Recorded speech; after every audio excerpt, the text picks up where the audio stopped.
It's going to be another absolute heart-stopping race. There is the lineup.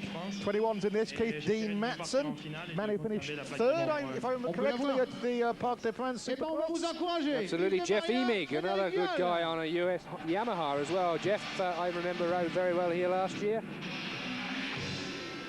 Philippe Debarle, à vous pour la deuxième demi-finale. So there is 21, that is Dean Matson now. Dean Matson, he's actually had a good ride several times this year already. Rob Herring's in this one, there, Jeremy Buell's in there.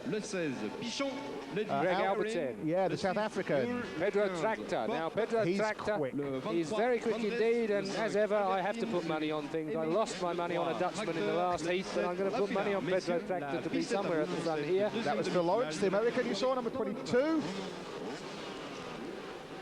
And who is the last guy on the grid? Christophe Opillard, the Frenchman. So you're the South African guy. Albertin is interesting. He has had a good season. He's one of the guys who was, I think, supported by Honda Japan, which tells you something about his talents. Well, while the girls get themselves ready in front of the grid, we have the usual lead up. That's a 30-second board. We've got to get out of the way in 30 seconds or be part of the aggregate. Hardcore. British fans would like to know that Warren Edwards, who impressed us so much at Parc des Princes, but just failed to make the final in the last reportage. Unluckily, we thought he's wearing number 33, Warren Edwards. Albertin, number 5. Emig, number 8. Rob Herring. He's been going for a while, hasn't he? Number 10. 5 seconds to go, Keith. Who's going to make the whole shots? We're watching for that. The gates drop and we're away. 15 is in there. Cyril Porte, a Frenchman. He blasts into the first turn. But who has actually made it after the first corner melee? We wait to see. Yeah, Porte out front, reckoned to be the most stylish rider in French 125 racing. Well, he certainly managed to get a good one with Robbie Herring there. He's blasted his way into the lead. Rob Herring on a Honda.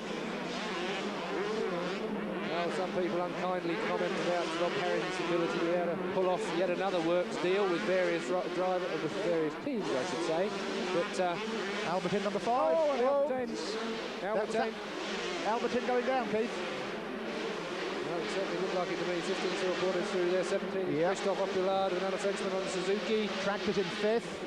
But it's that man, Rob Herring. Well, he's had something nice for breakfast. Obviously, he had 3 shredded wheat this morning. He's a big lad for a 125, Rob Herring as well. It's an unkindly said occasion. He's a big lad for any racing motorcycle. Well, Opillard holds 3rd. 4th still looks like that man, Greg Albertin.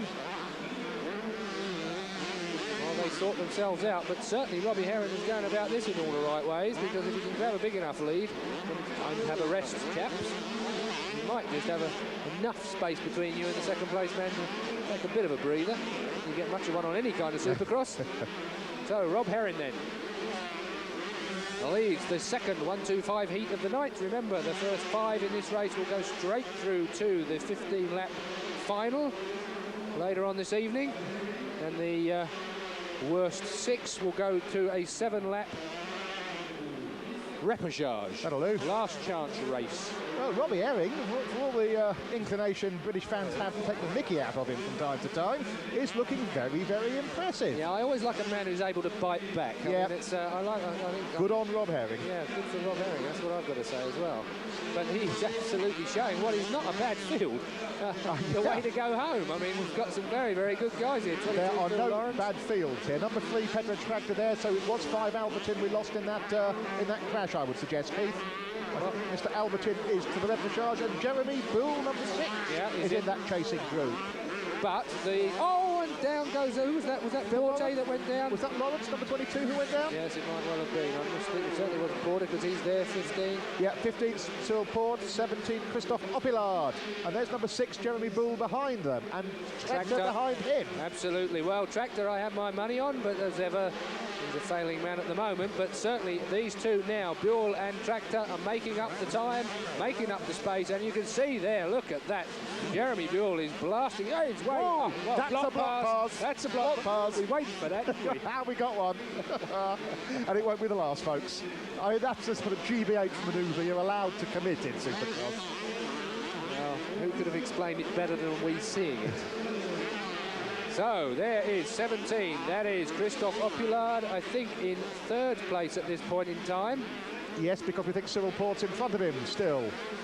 We think. And sixth there, making the charge, is Jeremy Buell. And out the front, we believe still, Rob Herring, number 10. Now, Rob Herring has been criticised in Grand Prix outdoor motocross for fading towards the end of race, not having the stamina. I would think, even though Supercross is a very intense physical experience, I think he's got the power to go the race. Oh, that's a nice pivot turn there from Opulard, tight line. Well, of course, normally an outdoor motocross is 45 minutes plus 2 laps. Yep, and to be honest, 3 of those in an afternoon is enough to do anybody in. Bull past Opulard, and Bull going through those whoops much more cleanly than the Frenchman. It's amazing, Keith, how some guys can skim the tops of those whoops, make them look like nothing, and other people really dive into the troughs, climb out of them, and make really, really hard work of them. And that's when you start hurting physically, if you make hard work of things like the whoops. Yeah, I mean, it's all about technique and rhythm on these particular... Oh, look at the suspension working now on Bill's bike. Well, that was a graphic example of what a motocross bike has to put up with, let alone the rider. Good advert for Honda suspension, really. So, 17 here, Christophe Opulard. Now, we're looking, I think, at the battle for third place, aren't we? Whoa, I love that aerial shot. It's not a battle anymore, no, is it? Buell has cleared off, basically. Yep. So Buell looks like he's on to try and chase second place, but there is race leader, we think, still. Yep. We can't see him from where we are. So Herring there, getting the pit board, in the lead, in the second 1-2-5 race of the 1991 Bercy races in Paris. And Robbie Herring still has a very solid lead. Now look for, we think, number 17, Christophe Opulard on the Suzuki. No, it's now Jeremy Buell, I think, is in that second place. No, I'm thinking of Cyril Port, aren't I? Have we lost Cyril Port? That is the question. 22, Phil Lawrence there retires at the top of the... That looks like second man coming into the whoop-de-doos now. That's the leader. Race leader, Robbie Herring. Well, what a class ride from Herring. I hope he can do this all night long. Yeah, it'd be nice for... He's only got another 2 nights to do it. Stay out of the bars, Rob. And he's got a good, comfortable cushion. He's not having to push it too hard, and he's making it look extremely easy and comfortable. He is. He looks like a man who's having a comfortable ride. Now, I'm not sure if Jeremy Buell isn't up to second now, Keith. I have not seen Cyril Port. I might have missed him, but I've not picked him up for a while. This is an absolutely incredible first opening ride in the 1-2-5 second heat for Rob Herring. Really, absolutely incredible. He is so far in front of the rest of the field. Picking his line, doing what he wants. Remember, there's only 11 starters in each one of these heats. There'll only be 12 in the final, so we've got a fairly small grid that starts every time. And I'm amazed. This is not a feature of Supercross. You don't normally find that there is somebody too far in front. That's Buell, I'm sure. I'm sure it is. Place. We have lost Port. Well, this might be the battle for third and fourth and fifth place. It's the three-man dice just about a couple of seconds behind Buell. Looks interesting still. And Opulard's in that battle. Number 17, Christophe Opulard, when you see him. So watch for 6, Jeremy Buell, who should be the second place man in our fight at the moment. He really is putting it together tonight.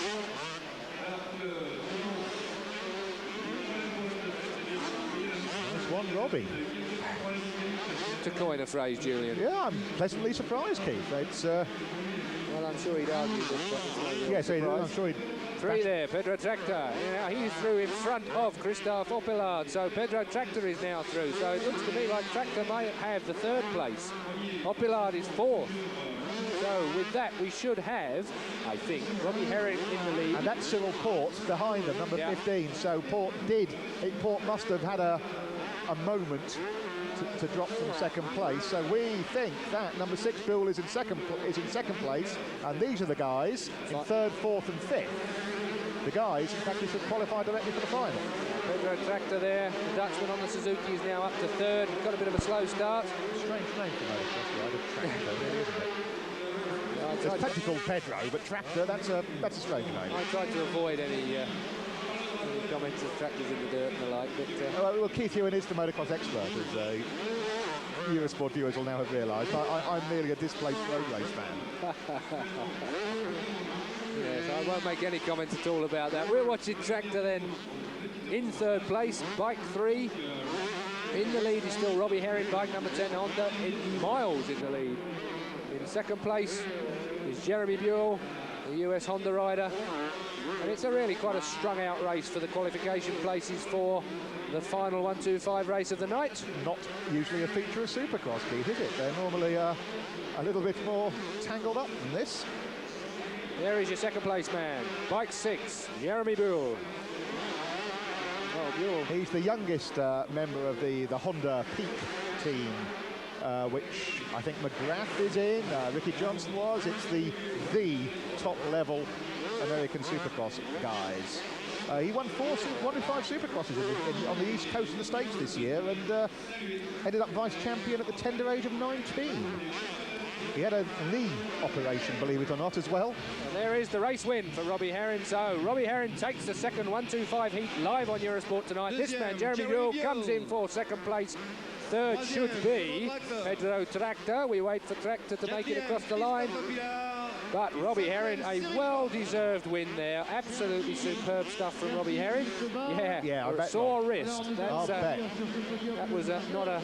Yeah, really, it's very, very tiring indeed with these tight, twisty, short, really technical type of Supercross tracks. And Rob Herring, being a big guy, certainly had that to contend with. I mean, quite a few guys get the sort of arm muscle pump up. Hello, now.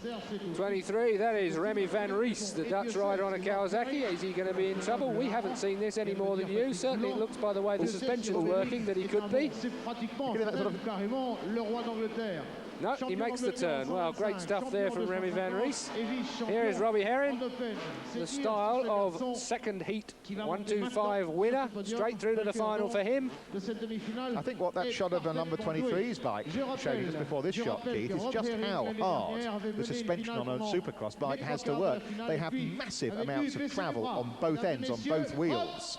Whoa, look at Robbie styling there. Now, what have we got here? These are the whoops. Well, that's 5, Greg Albertine. 23, that is Remy van Ries, as we've already seen. 30, there is Jean-Jacques Temorier, another Frenchman on a Suzuki. Just tell me how you 8, that's Jeff Emig. I didn't see much of him. No. Here's Rob. He's got a translation headphones on, so he knows what the guy's asking him. We need some of those. I would very much like to be. Last year I had a good ride. I had a couple of thirds. This year I want to win Bercy. I want to win at least one night and be up there in the other two. So, you know, I'll be giving it my all. I hope so.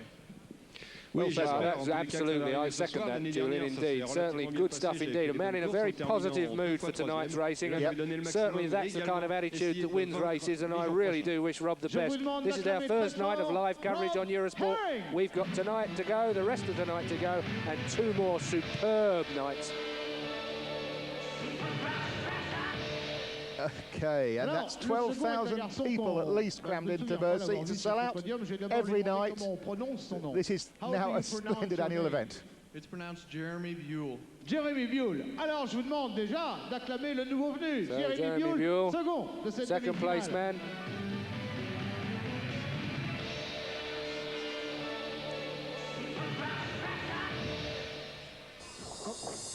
Well, we're going to look at some slow-mo shots now of some of the action of tonight's 125 racing already. Ouch.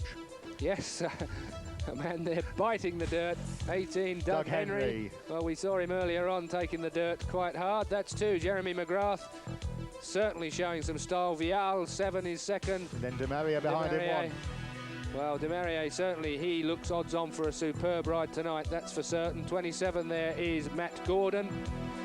Well, while we watch these guys bouncing their way around the track, we've got the 2-1-2-5 opening races of the evening. Oh, 27, that's Matt Gordon getting it completely wrong and getting one in the stomach. That's not the way to do it.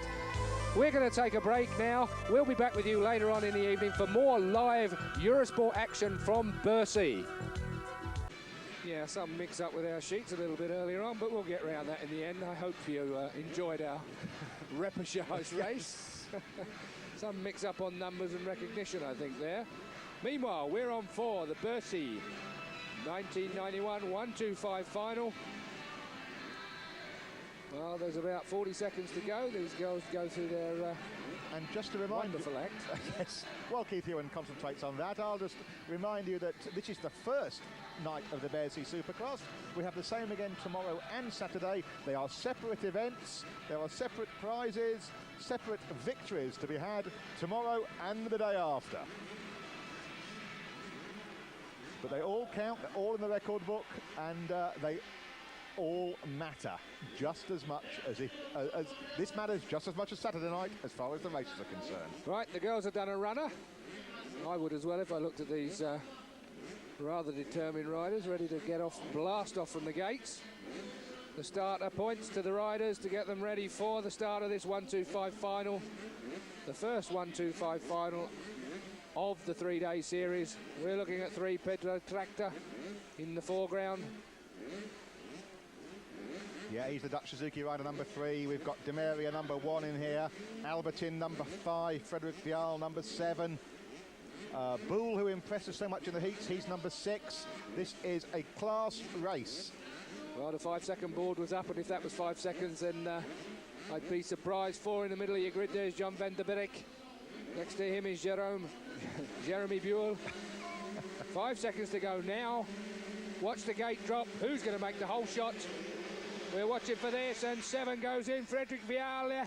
Oh, and Vial really flew into there. 3 was in second place, Pedro Tractor. Demaria's there, number 1. In third place, is he going to go to the second? He's held out on the outside. Demaria is really the fastest man in the heats. He looked really, really good indeed during the first heat. Rob Herring up to 4th, number 10. He was very impressive. He's pushing Demaria out the way there. Rob Herring, number 10, really looking good. Viala leads him from Tractor. Herring's up to 3rd now. Then it's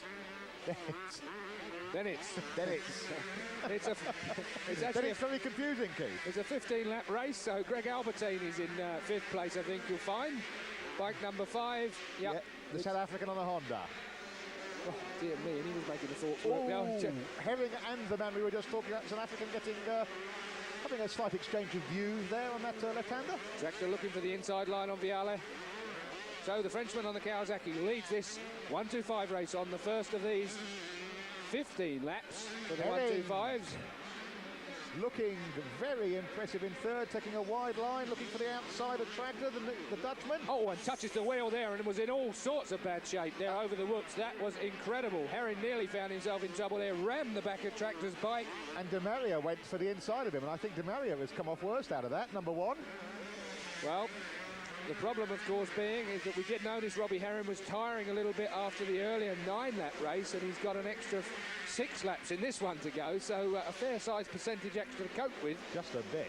So Rob Herring really, if he's going to do anything, Viala here leading the race from Pedro Tractor, who is really, really quick in Supercross anyway.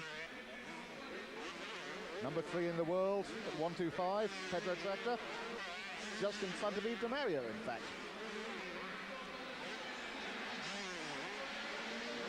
So you've got a lot of the...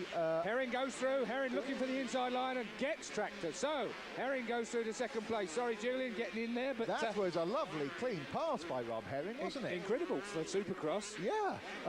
To steal a certain other commentator's words. Absolutely incredible. So Viala still leads and is increasing his lead over Rob Herring now in second place. Pedro Tractor in 3rd. Juan Demaria in 4th. And in 5th place, it still looks like Greg Albertine to me. Tough stuff on the 125 riders. Well, Herring is making great guns on this man. Viala, the race leader, the Frenchman on the Kawasaki, has not got any time for napping. Well, we were so impressed by Rob Herring's attitude and positive approach to it after his heat win, Keith. He's a man on a mission tonight, isn't he? Well, he did say in a very positive manner he'd like to win at least one of the Bertie races this week. And at the moment, he's well placed, I have to say. There's Tractor, who is a superb Supercross rider. Tractor number 3, Demaria number 1. Oh, Demaria taking out everything. And staying on his bike. Taking out everything in his search for a little bit extra grip. De Maria is certainly riding the berm, isn't he? He's riding the straw bagels on the wall and everything else. Yes, he has double with his berm. De Maria, number 1, looking like a man possessed. Wow.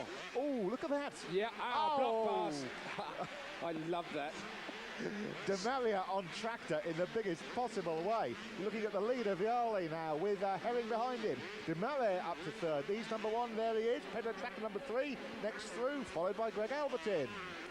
So, the question is, can Viala hang on to his lead? Can Robbie Heron hang on to his second place? And I have to say that with De Maria's progress and the fact that he was so quick in the heats earlier on tonight, I've got to say that the man looks in form and he's got a lot of laps left to get this one covered.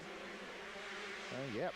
I mean, Yves de Maria looks like the quickest man on the track. We haven't got to stop watching anybody here, but de Maria is spectacular, to put it mildly.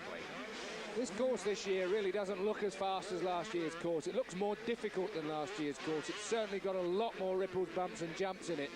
And for me, I think I preferred last year's course. Never satisfied this one. Absolutely not. But good racing, though, and that really is the end of the day. So, look at this. Albertin goes through on tractor, block passes tractor. It. I think they have to outlaw that particular passing manoeuvre. I think we'll perhaps have to encourage a few road racers to take on that one. Mind you, I can think of 1 or 2 road racers who do it anyway. Yes. Certainly it's a passing manoeuvre that anywhere else you would be penalised severely for such an ungentlemanly passing activity. To define block pass, it means taking a bit of dirt the other guy wants, stopping, letting him go nowhere, and then you blast off before he can get back on the throttle. So then Albertin on the charge, but Viala is being challenged now. Viala 7, 10 is Herring, and Herring looked really, really good then. Herring in second place, the British rider going for it now. Well, while all this action goes on in the 1-2-5 final, we're going to go for a short break. We're very sorry about that, but we'll bring you the rest of this 1-2-5 race in just a few moments. Tally on this score, you're looking at the leaders in the 1-2-5 final. Number 7, Frédéric Viale leads Rob Herring, number 10. Kawasaki leads Honda. Number 1 in third place, Yves de Maria on the Suzuki is, we think, the fastest man on the track, and he is spectacular. Look for the yellow bike in third place, number 1. There he is, about to attack the Englishman in second. Keith de Maria looks like a demon. Absolutely, de Maria on the Suzuki has been going good all night. Well, he's race winner, isn't he, basically, the way he's going at the moment. The times he's been putting in all night. He looks really, really comfortable with it. Robbie Herring, we saw earlier in the heat that he had a little bit of trouble with his stamina, shall we say, in this particular case. He only had 9 laps to do before. It's a full 15 here, and de Maria, well, really does look very quick indeed. But Viala fought back last time in the heats when he was passed before, so watch for Viala, who is our race leader at the moment, bike 7. Herring is 10, 1 is de Maria. It's about these 3 in this 1-2-5 final. That man de Maria, if he bashes those bales anymore through the corners, he's going to widen the corner by about 50%, I think. I mean, a couple of millimetres further on, he'd be hooked off his bike, wouldn't he? The footrest would catch on something, he'd be off. There he is, Frédéric Viale. That's the leader now, so that's Viale, number 7, the leader. Yves de Maria is number 1. I'm getting confused again. Keith Ewan will tell you why shortly, I'm sure. Rob Herring, number 10, about to be demoted to third. Oh, and de Maria, unbelievable. He just blasted up the inside then, Julian, grabbed a whole load of throttle and just, Robbie Herring looked as if he got the throttle closed. And that's it, Viale up to second. Viale's leading de Maria second. Keith, I'm getting confused again. Well, it's that time of night. It's quite late, really, isn't it? Of course, it's much later French time than it is English time, so we'll blame it on that. Just to get it dead right, number 7, Frédéric Viale on the Kawasaki is leading. That man, number 1, Yves de Maria on the Suzuki. He is second. Rob Herring, number 10 on the Honda, looking a little bit out of shape there. Lost a footrest, didn't quite look in total control, shall we say. He is the third man. And this is a cracking 1-2-5 final.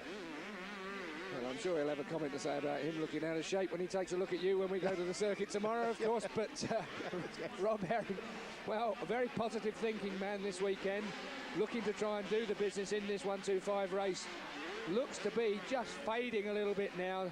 De Maria is chasing Viale, race leader. There's Herring in third place. Herring really's got to hang on in there, otherwise he's going to lose his third place. That's de Maria in second. Where is number 7? Where is Frédéric Viale? Demaria, if he's not on the brakes, he's on the throttle. There's no in-betweenies with Demaria. He really is on the gas. That's the way you're always told you've got to ride a 125. And the gap is shrinking, Keith. Shrinking by the bump. Certainly without it. There is Vial, leaps out of our picture. Demaria now, as he jumps out of the berm, gets straight back on the throttle. Well, it's really going to be about these two Frenchmen. Back marker coming up. Will that complicate the issue? Well, I hope so. Makes for more interesting racing. We'll look for that, but Demaria here in second place. Jumps over the bridge, there's Herring in third, and Albertan now is taking third place from Herring to Albertan. The South African takes third place. Robbie Herring, well, looked to me there like he's just tiring a little bit. He found the bike sitting on the back wheel, just not quite as composed as he has been earlier on in the evening. Sitting back on the bike, trying to take a rest wherever you can. Greg Albertin, number 5, has passed him and has broken away from him very quickly, put distance into him almost instantly. I think that's what we were afraid of, wasn't it, Keith, that Rob would fade? Well, it's what people say. I mean, from my point of view, I treat each meeting as it comes, really. Different people have different days that they're really, really quick on. Robbie Herring had a superb heat win, but of course this race is a little bit longer. It's the second race in the night. All these guys have got themselves warmed up. As the 3-day event goes on, they're all going to get quicker every day. Vial then. Viala still leads here, bike 7 on the Kawasaki, but Demaria, there he is, number 1, hounding him down. I can't see how Yves Demaria could get much quicker. He's using all the track and a fair chunk of the straw bales now. That's the leader. Lovely. Whoa. Oh, look at Demaria, is there. There's just that much more aggression in Demaria's riding, isn't there? You can see it from the stands. Every jump is a yard closer. And I would say that Viala is tiring very slightly, looks just a little bit sort of raggedy on the bike. As opposed to squirrely. Yeah, for want of a Kevin Schwantz road racing term. Every corner's a squirrely corner when motocrosses are about. Especially these two, the young stars of the French motocross scene, putting on a great show for their home crowd. And Albertin's back in third, a long way back. Jeremy Boule, people like that, are back behind the home runners. And it must have to be said, the Parisian crowd are rather impressed. They're loving this. Well, of course, it was only a matter of time before the Europeans realised that they could whoop the Americans at their own game. And, of course, Jean-Michel Bale assisted them with that belief. An example to them all. Yep, and now look at them. And now look at these two, Keith. We are going to have a severe confrontation shortly for the lead between the Kawasaki rider number 7, Vial, and that man number 1, Demaria, on the Suzuki. He's with him. Watch for the block pass. It's got to come. It's got to come. The question is where. It's the only way to get past anybody on a Supercross course, it seems, in modern times. Yeah, you just try and ride through their front wheel, basically, don't you? That's, and hope they stop. Just arc at the 125s. I should say hark, shouldn't I, really? Hark at the 125s, screaming. Absolutely, and Demaria finds the grip, finds the drive. They both double that one, turn together. Demaria, will he look for an inside line? Turns it in the air. Does look for the inside over the whoops here. Well, I don't think he's quite close enough to do that block there, but it's going to come soon. In the rut over that jump. Vial holds it still. We've got 2 more corners, and I think that's where the block's going to come. Look at the slingshot there. He goes straight under him. This is where I thought he might do it, try and jam it under him there. He went for it. You see him go wide on the entrance, pivot it and blast out for more speed down the little short. Viala is being severely hassled. Demaria hassled into a fall. Hassled into a fall. Demaria, he's got him. Well, that was a forced error. If you're going to make one, you might as well wait. I was about to say Demaria went for the outside line so he could cut tight. Found he didn't have to. Yeah. Found that the Kawasaki had laid down for him, and on the last lap, can you believe it? I thought it might have been only a matter of time, but I really didn't expect it to end up like that. So Demaria, the Frenchman, Yves Demaria on the Suzuki, is about to win. Oh, Viala's not given up yet. Look at Viala. Viala's coming up to him. Can he get him? Wow! Oh, wow. Half a bike length at the flag. What a 1-2-5 final. Well, the first night 1-2-5 final here in Bercy. We've got 2 more nights of this. My throat's nearly given up on me already. I think my heart's nearly given up on me after that one. Well, we'll get a couple of stones off you, Julian. That'll fix that particular one. Continental viewers, that's several kilograms. Well, a great 1-2-5 final. The crowd very appreciative of it. The first night's racing here in Bercy has been superb. Yves de Maria, French pride, there he is wheeling his way. And I think, Keith, I normally lose track of who's third in Supercross, as you well know. I lose track of all sorts of things. But I think Greg Albertin came up for third. Yeah, I think Albertin grabbed the third place. We saw him overtake Rob Herring for third, and I don't think anybody else came through to challenge him. So, the 1-2-5 race. What a great first night's racing. Yeah, for sure. Good stuff indeed. And what a great prospect for the next 2 nights racing. I tell you what, Jean-Michel Bale won't have taken very kindly to being beaten by Damon Bradshaw, will And he? we still have yet Jeff Stanton to come on to form. He was a bit of a slug starter. Didn't quite get himself in there on that first 250 final. That's true. That's Viala, who's finished second. That's de Maria, number 1. Well, we come up for presentations. The Philly Shave Tracer Bercy Races 1991, to give our sponsors just a little bit of a plug. Indeed, this is Tractor and de Maria. De Maria, yeah, using the straw bales as a berm, as Keith Ewan said. Absolutely demolishing the protection bales while we switch from de Maria to Viala. This looks like the finish. Yeah, for sure. Viala almost snitched it back, didn't he? I think de Maria relaxed a little bit. I think de Maria, he obviously saw him fall, didn't know he'd got back on again. He obviously held the clutch in when he fell, let straight back on it. And as you say, Keith, de Maria looked like he was having a bit of a cruise for a final bit of aviating technique over the final jump. Looked to his left in mid-air and got the shock of his life because he saw the Kawasaki there. Viala up to...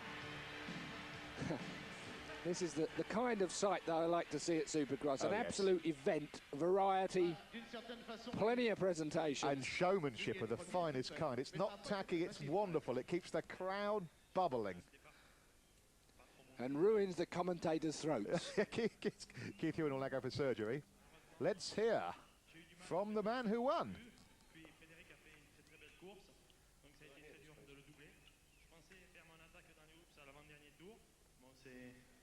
J'ai pas réussi à passer. Malheureusement, il a fait une faute dans le tunnel. Enfin, malheureusement pour lui. Oh, well, Julian Ryder listens to this. Quand même, hein. On est entre gentlemen, mais il y a une limite. Bon. Je pense que j'aurais pu quand même faire une dernière attaque juste à la sortie du tunnel. Mais sinon, ça aurait été quand même très dur. Vainqueur, Yves de Maria.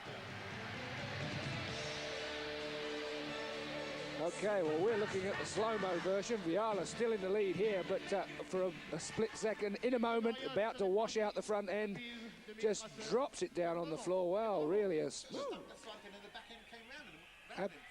absolutely, he was in all sorts of trouble there. Number 7, Viala.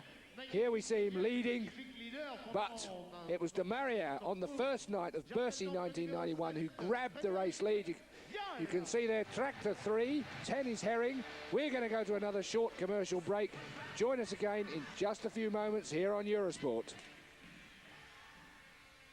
To form up on the grid for the 250 final. You're looking at number 9, Yann Guédard of France. We're going to see Jean-Michel Bale against Stanton, Everett, Bradshaw, and all the American hotshots. Quite honestly, what you have here is a field full of the best Supercross riders in the world. And that really means Jean-Michel Bale, number 1, versus America. Yeah, for sure. Jeff Stanton, though, as I've said earlier in our earlier 125 production, we're going with the 250s now, but the 125 guys earlier on were really putting it down here in Bercy this weekend. They've really been going for it in this first opening day of the 3-day Bercy series that we've got here. But if you watched Eurosport last night, you'd have been with me with the Monte Carlo Supercross, Masters of Motocross, and Jeff Stanton managed to stick it over Jean-Michel Bale in fine style. It was a real battle, the best Supercross race I've seen all this year, and I think really this 250 final, well, But that was Bale you were looking at, and having said it's America versus Bale, let's not forget number 3, Stefan Everts, the new 125cc champion, a man who impressed both me and Keith Hewen more than a little at the Parc des Princes Supercross earlier in the year. And if my something rickety memory serves me correctly, Stefan Everts is one of the few people to have beaten Bale in the Masters of Motocross series that we've been showing here on Eurosport. In one leg only, I have to say, and I think that Bale dumped it early on. There he is, number 3. Stefan Everts on the Suzuki. Stefan from Belgium. The latest in a dynasty of motocross riders. His dad, Harry, was 125 world champ just 10 years before Stefan.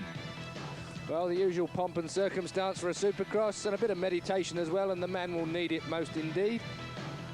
Yeah, we've seen Guy Cooper, number 5. He's in the final. Everts is number 3. Jeff Stanton, number 2. They're all the important guys are here as the capacity crowd at the Palais Omnisport gets ready for what is the main event. And the 125s have given us some excellent entertainment this evening. We'll be able to bring you some of that as well before we disappear this evening.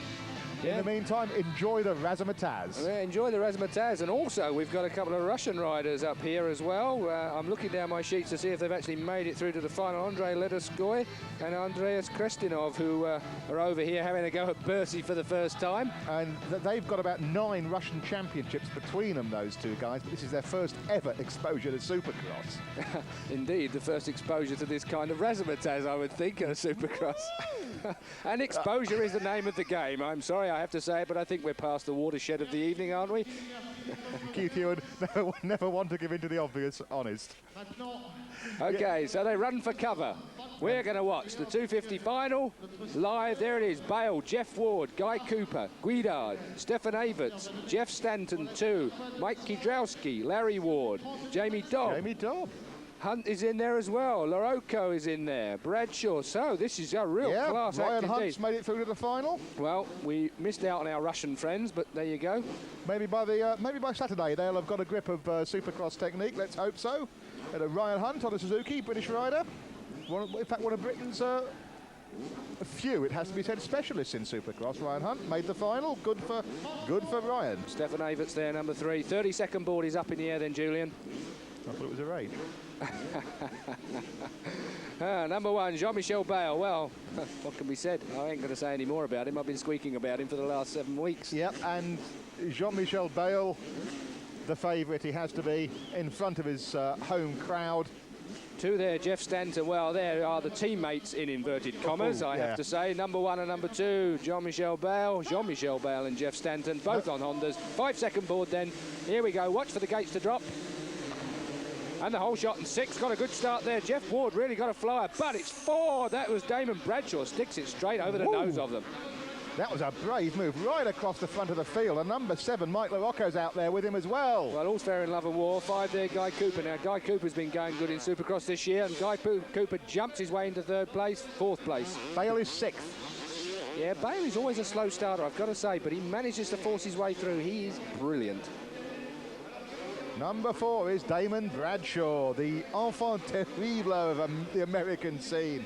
A man who doesn't care, as you saw from that first corner. Damon Bradshaw on a Yamaha finished 2nd in last year's AMA, I should say, this year's AMA Supercross class. So obviously no slouch. Bale up to 3rd.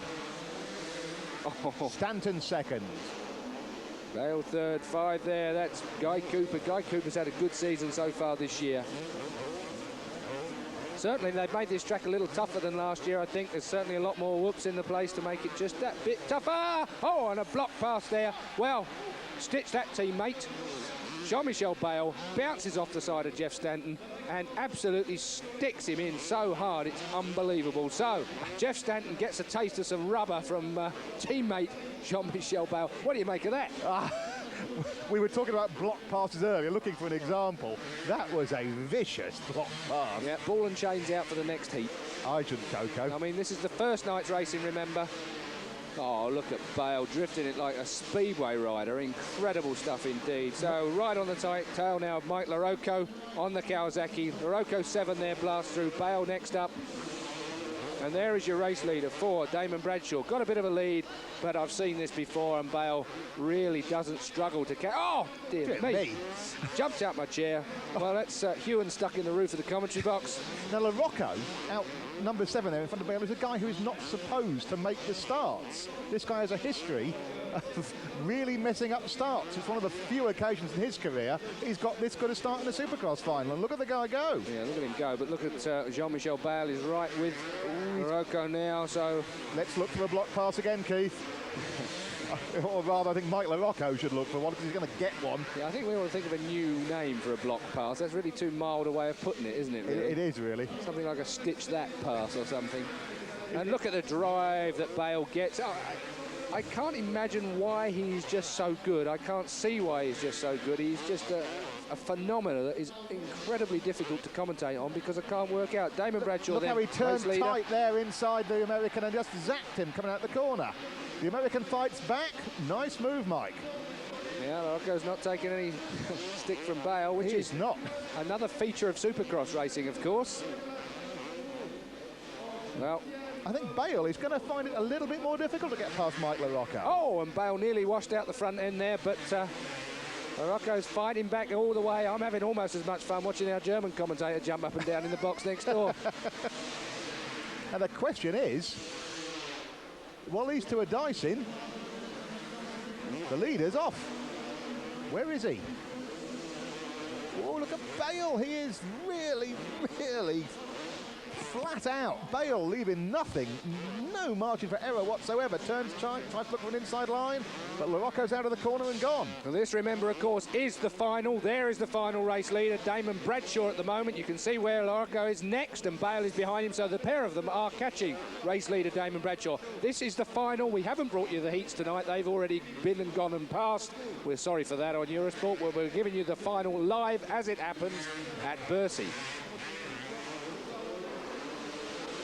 Bradshaw, LaRocco, wow. Bale. Now, Bale has not got past him. Bale has made no impression and has now had to drop back a bike length or two. Now, this is a final, Keith, 18 laps. It's a longer race than we've seen, double the length of the heats of the 125 we bought you, so Bale does have time on his side.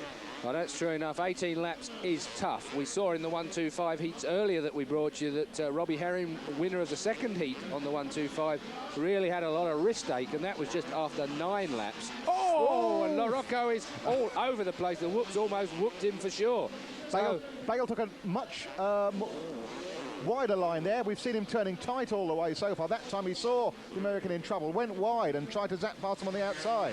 Yeah, I think Bale is good wherever he finds himself on the track. He looks for the berm and gets himself tucked right into it with the power on tight. You can see there it's kicking up the rocks off the course at the moment.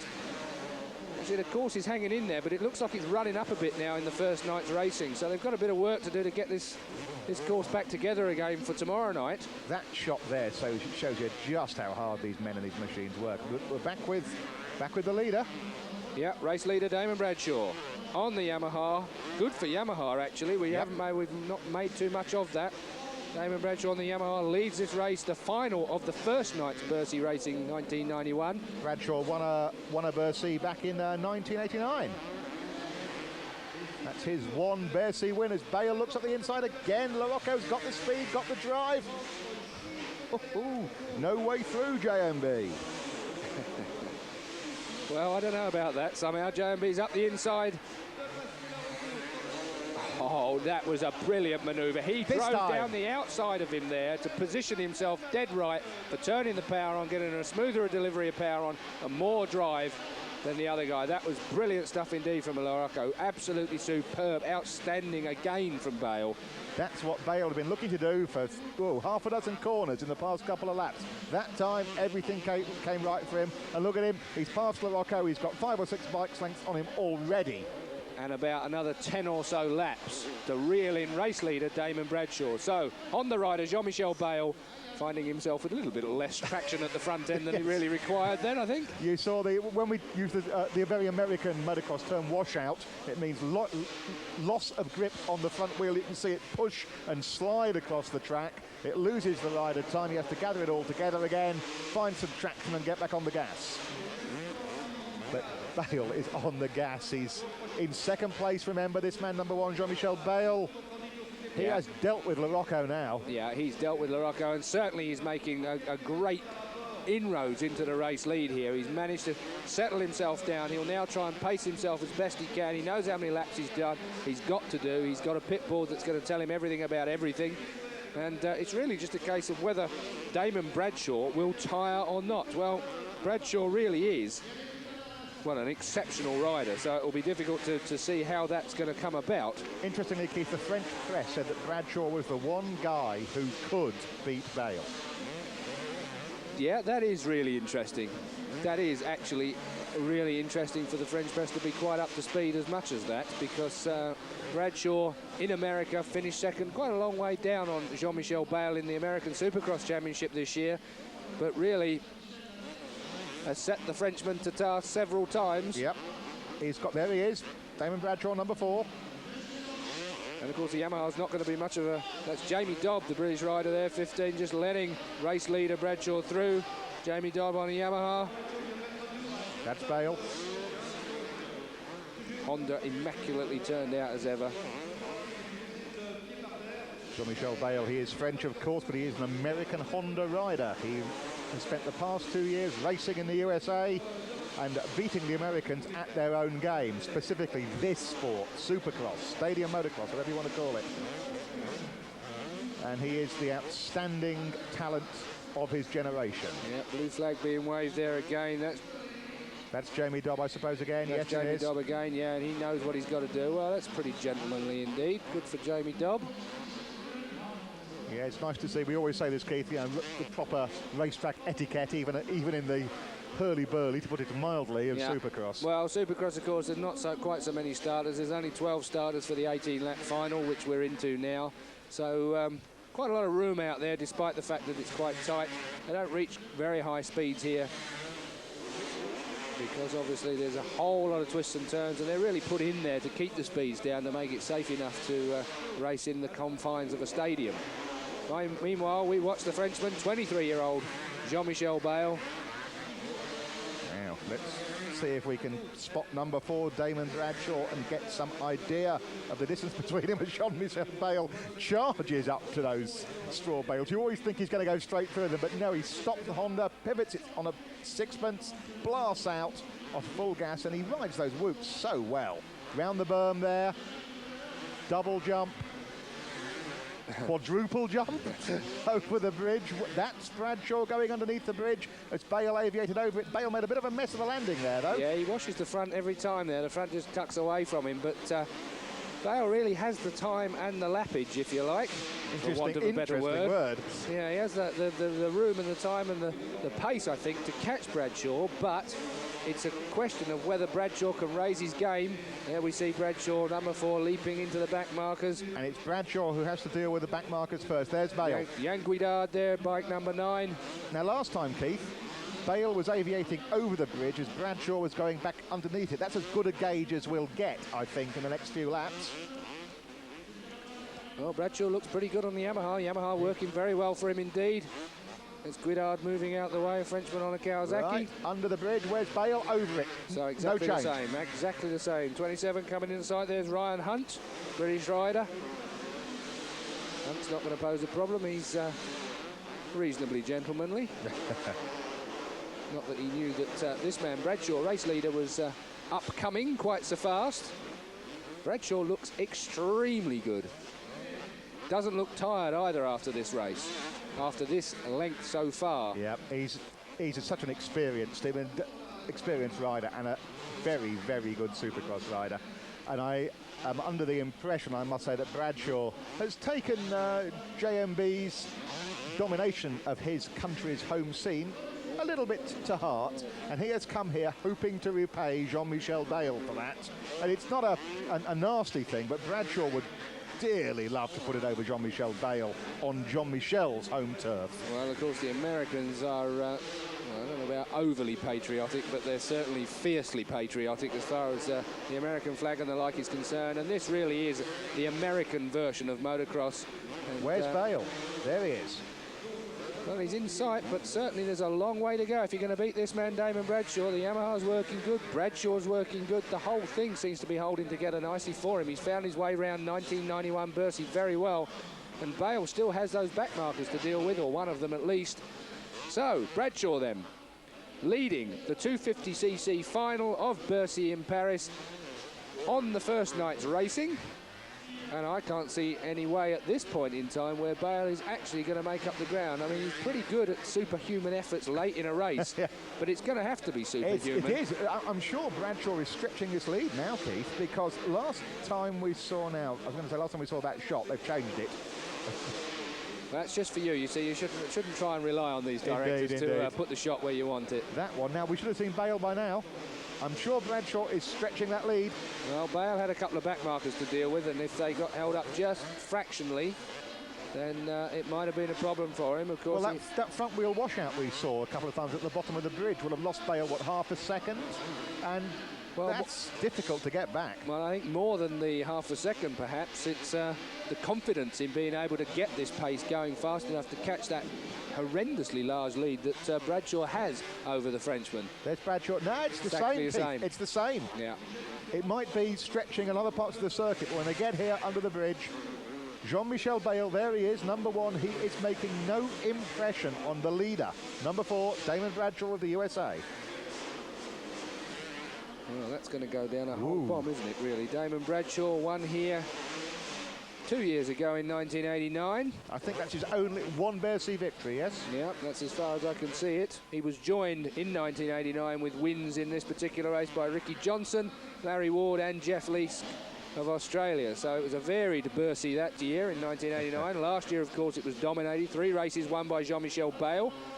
And Jeff Stanton managed to pick off the last race and grab himself some American pride back, I would say.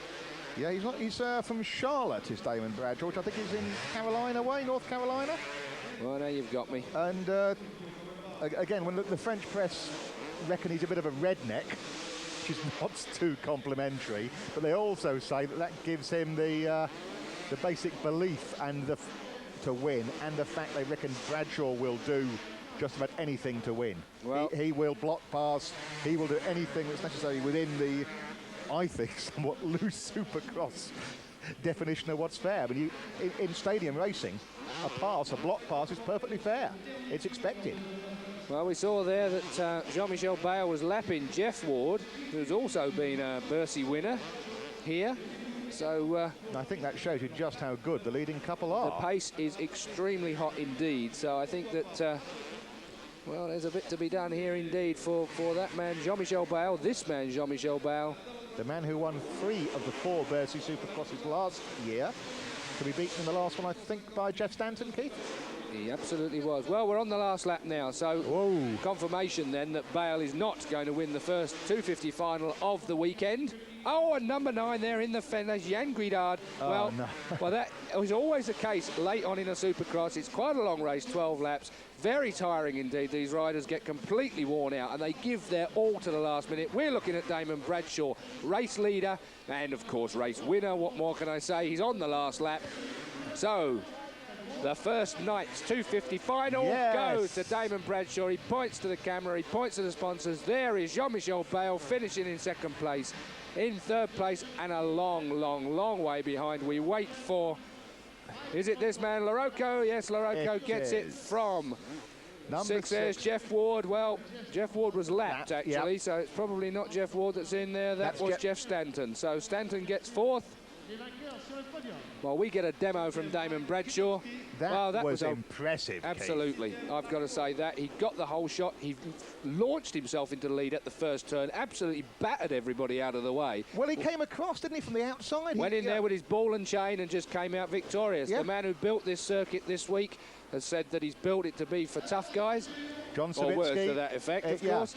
And Damon Bradshaw, certainly on the first turn, proved that he's tough. He was on the outside of the grid, he got to the first corner on the outside and he just shot right across the front of the whole field.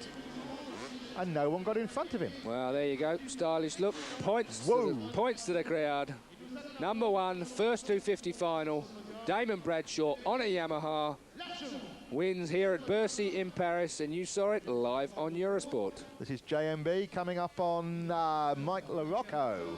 This must be the... Oh, LaRocco was in all sorts of shapes over the whoops there, wasn't he? This is early in the race. This is when these two are battling for second. Yeah, Bale turns it tight and just blasts underneath LaRocco, though. Take that. So the Honda working very, very good indeed. Well, we get for the presentation. Here he is, the man himself, Jean-Michel Bale. Second place this week. And there is Damon Bradshaw, a race winner. Broke into a bit of a sweat, as you would expect. A bit more pom-pom, just to make it a little interesting. There's our rather rotund compere up there. Jiggling about just generally. Getting a move on himself. He reminds me of an English commentator I can think of. Didn't know Chris Carter was there. Sorry, Chris. So, Damon Bradshaw then, winner of the first night's final. Puts on his translation headphones. So the question is, will we hear what's going on? USA champion 125, Supercross 89. He's real happy to win. I hope you can hear this at home. It's very, very difficult for us to hear it here in the commentary box. Oui, je suis d'autant plus content d'avoir gagné que j'ai eu pas mal de problèmes lors de la demi-finale. Heureusement, j'ai pris un très très bon départ malgré l'emplacement. So Damon waits for the question to be completed, including translation. Big round of applause, please, says the compere. Damon Bradshaw then, race winner, while we look at number 7, Mike LaRocco. Racing in Bercy, and you can tell from the old bikes the way that they look here. So we're going to look back over the winners of the last 8 years and trying to perfect the block pass there in the early days. Obviously not quite got Supercross block passes off to a tee at that time. 1985. That's Johnny O'Mara, the man they're showing, Johnny O. And look at the old, I'm quite amused to see the old bikes. 1986, that was Jeff Ward, David Bailey and Mickey Diamond won the races in 86. Notice we're talking about nobody but Americans so far from 1986. 1987, Ricky Johnson, Jeff Ward and Ricky Johnson again won the 3 races of that particular that weekend. Looks like a bit of showbiz there with Ricky Two-Hip Johnson. That's the man. Whoa, aerial styling, as the Americans would have it. And again in 88, it was the 3 races, Ricky Johnson, Guy Cooper from the USA and Rock Leshane. That was Leshane there, the Kawasaki man you were looking at. Mad Dog Leshane. And the bikes are beginning to get a little bit more recognisable now as we move on into the modern era of motocrossing.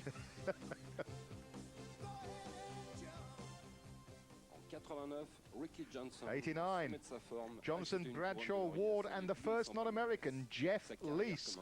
And this is, that was the satellite being lowered from the roof, bringing the guest Americans with them at the start. They know how to put on a show in this town. And this was the race. And we're looking back now over the last 8 years of Bercy. Unbelievable racing from last year, and it was, of course, Jean-Michel Bale took the first 3 races, and Jeff Stanton ended up with just one of them. We even had an onboard camera last year, I remember that. Oof. And I also remember Jeff Ward bailing out from something that can only be said to be parachute height. Yes. Without a parachute. He must have been 30 foot in the air when he got off that motorcycle. Absolutely, it was one of the most dramatic jumps I've ever seen in my life. No doubt one of the most dramatic ones that Jeff Ward has ever taken. That was JMB, Jean-Michel Bale. And you can see the crowd, how shall I put this, Keith, quite enjoyed it last Absolutely. year. Well, the victory tallies, of course, go Ricky Johnson, 5 victories, O'Mara, 3 victories. He's done Johnny O'Mara of the US again, managed 3 victories. Bale managed 3 victories in his career, and that's last year. And Ward and Bailey both have 3 victories as well. But while our commentary team here is looking again at the compere at the track, we're going to take a short break. Join us again on Eurosport in Bercy in Paris. And we've got the 125 riders being presented to you. That's Yannick Cavella He's a 250 rider, actually, Keith. I should get my retaliation in first. Yes, Keith why is not still, indeed? Keith is still detaching his head from the wall. We had a quick burst of Guns N' Roses while you were away. Well, the 250 rider's got pole position to talk to Miss Philly Shave. That's actually what it is, I think. And I think the other guy there is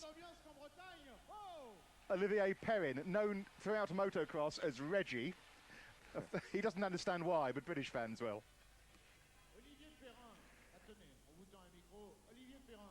Absolutely. Well, there you go. Julian Ryder doing his rider spotting technique, getting it dead right tonight, Julian. Makes a change, Keith.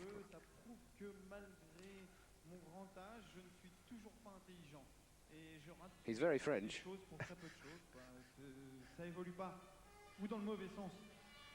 I think he's a bit hacked off with last night's result, basically, and hopes to do better tonight. Well, he's got 2 nights to manage that, really, hasn't he? He has. In fact, I'm just looking down the results, Keith, to see where Olivier Perrin finished. And he finished last in the repechage last night, so he's well, he has not a happy boy. Good reason to be hacked off finishing last in that particular race, but again, Miss Philly Shave helping him with his words. And he's thanking the crowd for being sympathetic to him and giving him a cheer. And they do like him here. Hello. Yannick et Olivier, je vais vous faire un cadeau. A present for these two guys. Now, what could that be? Yes. Miss Tracer is going to give them some encouragement. Well, if they don't go fast after that, we'll know they're not up to it, won't we? Well, certainly it looks like these guys could do with a Philly Shave chaser to work along with, but it's worked very well on her. So we are waiting for what we think will be the 1-2-5 heats upcoming for the first of the evening. But of course, as Julian mentioned last night, it's a bit like a pop concert here. You're never quite sure when these Supercrosses will get underway. The schedule we throw away as soon as we're given it, because it always runs a little bit late. But bear with us here on Eurosport. We have 2 programmes tonight, basically. Interestingly, Keith, Olivier Perrin has ridden every Bercy since the first one. It's one of the reasons he was on the podium there. And despite the fact that all the English guys call him Reggie, of course, his nickname is Olaf for some reason, as far as the French motocross fraternity are concerned. Avec le numéro 33, il nous vient de Grande-Bretagne, Warren Edwards. Warren Edwards. Licence portugaise, nationalité. Well, this is the 1-2-5 racers being presented. Was that Johnny Estevez, the South African I just saw, Keith, racing under a Portuguese licence? Matt Gordon, the Scottish guy, riding a Honda tonight. Il est belge et porte le numéro 24, Bernard Maguin. The Belgian. Is this the Mission Impossible music? Yeah. It's very apt, really, isn't it, for a 1-2-5 race? Very there, Remy Van Ries, the Dutch rider on a Kawasaki tonight. He had the misfortune to crash on camera several times last night. One of the Americans, Phil Lawrence. Riding a Suzuki again this evening. Ah, Mad Dog Matson. Well, Matson's been riding good in Supercross this year. US rider on a Suzuki. Well, Obelisco, we saw him unload quite unceremoniously last night. French Yamaha rider. Doug Henry. Another American. On a Yamaha. Un Français, numéro 17, Christophe Apillard. Apillard, Frenchman. On a Suzuki for the evening. Numéro 16, il n'a que 16 ans, Michael Pichon. Now, this guy, Michel Pichon, is 16 years old. They say he is the next Bale. He is frighteningly quick. He's in the right team on a Honda and a Frenchman indeed. Cyril Porte there, Frenchman on a Suzuki. Marcel Van Drunen. Van Drunen, the Dutchman on a Honda. That's not him. Well, he looks very well, doesn't he? Numéro 10, Rob Herring. Well, Rob Herring with a wrist injury, I'm told by Julian. He spoke this afternoon to some of the British guys, and Rob Herring we saw suffer a little bit from fade yesterday. Yeah, he said once you start getting tired and making mistakes, it jars the wrist, and that makes you make more mistakes. But he won his heat in fine style last night. Jeff Emig, US Yamaha rider. Teammate of Damon Bradshaw, the 250 winner from last night. Le numéro 7, Frédéric Vial, the French Kawasaki rider, great riding from him last night. He was second and he was so nearly first. Brilliant finish last night to the 125 final. Jeremy Buell, US Honda rider. Actually, I think we're going to see a bit more from Buell tonight. Yeah, he was 7th last night. We expect better. The South African Honda rider. 3rd last night, and the guy that hit Pichon, the young Frenchman, when he came off. Jan van der Berg, the Dutchman on the Suzuki. One of my favourites for honours here this weekend. Not quite come up to scratch yet. 6th last night. Another Dutchman on a Suzuki, and again, a man that's not quite come up to scratch this week. 4th last night. Well, there is the man himself. I would expect McGrath to do it. Look how young the kid is. US Honda rider. I really do expect to see him do something tonight. He had several crashes last night, finished last in the final. Not a true reflection of his ability. And one of the fill-in men. Yep.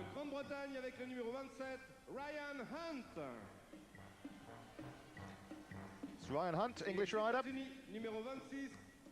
Riding a Suzuki. That's the 250 men we're in now. Yeah, they confused us there, didn't they? They They jumped straight got us in. for a moment there, Keith.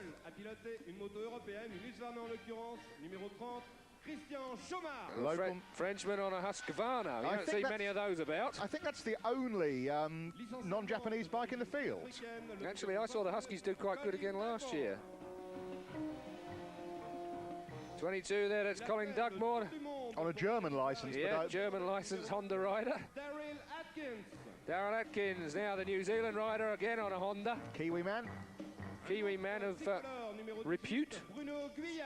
Bruno Guillard, the French Yamaha rider. Now, he's actually a bit of a dark horse here as well. Thierry Bettis, French Yamaha rider and popular with the crowd. Jamie Dobb, the GB Mitsui Yamaha rider. Made the final last night. Finished just behind Yves Guidard. Yeah, and another British rider on the Kawasaki team, Paul Malin. Only the 2nd Supercross he's ever done.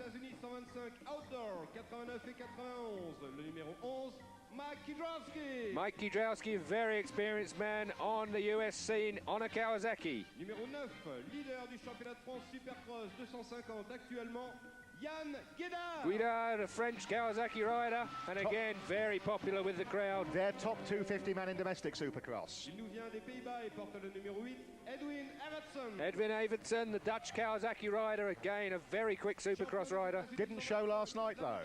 Le numéro 5, Guy Cooper. Guy Cooper, a great Supercross rider from the USA on a Suzuki. 7th last night. Et pour ses 36 pilotes, le salut de Bercy.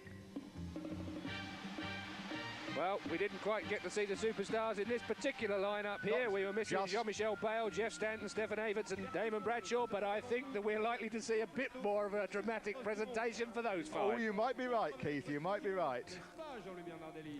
The one thing that we're never short of in these Supercross races is some show. Sur le pont, avec deux autres vedettes de la soirée. Et il y en aura encore plein d'autres des vedettes. Well, while we wait for the big boys to turn up to wave to the crowd, we'll take a short commercial break. Back again live here on Eurosport in just a moment. Back to Bercy, where we're talking to Stefan Everts, the Belgian Suzuki rider, the young man who is the reigning 125cc champion of the world. Would you believe 10 years after his dad Harry took exactly the same title? And I know, Keith, you reckon this young man is a talent we haven't seen the best of yet. I really do. I think Stefan Everts, he's superb to say the least. I mean, he's so young and he took the 125 championship. Incidentally, out of the World Motocross World Championship 125 1991, the riders that we have here tonight was Stefan Everts, who finished first in that series. Pedro Tractor finished third. Yves de Mario fourth. And then we moved down to Marcel van Drunen, who was sixth. Greg Albertine eighth. And that's not a bad lineup from the actual World Championship. Meanwhile, the lights go out, so I think we can... Who will we get next, I wonder? Well, they'll be landed from the sky, brought up from under the ground. Oh, we've... there we go. It could be Stars and Stripes time, couldn't it? Well, one thing's for sure, you're not going to see Jean-Michel Bale come out of there. Unless he's thrown out by an American, I yeah, suppose. very likely. Okay, so who are we likely to see come out of here? Well, we're missing just one or two of the 250 guys in the presentation earlier, so I think it's highly likely to be Bradshaw or Stanton.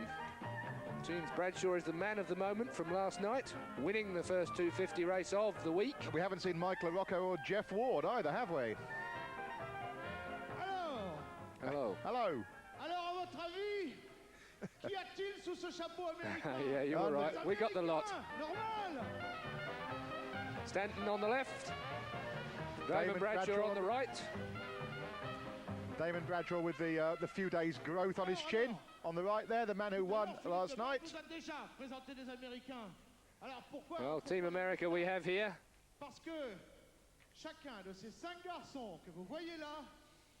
Well, one thing's for sure, we're not going to have to do too many translations in this particular incident. When our compere gets around to asking them the questions, they will be able to answer it in a language even I can understand.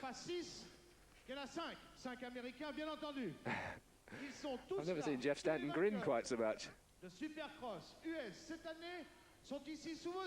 Stanton is a farmer's boy from Michigan. He's not normally that enamoured of the razzmatazz. This is still not quite up to the time they lowered Ricky Johnson from a balloon wearing outside surfer gear, though, is it? On le surnomme Dr. D parce que c'est un spécialiste du style. Dr. D, c'est Monsieur Doug Debac. Doug Debac, Dr. D, the stylist. Hello, Barry. He's got about as much French as I have. Je suis sûr qu'il adorera ça. No, he's got more French than I have. I correct that.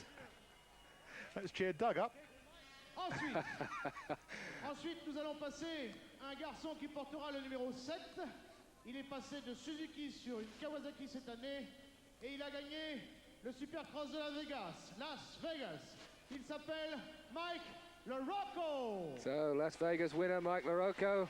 First year on a Kawasaki after a good career on Suzuki. Up. Now he's practiced that, definitely. He went for the 3-cheek kiss. Now that's a practice, that's a proper European job. Proper Parisian, it varies from region to region. Third place finish, which was all right, and hopefully tonight I can take home the win. Oui, au niveau forme, ça va très bien. Hier soir, j'ai fini 3e de la finale, et ce soir... And it was LaRocco who really kept Jean-Michel Bale at bay for several laps last night, allowing Damon Bradshaw to escape. C'est pas très simple, bravo Philippe Deval, à notre traducteur. Troisième garçon, oh, c'est un pilote qu'on connaît parce qu'il a gagné plein de choses. Il a été plein de fois I love the compares introductions. Ce soir, le numéro 6. Et il est nouveau marié, figurez-vous. Just married. Monsieur Jeff Ward. Jeff Ward just married. He looks surprised. No, they weren't supposed to know that, you boys. Has no one told him? Well, Jeff Ward looks gobsmacked. No, you're not allowed to go near her because you're just married. Jeff Ward then. Jeff Ward, on va faire mieux qu'hier soir. Will you do better than yesterday night? I must do better than yesterday. I don't think I could do any worse, but no, last night I got a Jeff Ward finished in. It didn't work for me very well, so tonight hopefully I will get a good start and ride as good as I did in my qualifier. 9th place in the final last night. Oui, j'espère faire mieux qu'hier soir. De toute façon, en tous les cas, je peux pas faire pire. Hier soir, j'ai eu un très mauvais départ et tout ça. So Jeff Ward expecting to do better. Well, if he's recently married, perhaps he's tired. It's his 20th year of motocross competition, would you believe? Yeah.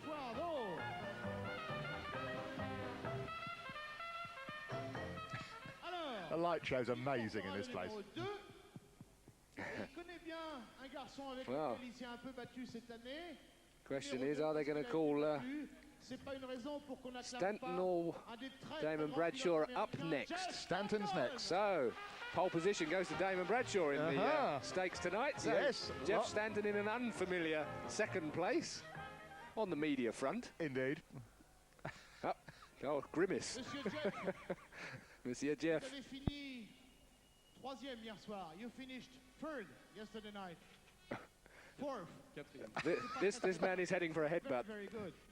No, it's not so good. I look forward to having a much better race here in front of the fans here in Bercy tonight. Non, hier soir, je suis pas très content de ce que j'ai fait. This guy suffers at this sort of occasion. He'd rather be at home on the farm. Well, whatever the case. You can't help but warm to Jeff Stanton. I certainly always think that he's a superb rider, and I like the way that he feels.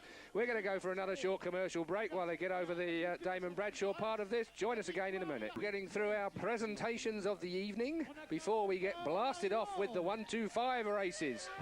So Larry Ward gets put in the dark, not for the first time perhaps this evening, but he'll be trying to avoid that as much as he can. And our winner from last night, Damon Bradshaw, did not have a lot to say. He just said he doesn't feel quite as jet-lagged as he did yesterday now. Well, I wonder whether it was jet lag from plane journeys or from his meteoric ride in the 250 race, because that was pretty good by anybody's standards. Yeah. I mean, he really did blast off into the lead and won the 250 first 250 final of last night brilliantly. Yeah, he told me that he had 2 weeks in Japan, then he had a day back home in America, then he came straight here, so he's not dreadfully sure which continent he's on at the moment, I don't think. But he sure knows what he's doing when he's on a motorbike. Une seule possibilité, et nous le faisons bien entendu, dérouler le tapis rouge. Red carpet time. Well, out comes the red carpet. I wonder who that'll be for, of course. The pom-pom girls bring out the red carpet.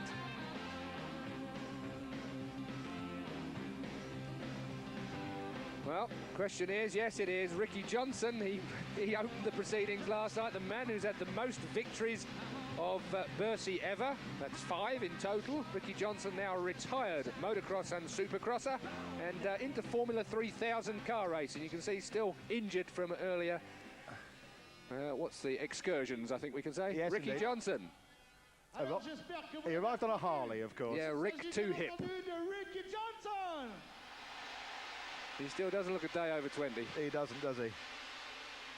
He should try commentating for a living. That should put 20 years on his life.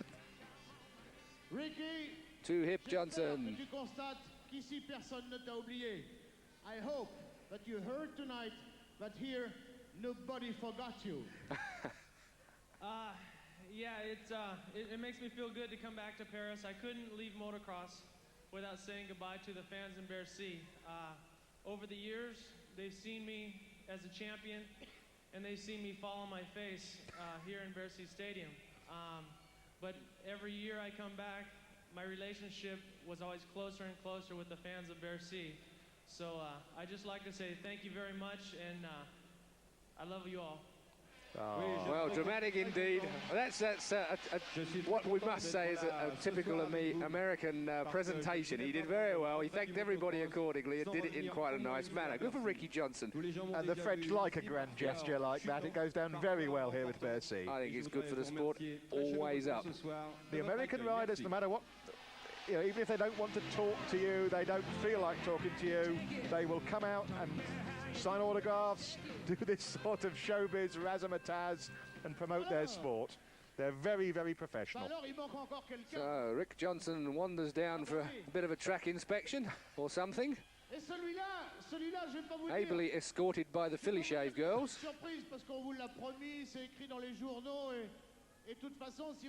And they're certainly into the variety show.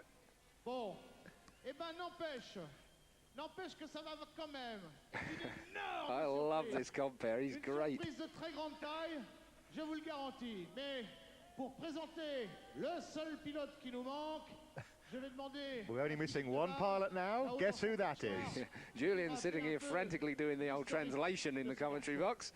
Il est le premier pilote aux États-Unis à avoir remporté dans l'histoire du Supercross. We're now going through Jean-Michel Bale's career record. Houston, Texas, Seattle, Washington, as indeed we did last night. St. Petersburg, Florida, Pontiac, Michigan, Charlotte, North Carolina, Los Angeles, California.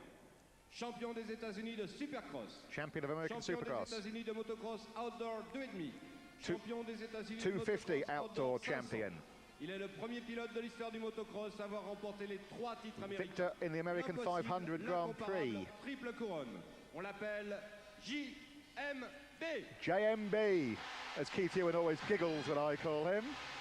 Well, the abbreviation, of course, they missed out one other AMA national champion. He was also 250, 500, I should say, outdoor champion as well. So he did the Grand Slam, the only man to have ever done the 3 AMA national championships. And their 500 Grand Prix. And their 500 Grand Prix, so no wonder the Americans don't like him.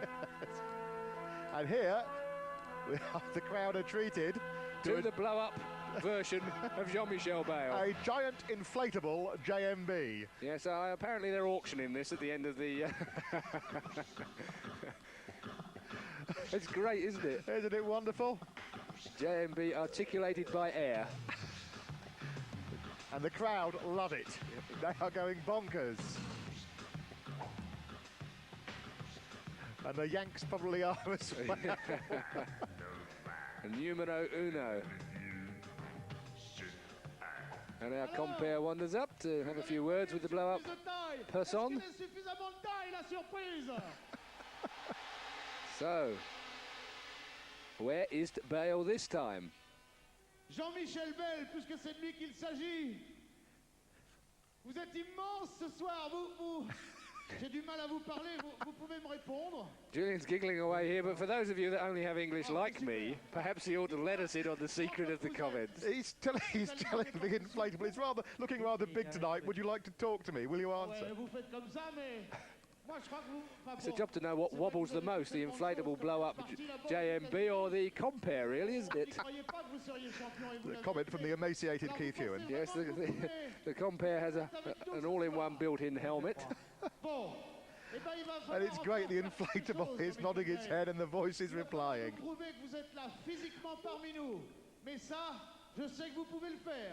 Jean-Michel Bale, où êtes-vous et où que vous soyez, bienvenue à bord. Welcome aboard, Jean-Michel Bale, wherever you are. And let me guess. Yeah. Is he coming from the ground or from the air? It's got to be from the air, really, at Percy, hasn't it? I think he might descend from on high. A descent. Well, I hope that it gives you some of the atmosphere at home. Obviously, it's not quite the same as being here, but a superb show, to say the least. And it's a wonderful stadium, Bercy. Very modern, beautiful facilities, and the crowd are wrapped up in great steep tears all round here, and a star is descending from above. Yeah, literally. Well, they're going to be in tears when they get a whiff of some of that smoke. Of course, Bercy is actually quite a small stadium. It's actually quite a small track. And as I said last night, they don't get to very great speeds in Supercross anyway, and most of the circuits are constructed to try and keep the speeds down. And here is Bale in his oxygen tent.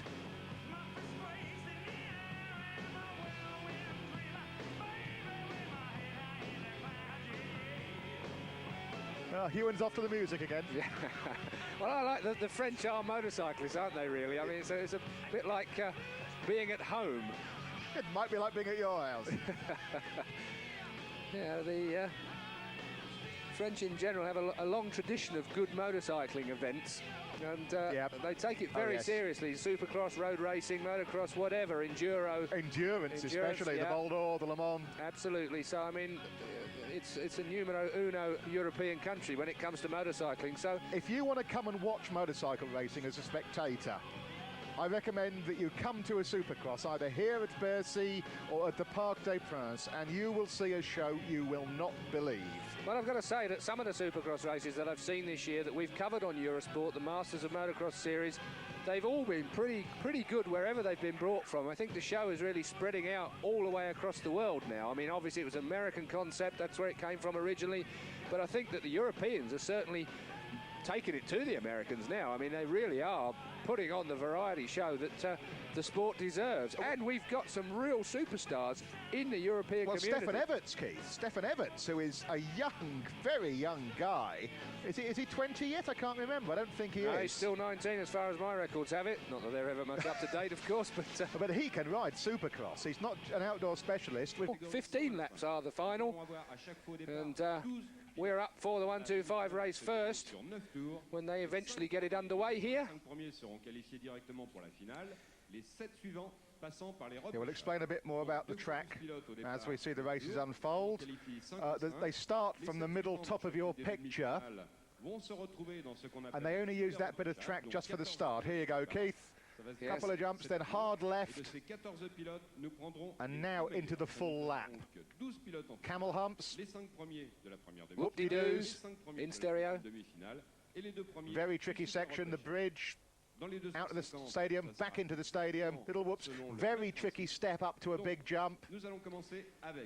It's actually very tricky all the way around. It always amazes me how well they manage to keep these tracks together during the course of a weekend's event. That's the arrivée. Arrivée, yes, arrivée for all you English persons. But, as Keith Ewan reduced the Eurosport control room to hysteria with his pronunciation of that particular word last night. Arrivée, I think, is probably the proper way to actually say it. Arrivée. Well, we've got the 1-2-5s out for the first heat, and you're looking there, I think, at Yves de Maria, Keith, the man. Yeah. Number 1, the winner from last night. Number 5, Greg Albertin, 3rd last night. Number 8, Jeff Emig, 5th last night.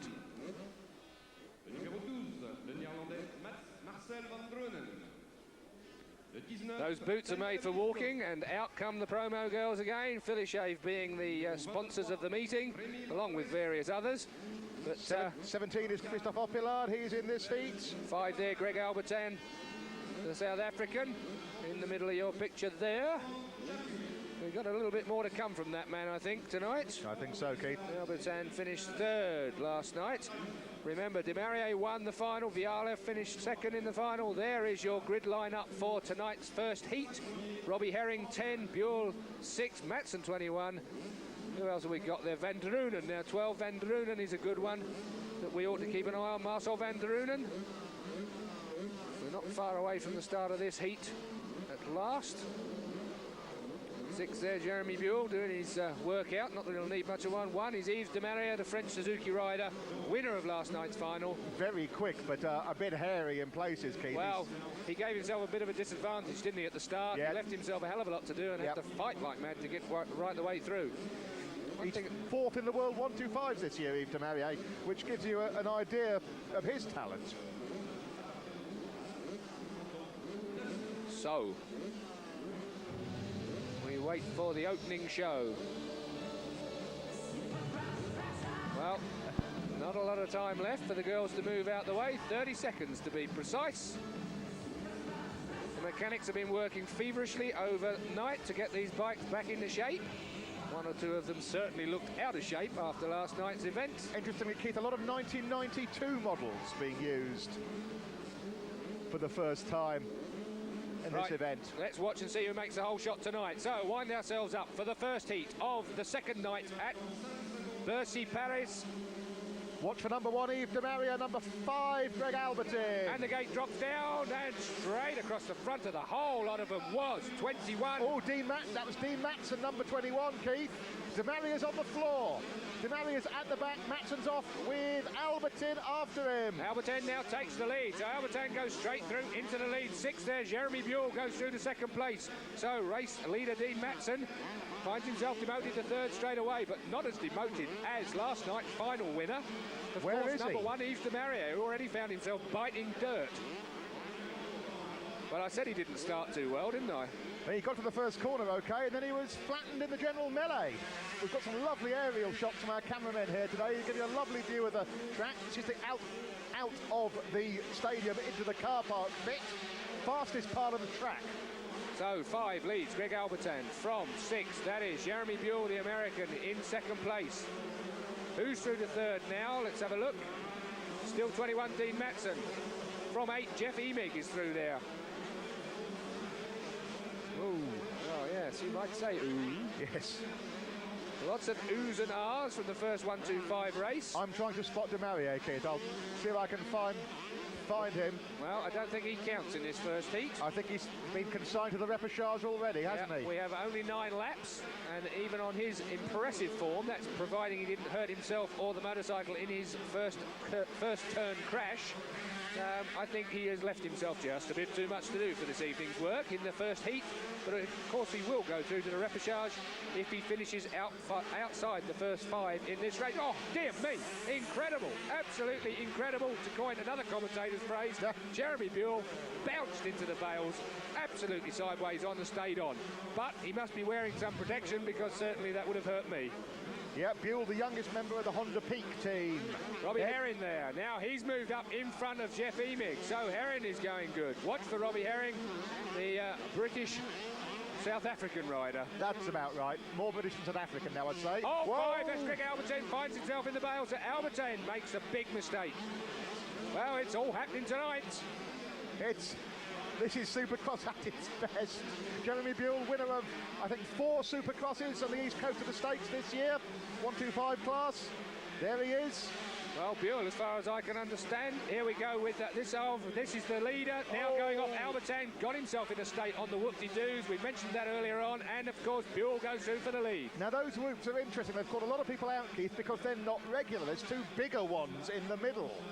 Well, of course, the track designer is noted for his skill in being able to get the best from the riders, and he did say he set this up for tough guys. Yeah, John Savitsky, the American from Professional Dirt Track Promotions, I think his company. John Savitsky, who built the Parc des Princes circuit, has done a wonderful job here. Here we see it from another angle. Well, certainly Albertine really got caught on the hop there, didn't he? Well, 4 faults at that jump. He pinged off the top of one of the bigger whoops, I think. They couldn't get it all together again when he jumped a couple of the smaller ones. I'm sure he's not going to be too interested in analysing that. Meanwhile, Jeremy Buell, who me and you both tipped up for great honours tonight. We thought that we would see better things from him after last night's performance. Buell finished way down in 7th place in the final of the 125 last night. I would have expected him on his form from this year's Masters of Motocross Series to be further up, and certainly on the form in this heat, although he found himself in a bit of trouble there with traction. So, Rob Herring now in front of Jeff Emig. Another good ride from Robbie Herring. Yeah, he's having a good Bercy 91. The question is that injured right wrist going to handicap him in the later stages of the race? We saw it yesterday. Oh, that's set over the handlebars, Robbie. That'll handicap you. That was pretty poor indeed. I mean, that looked like that might have hurt. He landed full on top of his head quite hard. I was about to say that it looked like this man, Jeff Emig, was going to handicap Robbie Herring. He's on his own race leader, goes into the bales. That's 6, Jeremy Buell. Now, can he retrieve this at all? He's on the wrong side of the bike. There is second place man, 8. That is Jeff Emig. Emig is now second. Well, it's all happening. Indeed, absolute. Well, what a pantomime. Now then, will these two don't have to race, they're through to the final, but there's great psychology at play here. You want to win every time. I was going to say, I'll leave you to tell them not to race. Yeah. If you prefer that. And through goes 8, Jeff Emig, but he has not got the fast line. Still, it's Buell. Both Americans. This is the future of American Supercross, they keep telling us, these two. We're on the Robbie Herring hump. That's as far as he made it. So, still Buell and Emig fight their way through here. We may have the finer points of the block pass to explain to you in a moment. Emig bouncing off the berm, chasing after Buell. Yes, Peter Sellers come back, all is forgiven. Motocross term, of course, the berm is the rut that runs generally on the outside of the turn that you really dig the tyres into to try and slingshot your way out of the corner onto the straight. That's it there. And that's a perfect example, really, wasn't it, of how to shoot a berm. Yes. Oh, and look at this. That's Albertine back on form. 19 behind him is Daniel Obelisco, the Frenchman, on a Yamaha. So Obelisco behind early race leader Greg Albertine, who found himself in a little bit of difficulty. He did. Albertine looks very, very good, doesn't he? Really got it under control at the moment. It was the whoops that got him, the whoop-de-doos, the series of small ripples. Well, small, quite big enough, thank you. It's a wonderful word, isn't it? So Albertine blasting into the distance from Daniel Obelisco, showing the local man the way round at the moment. But back with the battle for the lead, and it is a tremendous battle between these Americans. Well, 8 there. Jeff Emig found himself with not the kind of traction that he needed. Yes, he's looking for the inside line a lot, Emig, isn't he? Slower into the corner, takes a tight line, but of course he's therefore slower coming out of it as well. Well, all these technicalities, you know, I think that Supercross is a little bit of an instinct, really, isn't it, when it's like this? certainly we've seen some good Supercross on Eurosport. In fact, you could say Eurosport is the station of Supercross for this year's events. Certainly, I've never seen quite so many good quality events on a channel before. And, well, 23 there in a bit of trouble. Remy van Ries, a Dutchman on a Kawasaki. Oh dear, he was one of our stars of the bloopers last night, wasn't he? Yes, he sort of unloaded and then couldn't find his way to start the motor again. Well, let's hope these two don't unload, and certainly, oh, brilliant passing manoeuvre there. 24 again in trouble, Bernard McCain, the Belgian on a Kawasaki. But the race is about these two men. Emig looking for the inside. Oh, that's a block pass for you. That's more like a shoulder charge, isn't it, really? Oh, he's out of control on the whoops. Emig was well out of control there. I had to take a quick intake of water. I was getting slightly excited. I can feel my throat going already. But 8 still leads Jeff Emig just from Jeremy Buell.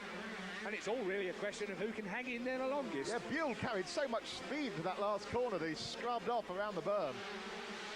Well, let's hope he doesn't land on his berm. This is it. A block pass. Take that, my man. Jeremy Buell, I'd say Jeff Emig, number 8, showing Jeremy Buell, number 6, his tyre. Indeed. Young Mr. Emig, the teammate 38 Tour of the 250 winner from last night, Matson. They're on the last lap, folks. I'm just practicing my pronunciation, Julian, for the benefit of everybody here in Paris. Well, it looks certainly like Jeff Emig has just about managed to get the better of this first 1-2-5 heat, and he has. There it is. Emig wins from Jeremy Buell. Where's Albertin there? Yes, is Albertin going to grab that third place, or is? Yes, he is. Albertin grabs it from Yves de Maria, who has recovered for a superb fourth place. Big superb indeed for Yves de Maria. Well, the man is a gritty character. He certainly is. He was dead last in the first corner, and he's come back to qualify. We consigned him to the repechage, Keith, after a couple of laps. Well, I said he was gritty, and he swallowed quite a lot of it as well. I think he must have done. So, there it is, the action replay of the all-style, all-action Jeff Emig. This is, and that's 19, just about to jump over the top. Daniel Obelisco. Well, Obelisco unloaded quite well last year. Get out the way, my man. I want that particular space in the paddock. Excuse me, is this seat taken? Yes, a Philly shave man. Getting a bit of a rough treatment. Well, he didn't waste nice. I think he only got a dab for that, didn't he, really? Yeah, I think he was on one trials point, there. 1 yeah. point. So, 8, Jeff Emig takes the win. What a great live race to start off with. Jeremy Buell finished in second place. Buell, the Honda rider, bettered on this occasion by the Yamaha rider. Yamahas are having a good weekend. They are.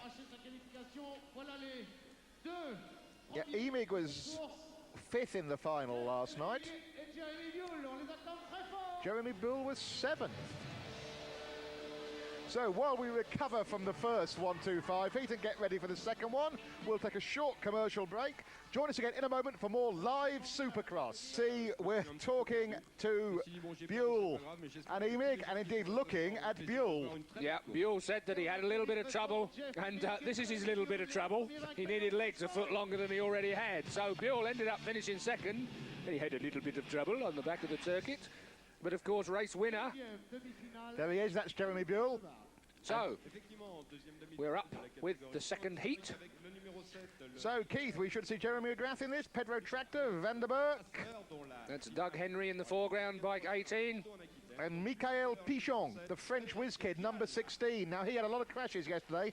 In fact, when he crashed after one, he had Greg Albertin land on him and do his back a bit of no good. So I'm not sure that Michael Pichon is 100%.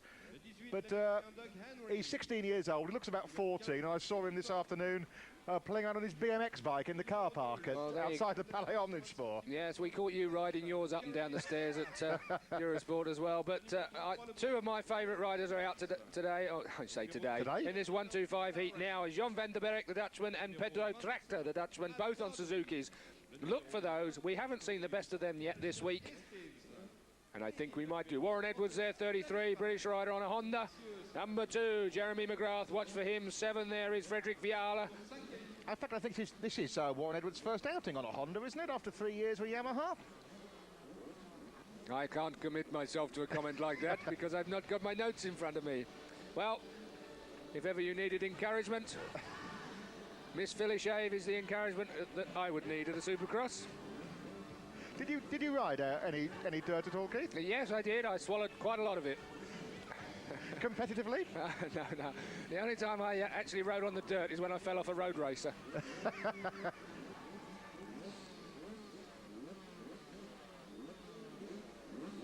Confirmation of the entry: Jeremy McGrath, Frederic Viale, Pichon, Warren Edwards, Lawrence, Port, Jon van der Berg, Henry, Pedro Tractor, Estevez. He's on a Portuguese license. He's actually South African, a bit of a whiz shot, and Fabre. Who's going to make the whole shot this time, Julian? Watch for the gate drop. There's 7. That is Frederic Viala. He was quick last week. Oh, big crash. I say last week. And Viale was held up by that. I'm not sure who the man who hit the deck was. Now, that was severe because he was being dragged along by the other rider that I didn't quite get to just then. So this race might be stopped. 22 there. Phil Lawrence found himself hooked onto 39. No, 39. He's had his jumper ripped, Keith. That's his American number.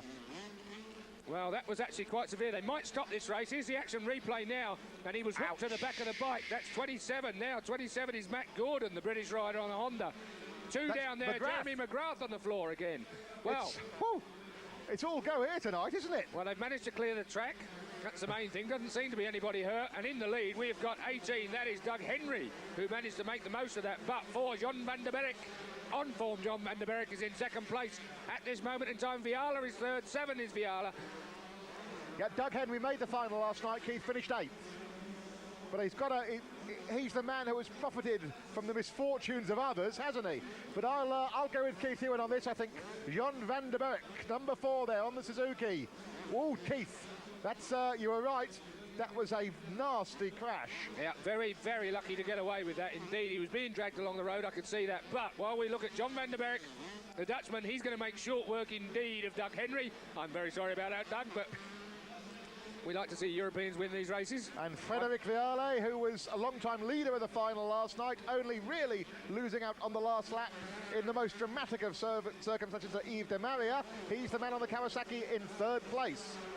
Well, we're on for a night tonight. If the rate of improvement carries on at the current rate of improvement that we've had from last night to tonight's racing, well, we are in for a cracker on Saturday. And the 125s last night, the final was an outstanding race. Absolutely outstanding.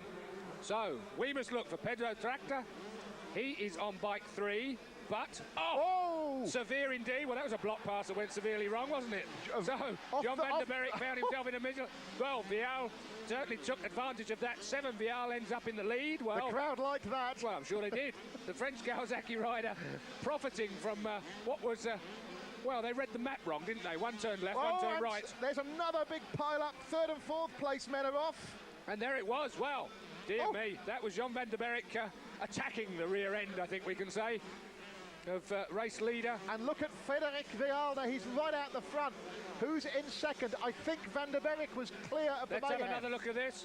And that is, oh dear me, that is Pedro Tractor being taken out there by 18 Doug Henry. Well, Doug Henry was taken off course originally by, remember, Jon van der Berg. And then he finds himself tangled up with the other Dutchman, Pedro Tractor. Well, it's not his night with the Dutch, is it, really? I don't think he'll be... No, he's gone Dutch for sure. He certainly but has. Viala leads, and that is... Oh, he's still on for it. Jon van der Berg, still in second place, bike 4. 15 there through now is Cyril Port, the French Suzuki rider. Van der Berg was towing a lot of plastic or either bunting or the cover of a straw bale. I hope it isn't going to get tangled up in his chain and sprockets. Yes, let's hope it's not part of anybody's anatomy, because there seems to be a lot of that getting stuck on bikes this evening. No, Van der Berg's looking healthy enough in second place. So, Vial leads. Frederic Vial. Well, and he has, in 125 Supercross terms, a massive lead. Well, he really got most of it awarded to him, didn't he? He did. But he was the guy who looked really smooth last night, where De Maria, the man who was fighting in the final, De Maria looked wild. This man looked much more controlled. De Maria looks wild when he's got his hat on or off, really, yes, doesn't he? Does, doesn't he? Fair comment, I think, Julian. So, Vial. Frederic Vial taking full advantage of what is now a huge lead, but 16 and 15. Oh, dear me. Oh, well, he managed to save it. Well, I've only seen Randy Mamola touch his nose on the front mudguard and get away with it. That, Keith, is Michael Pichon, the French whiz kid, the next Jean-Michel Bale, who I've done nothing but talk about all week. Here we go again. Oh, no, this is another one, I think. Oh, same one, but he lands on him. Oh, dear me, look at this. Well, Randy Mamola, eat your heart out. Oh, road race fans will remember something about that some time ago. I won't go into explaining it right now, but 15, Cyril Port, French Suzuki rider, doesn't know how lucky he was. He doesn't, does he? Pichon was higher than anybody off that jump, trying to make an overtaking manoeuvre in mid-air, or while coming down anyway, and very nearly took out his countryman. Meanwhile, this man, Frédéric Vial, who has dominated the French 125 Supercross Championship this year, is having, it's never an easy race. I nearly said easy, Keith. That's ridiculous in Supercross terms. Well, it's such hard work. No, I think you can let him have that for this particular occasion. I think this one really, if he's ever going to look back and think of easy race wins, this has got to be it.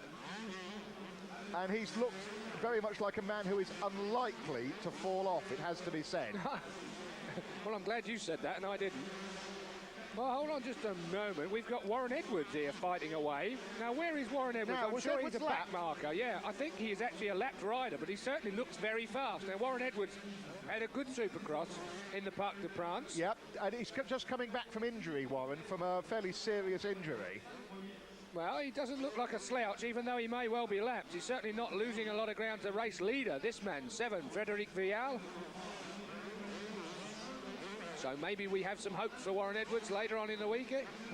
We'll see how he does in the final tonight, if he makes it. So remember, Vial finished second last night in the 125 final. He actually finished third in the first heat last night to get into the final. And he looked like a winner last night until he just fell off on a slow corner, just dropped it, span it out.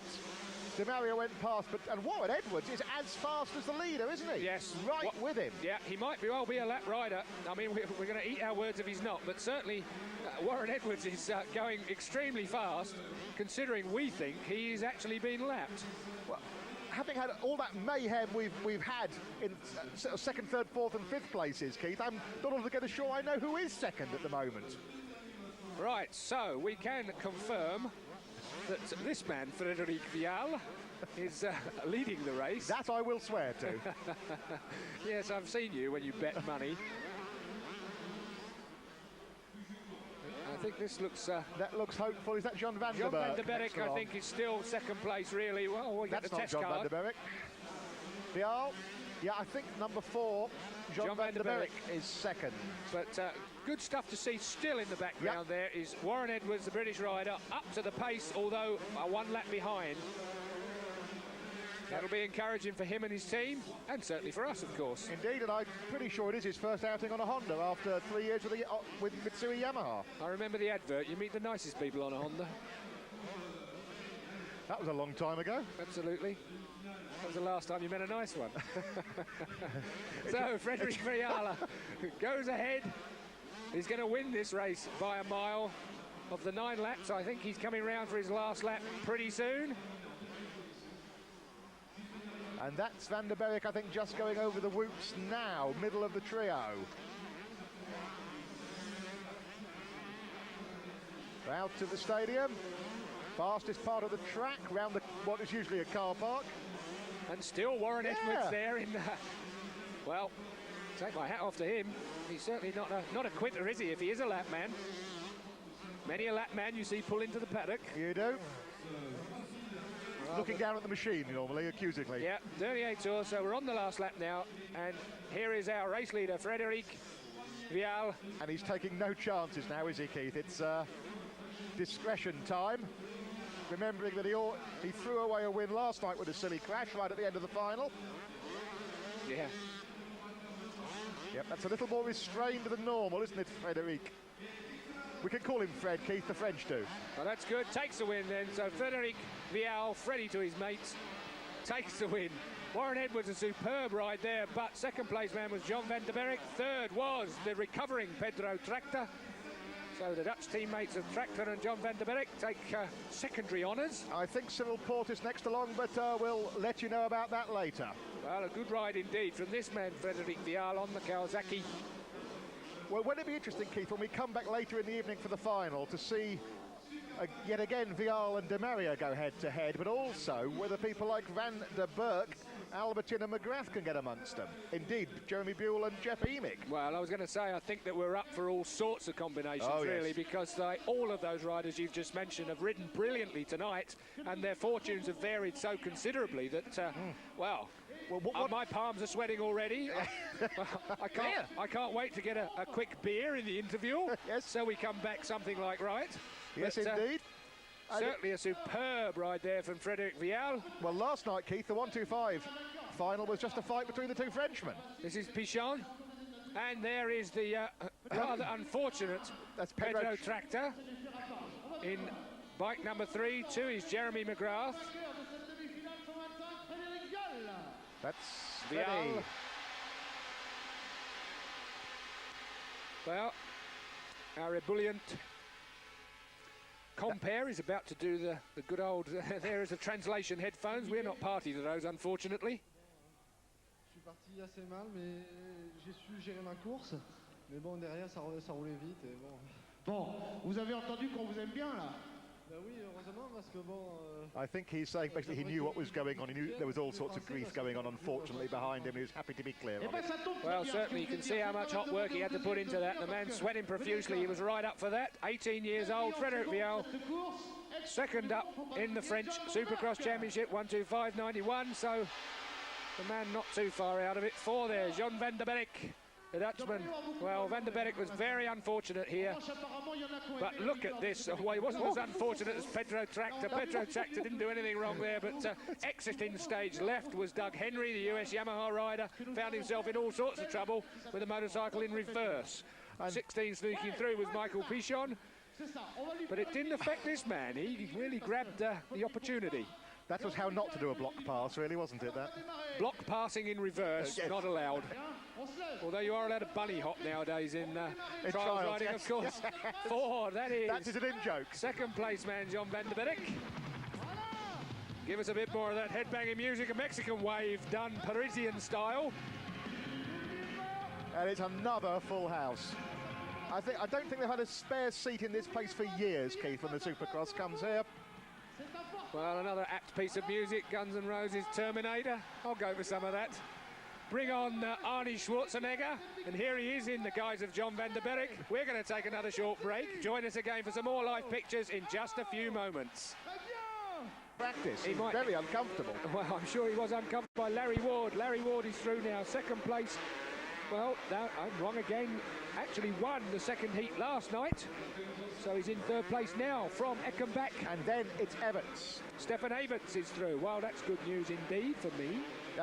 Everts is through now. Everts is through into fourth place. Past Atkins. So Darrell Atkins going backwards almost as fast as he's going forwards. He is indeed. That is Stefan Everts, number 3, the young Belgian on the Suzuki. 125 world champion of this year. His dad won it 4 times, so he's got a bit to go to catch up with Pop, hasn't he? But he is a very, very promising Supercross rider. One of the Europeans, as Keith Hewan was saying earlier this evening, who is able to challenge the Americans at their own game. 19 years old, already a world champion, and he loves Supercross. Well, of course, harping back to the Masters of Motocross series that we've been covering here on Eurosport this year, Everts is the only man to have beaten Bale in any of the races in that series so far, up until the last one. I was just waiting with that, Keith, and that was Jeff Stanton in that epic shoulder-to-shoulder final. How could I ever forget that? Oh, I'm still wringing out the T-shirt after commentating on that one. I don't wish to know that. That's number 20, Bert Eckenbach, the German on the Yamaha. That's number 3, Stefan Everts of Belgium on the Suzuki. Well, it's very, very tight here in the stadium in Bercy. I think I've already said it tonight, but I personally preferred last year's course. But no doubt reports in the press and the like and criticism of my comment will come up later on in the year to prove me wrong or whatever. But I think that last year's course I liked personally a little bit more than this year's one. The riders reckon last year's was that bit more difficult. That's probably a lot why I like to see them suffer, you see. Yes, you did, Keogh. You're almost as much as I'm suffering tonight with my throat. Yes, that croaking noise is Keith Hewan. Number 1, Jean-Michel Dale. And the crowd saw him win last night. They saw him win a heat, not the final. They're cheering him to what looks like another heat win at the moment over the bridge. Tight left hand, a couple of little bumps just to upset them there. You see Bale Johnson beautifully smoothly. He manages to fly fast and low. Don't ping him into the air like a lot of other riders. Now he's on the real fast part of the track. Well, even the real fast part of the track is not as fast as obviously they're used to going, but he has absolutely left second place man Jeff Stanton for dead. And that jump there is interesting. There's a little bump at the start of it before the big one, and Bale is able to use the small jump to ping that 250 up and onto the crown of the bigger jump. Not all the riders can do that. Bale is one of the few who does that, and he makes up a lot of time there, just like he does over those whoop-de-doos, and he just skims the crest of them, doesn't he? Takes 2, then 3. Not many are doing that either, doing that sequence in 2. He is amazing. And hated by the Americans. for being amazing. Not being a man that wants to whip up any national pride in any particular race, of course, but the Frenchman is putting it over on the Americans on a regular basis. And it made Damon Bradshaw, who we're going to see in the next heat, even happier last night when he beat Jean-Michel fair and square in the Thursday night final. Well, there's 2 nights to go yet. We're seeing the first heat in the 250 race this weekend. Wouldn't it be I'd quite like to see Bale win tonight, Keith, and set up a real denouement for the Saturday night event. Yes, there's a word for you, isn't there, really, I suppose? I'm sure an American's using it at the moment. So, Bale leads in his usual fantastic style. The man who says he will finish his motocross career, Keith, exactly 12 months' time. Bercy next year will be his last ever motocross event, so says Jean-Michel Bale. Well, I, for one, really do look forward to seeing the man making a success of a road racing career.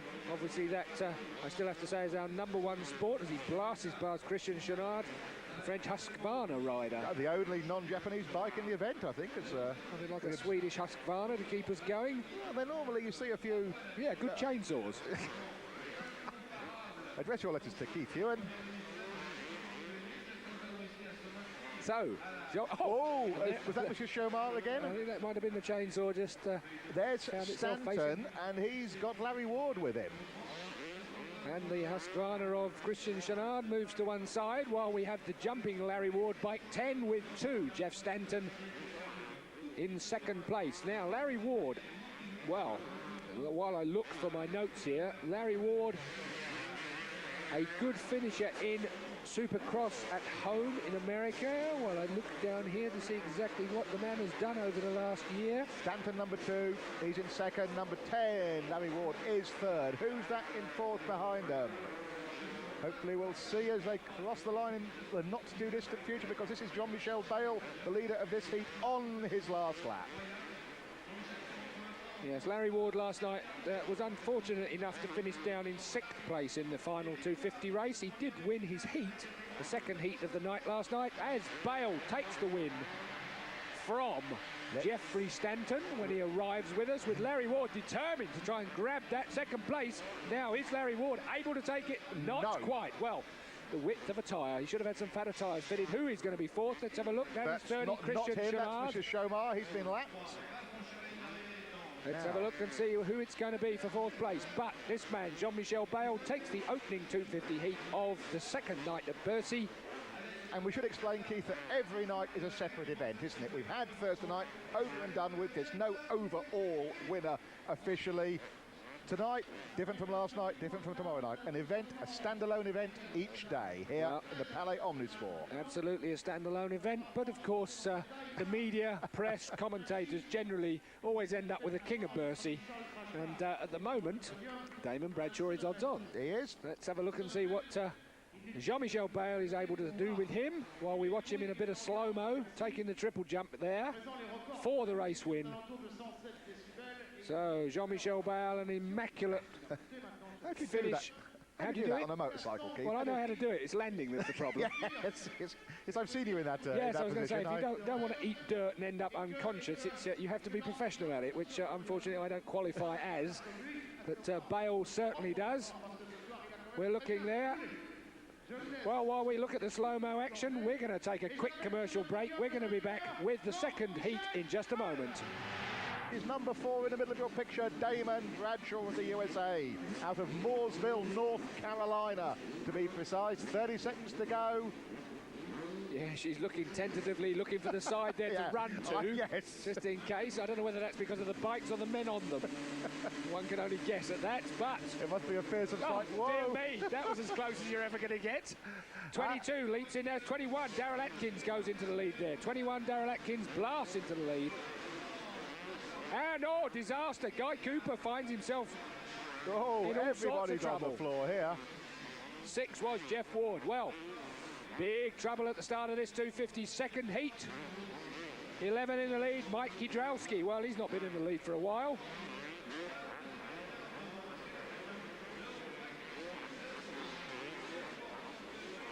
Well, certainly a difficult start to the second 250. Oh, that's Bradshaw, I think, getting tangled up. He was about in the middle of that lot. 11 leads, Mike Kidrowski from 6. That is Jeff Ward, both Kawasaki mounted. The American Kawasaki boys taking it away. 7 there, Mike LaRocco. There is 7 LaRocco. He's the man who held Bale up last night. There's number 4. There's number 4, Damon Bradshaw. He had to come through the repechage last night to win, which is a feat of physical endurance that I sit here in total admiration of. As the Kawasaki boys, side by side. 6 is Ward, 11 is Kidrowski. Kidrowski is American. Yes, of course, you're fairly close to the Polish language, aren't you, Junior? Another in-joke.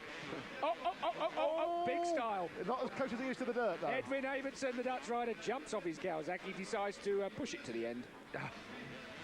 Dear me, Edwin Avildsen, one of the guys who were expecting good things from him. Another man who didn't make the final last night. It shows you what a cut and thrust sport. Here he is again, number 8. Out of shape over those whoops again. It's those 2 bigger ones in the middle of that sequence that have got these guys, world-class guys, in all sorts of trouble. Yeah. And John Savitsky, the course builder, did say he was going to give him a hard time here this year, and he's managed it, I think. Well, Avildsen certainly wasn't a man that was going to let go of the bars there, though, was he? Keep the clutch lever on the left handlebar, keep the engine running, leap up, get on it. In fact, Frederic Viale did that to good effect in the 125 final yesterday, nearly won it from off the floor. 22, Colin Dugmore. Down here is a German, but I don't think he is. German licence. Yeah, perhaps. 4 then, jumping through Damon Bradshaw, making up ground just past Mike LaRocco. Bradshaw's left himself a bit to do, only a 9-lap race, remember this. Yep, LaRocco finished 3rd last night in the final. Bradshaw, of course, won. He did indeed. The man in the restrained trousers on number 4. I thought all motocross had restrained trousers. So, 4, Damon Bradshaw. 19 years old. And we're not going to see him in Europe again probably until Bercy next year. He's staying at home for a 35 race programme in the USA. There's your race leader, Mike Kidrowski, 11, followed by this man, 4, who is Damon Bradshaw, last night's final winner. And since he got tangled up on the first lap, coming down off the bridge, so another storming comeback. LaRocco's still 3rd. Bradshaw styling it there for the crowd. Yeah, my mistake. Jeff Ward is actually in front at the moment. We lost Jeff Ward. This man 11 is actually 2nd, is Mike Kidrowski. 6 is Jeff Ward. He's off the front. There he now. is. The 2 Kawasaki guys. We missed those 2 Kawasaki guys swapping places. We did. But they've got to worry about a Yamaha guy now. I think they're going to have to worry very hard indeed. And a slightly determined Yamaha guy by the look of it. He is... talking to him this afternoon, I was reminded rather forcibly of a young Kenny Roberts, which is enough to scare anybody. I was going to say... I won't make a comment about that. And there goes Bradshaw through. I mean, he made the man look silly, didn't he? Look how he skips over the top of those whoops, just skims the top. That's the way to ride him. He says it's in suspension setup. I think it's a lot of it in the rider myself. I think it's more of a mental setup than anything else. Yeah, I think so. Oh. Kidrowski, nice pivot turn. That's the word I was looking for. That's 2 words. Yellow flag. Who have we in the barrier? 21. That is Darrell Atkins, a New Zealander on a Honda, finding himself parked.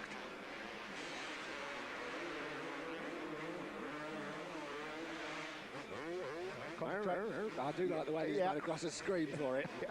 There's very little gear changing going on. Block pass. Wonderful. Absolutely wonderful. Anywhere else you'd be arrested. Yes. Great stuff. I can't think of any other form of motorsport where you can do that sort of thing and your opponent regards it as normal behaviour. Well, there's a lot of things that motorcyclists do that we regard as normal behaviour, of course. Well, we seem to have the interest of the entire Eurosport team here for Bercy tonight. Yes, I'm pleased to say. So, 6 is Jeff Ward in 2nd place. 11, teammate Mike Kidrowski in 3rd. And 7, right behind him, Mike LaRocco on another Kawasaki. So, Kawasaki 2nd, 3rd and 4th. Fantastic stuff. Off the front is bike number 4, Damon Bradshaw.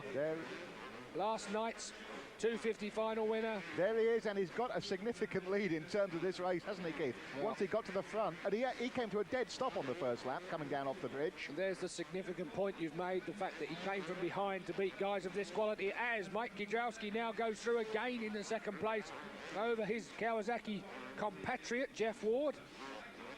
And still they have Mike LaRocco bringing up the rear of the Kawasaki's. And LaRocco, I thought, rode really well last night to hold Jean-Michel Bail off for a considerable number of laps. And still beating Jeff Stanton into 4th place in the final last night. So LaRocco finishing 3rd last night. That shows you, I mean, this is like an American Kawasaki team rally at the moment, isn't it? What a pretty sight. Motocross motorcycle noises that they make, I can't help but imitate them. Yeah, it's such a crisp, sharp sound, isn't it? And these things are never running at partial throttle, they're running at full bore. They probably use first gear off the line and it's second gear all the way around this track, apart probably from the loop out into the car. Oh, nosedive! Big style 7 there is Mike LaRocco. He just got a little bit tangled up with his teammate, bike number 6, Jeff Ward, and found himself with a whole load of front brake, plus a little bit of extra stopping power, in other words, his teammate, and ends up biting the dirt. I mean, face down, take that. Oh, dear. These guys are tough, these medicals. He'll be up off the floor. I bet you he still qualifies for the final. Without a doubt, I should think. Here we go again. Finds himself in an impossible situation. Just a handful of front brake. Oh! I think he stuck it into the apex of that last whoop as well, didn't he, Keith? He's got the clutch. The motor's still alive with him. Left hand. As long as he hasn't broken anything to pick himself up with, he'll be okay. As long as he hasn't broken the throttle as well. So it's a 2 Kawasaki rally now in 2nd and 3rd places. Well, it was bound to end in tears, wasn't it? It looked like it was going to head that way. So, remember, off the front of this is last night's 250 final winner, Damon Bradshaw on a Yamaha. And the Kawasaki's, big washout from the front end there from Mike Kiedrowski's bike. You won't want to do that too often. You won't. That's where you lose traction and the thing just slides away. Again, you have to shut the throttle, you lose speed. And number 6, Jeff Ward, gets a few bike lengths closer to his compatriot. Well, of course, motocross bikes, if you've never ridden one while we look at the race leader, you won't know what it's like, but they are absolutely incredible to ride anyway, and if you can ride them good, they're even better. Last lap then, Damon Bradshaw. I'll take you out on mine. I've still got one courtesy of Yamaha. Sorry about that, Mitsui. The van will be round tomorrow. So we still have Damon Bradshaw on a Yamaha taking the race win. Whoa. Well, great stuff. The first heat tonight of the 250 Bercy Motocross. In second place was Mike Kiedrowski. In the end, 6. Jeff Ward was 3rd. Now, where's LaRocco, number 7? Will we see him come through? Will LaRocco make that 4th place after landing on his nose or not? That is the question. Big wheelie then from Damon Bradshaw. That's what you can do when you're really good on a motocrosser. And we'll be back after another short break for the finals here on Eurosport, the place to watch Supercross. And up in front of us here, we've missed out the second heat of the 250s. We'll give you the result of that later to tell you how it's made up tonight's final. But we have the riders, 12 riders, 18 laps of the 250 final. Live pictures to you on Eurosport coming up soon. And as you saw there in the grid that flashed through your picture as we came back, LaRocco did make the final from that second heat. The repechage Jamie Dobb, I think, has got through from Keith. Well, that's good stuff indeed for GB. And Jamie made the final last night as well. I saw him, he tried to take the whoops flat out in qualifying today, by the way, alongside, I think, Jeff Stanton. He fell off. Jean-Michel Bail, bike number 1 there, psyching himself up. Well, he's a man who's really got to win this, hasn't he? The pressure is on. He's next to Jeff Stanton, bike number 2, while they get psyched up and worked up by the Philly Shave girls. As Keith Hewitt is indeed. Absolutely 100%. Who can blame me? Indeed. Right then, we look for the start of this. They kick their bikes into life. Goggles are going on. The pressure is on JMB. This event is all about him. If you saw the introduction of the riders early this evening with the giant inflatable Jean-Michel Bayle figuring rather strongly, and then JMB descending from the heavens in an illuminated star. It's all about Bayle. He's the homecoming for the hero. He's got to win tonight. Well, I'm sure that that's the case for many of these riders, Americans included. Stanton, we're looking at 5. That's Guy Cooper. Now, there's a man that's quite capable of doing the business tonight as well. Guy Cooper's ridden real good all week. 9, that is Yann Guidard, the French Kawasaki rider. 15, that is Jamie Dobb, our British Yamaha rider. They were the last 2 men in the final last night, but they've done well to make the final 2 nights on the trot, I would suggest. 22, Colin Dugmore. Didn't make the final yesterday, in for the first time. So, the man riding under a German Deutsche licence. 30 seconds. I hope she gets out the way a bit quicker this time. It's the same girl. Perhaps she'll be a bit quicker off the mark. There's our cameraman running for cover. Well, they're not silly, are they? Yes, yes. Would you want to be stood out there when this lot charge towards you in a final? I'd much rather sit up here and watch them getting out the way. So then, 3 in the middle of the picture there, Stefan Everts. And it's the 250 final live on Eurosport. So, tension rises. Lights on. 7 there. That is Mike LaRocco. 10. That is Larry Ward. All capable. 5 seconds then to the start. Who's going to make the whole shot? And I'd run if I were you, my dear. And 3, Everts goes through. Everts is on the inside line. Will he make it through there? Yes. Bradshaw round the outside, just like last night. Came round the berm. He's got Everts in front of him. And he's got number 6, Jeff Ward, behind him. Now then, Everts cuts him off. Well, good stuff, Stefan Everts. Stefan Everts cuts off Damon Bradshaw, but 6, that is Jeff Ward in there as well. 2, there's Steph Stanton. 5th, 6. Bayle's in 4th, Keith, and he must not let Bradshaw get away from him like happened last night. He was held up by LaRocco. And Damon Bradshaw at the front, Everts 2nd, and Everts lost all his drive there. Well, replay of last night so far. Jean-Michel Bayle in 3rd on the first lap. 1 man to get past. I was going to say hardly a replay. I think that Bradshaw managed to get just a bigger gap already, but Bayle looks good at the moment. 6 there is Jeff Ward, 2 Stanton, 11 is Mike Kidowski. And then it's Jamie Dobb. Good start from Jamie Dobb. 10 Larry Ward. Bayle looking for the turn, but Damon Bradshaw, what a class act this week. He is. Everts goes wide, Bayle follows him, Bradshaw on a tighter line through there, and over the whoops, JMB is just amazing. 4th is Jeff Ward still, but wow, look at this, and that's it, isn't it? Jean-Michel Bayle already in the 2nd place. Bradshaw is not going to get it his own way tonight. There's not a chance of that. Bayle never got this close to Bradshaw all day yesterday. And he is charging, and you saw him over those sequence jumps down the back straight, how Bayle could even make a guy who's a world champion look slow. He is amazing, but Bradshaw leads. In front of the crowd, there's Bayle in 2nd, pivot turn. Bayle goes in really deep, flicks it, blasts out. Well, of course, Bradshaw finished up 2nd place man in the AMA Supercross Championship in America during 1991 to Jean-Michel Bayle. There's no love lost at all across these two. Bayle is going to take the greatest of pleasure in block blasting, I almost said.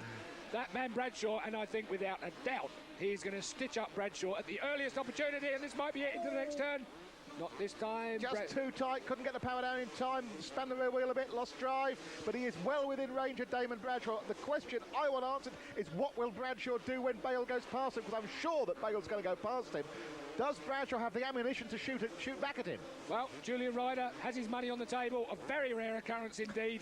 So we will see just quite what comes up from that prediction, but I'm afraid I have to go with him tonight. I love watching Bayle in that corner. He seems to be going through the barriers every time. He stops the thing, pivots it, blasts out. Now he's quicker over the whoops even than Damon Bradshaw. Yeah, but Bradshaw is still in front. Bradshaw went round the berm and had the drive, even though Bayle looked like he'd made the pass.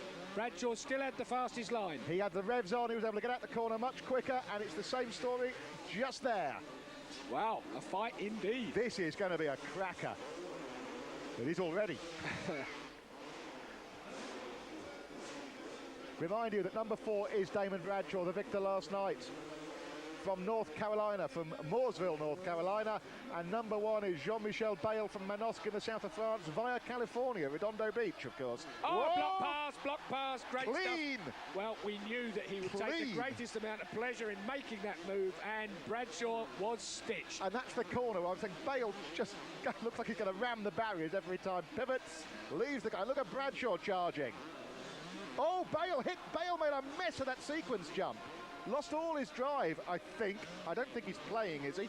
I wouldn't have thought so. I really wouldn't have thought so in this situation. We tend to regard J&B as almost superhuman. It's tempting to think that way. Well, that's you say that, but of course Bradshaw has been definitely a competitor this weekend. We don't often see that with Bayle. He's had it all his own way in Supercross for a little bit too long. And these two have gone. The rest are nowhere.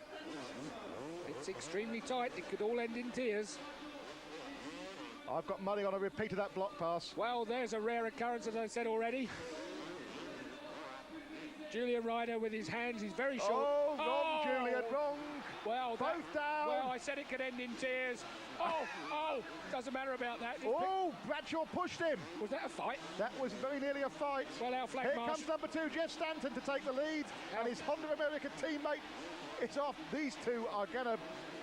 Oh, dear. Let's have a look at this in slow motion then. So, oh, dear me. Well, that was 6 of one and a half, a dozen of the other. It was, wasn't it? But Bayle picked his bike up, and of course it bounced off the back of Damon Bradshaw's head, and I don't think Bradshaw was ever so impressed. Oh, dear me, he got a certain part of his anatomy the wrong side of a wheel there.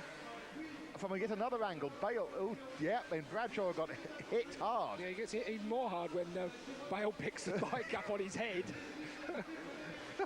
Great That'll stuff. go down really well. I want to be in the paddock. Oh dear, I think they better get the armed guards in. They're already in. Well, Now. if there was ever any encouragement for Damon Bradshaw to want to stitch up Jean-Michel Bayle, I think that was it. Jeff Stanton, number 2, is now in the lead. There is Bayle. The crowd are going absolutely ape. Very good. There's Stefan Everts with Larry Ward. That's Everts number 3, Ward is number 10. Drama indeed tonight. Well, that man, Jeff Stanton took advantage of the battling Damon Bradshaw and Jean-Michel Bayle.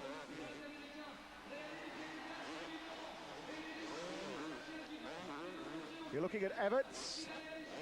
Now you're looking at Ward. Yeah, now, Keith, is that Jeff Stanton behind them? Yes, it it is. Here's the leader. So we have a bit of a lapping situation coming up here.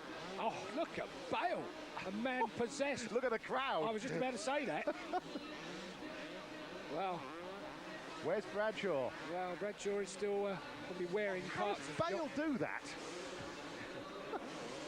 Oh, Jeff! How does Stanton do that? But that is a shooting the berm, as I believe it's remember the Monte Carlo Supercross earlier on in the week, we saw a battle royal where these two came together, and I think that might be a possibility for now.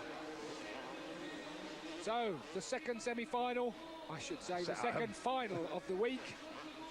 I'll get my words out in a moment as they jump for them, and this is where it happened last time. Oh, Stanton must have seen it. Well, Stanton's a bit of a wily old fox. He is, isn't he? He knows he's going to be on the inside of the corner at this point, and he is. That's where Bayle seems to have wanted to be in previous laps. So Stanton still holds the advantage over Bayle, and Bayle is forcing. Stanton holding the slower line, being where JMB wants to be. Well, Bradshaw is still in third, but a long way back, and the back markers are coming up. This will be interesting. It will. 22 there is Colin Dugmore. 3, Stefan Everts. 2, Jeff Stanton. 1, Jean-Michel Bayle. Bradshaw charging, Keith. The question is, how much? Well... Jeff Stanton really is riding the race again, and our director has gone to the wrong man. Come along. So, Bayle and Stanton together, block passes left, right and centre. Great stuff indeed. I am absolutely gobsmacked at the standard of these two riders. What a great Supercross. Oh, Stanton is doing all the right things. He's getting on the brakes, he's holding the tight line and not letting Jean-Michel Bayle do anything to him. Here comes Damon Bradshaw, number 4. Well, of course, while these two, 1 and 2 bikes, 1 and 2 fall over each other, Bradshaw will have a chance to catch up to them, and then the muck really hits the fan. The solids are in the air conditioning because Bradshaw will have the red mist down, I should think, like nobody we've seen so far this week, and he will. They say that he's a guy who'll do anything that's necessary to win, and he is going to prove it, I think, any minute. He's here. He is with them. Bradshaw is here. Jean-Michel Bale, well, prepare to be stabbed in the back. The front, the side. Anywhere that a tyre might fit. I think Damon Bradshaw will be dealing out some grief to him fairly shortly. Yeah, and afterwards in the paddock, 1 lap to go, that looks like to me. If I'm right, I'm right. If I'm wrong, I'm wrong. But whatever, they're coming together at the right time. And Stefan Everts is about to be lapped, isn't he? I was about to say that the man in 4th place might be the man that wins. Yes, yes. Oh, Jean-Michel looked over his shoulder there, and he's let Bradshaw through. He let Bradshaw through then. That was dramatic in the extreme. What has happened to Jean-Michel Bale? He let Bradshaw through then, Julian. Most certainly, Keith. Give me a report. I don't understand. Did he think he was at fault? Did he think he was about to get one in the chops? Maybe he thinks he was at fault in the crash earlier and thought he'd do the... No, I can't believe that.